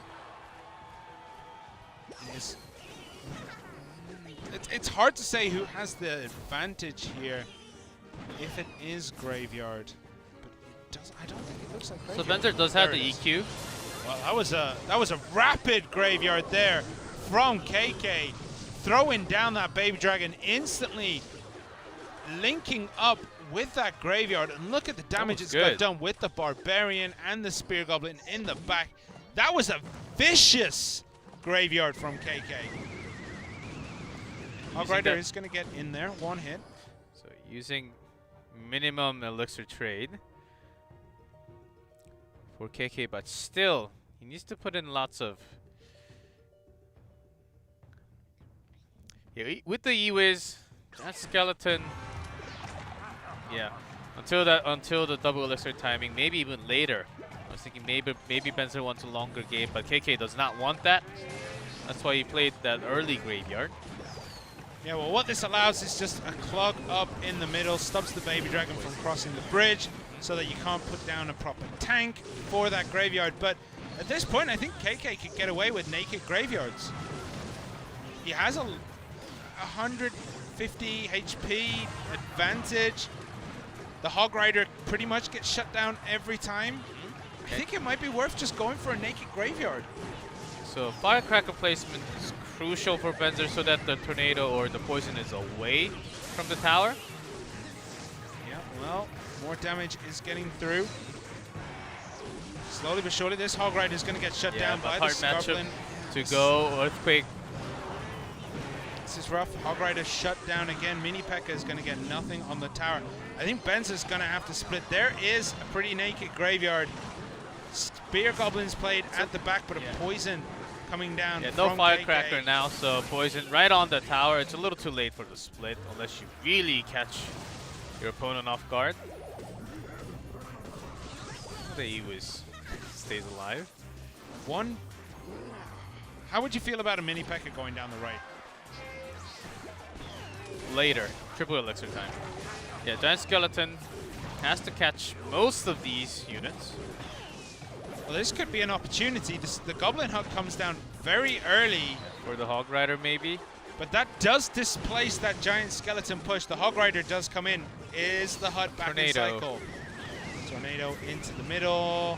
One hit. No. Yeah, with the Baby Dragon again. X helping with that damage. However, Benzer is getting damage through with these Earthquakes. 1044 remains. It's not going to be as quick as that poison, as that graveyard.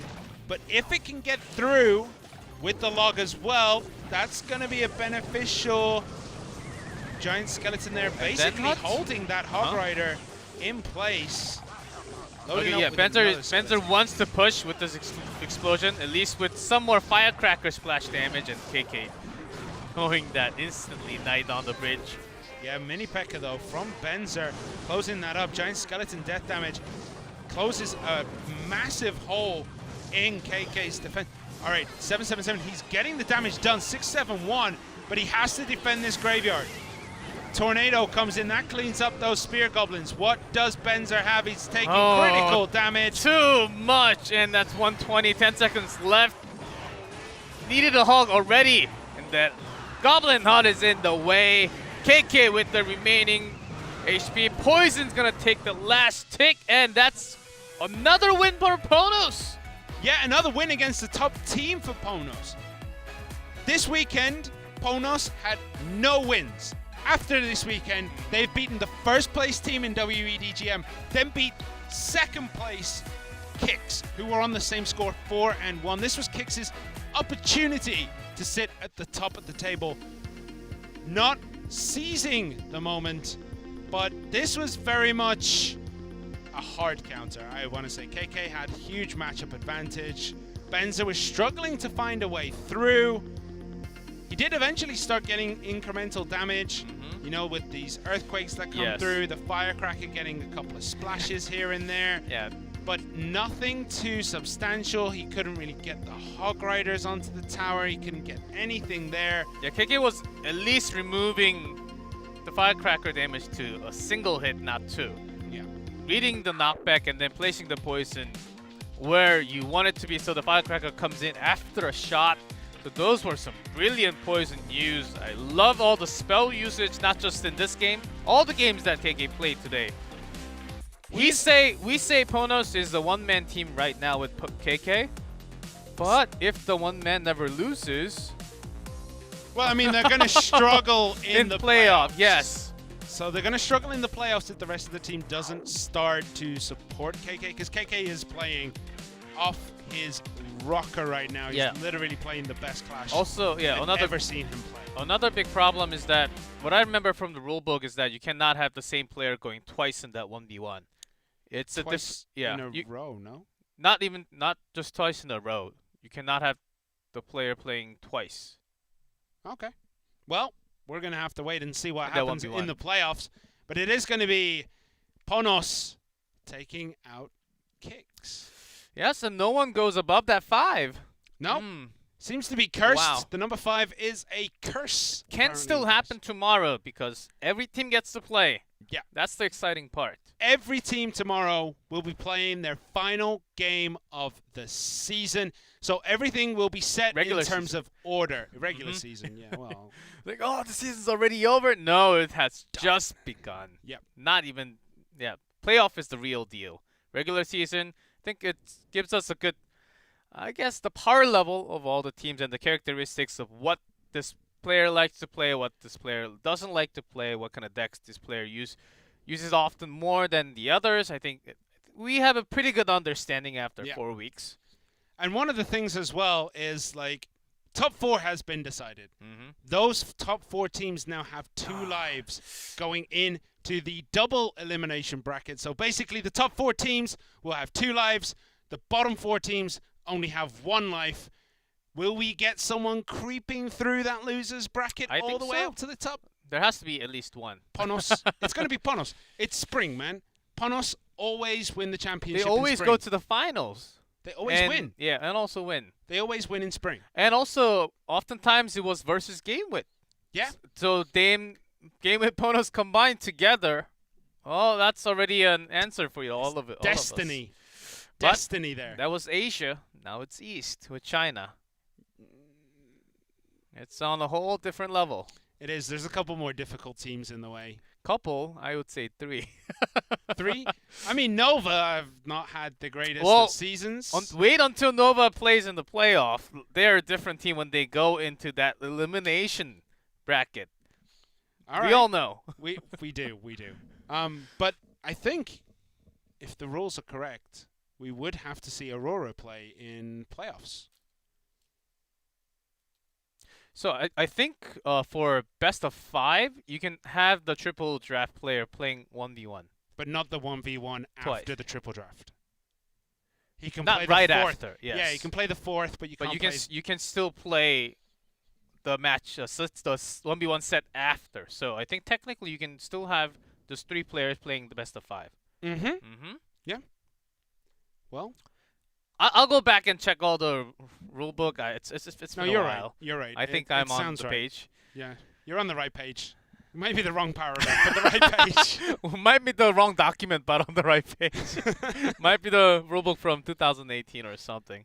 Well, I'm expecting to see the results and all the final confirmation coming and up. I'm expecting to hear some music because tomorrow, and that's because tomorrow's going to be a long day, guys. Slightly disappointing because we already have the top 4 and the bottom 4. Yeah. But because of that, I think tomorrow is the day where we see some real crazy cards. Like we've seen Mirror today.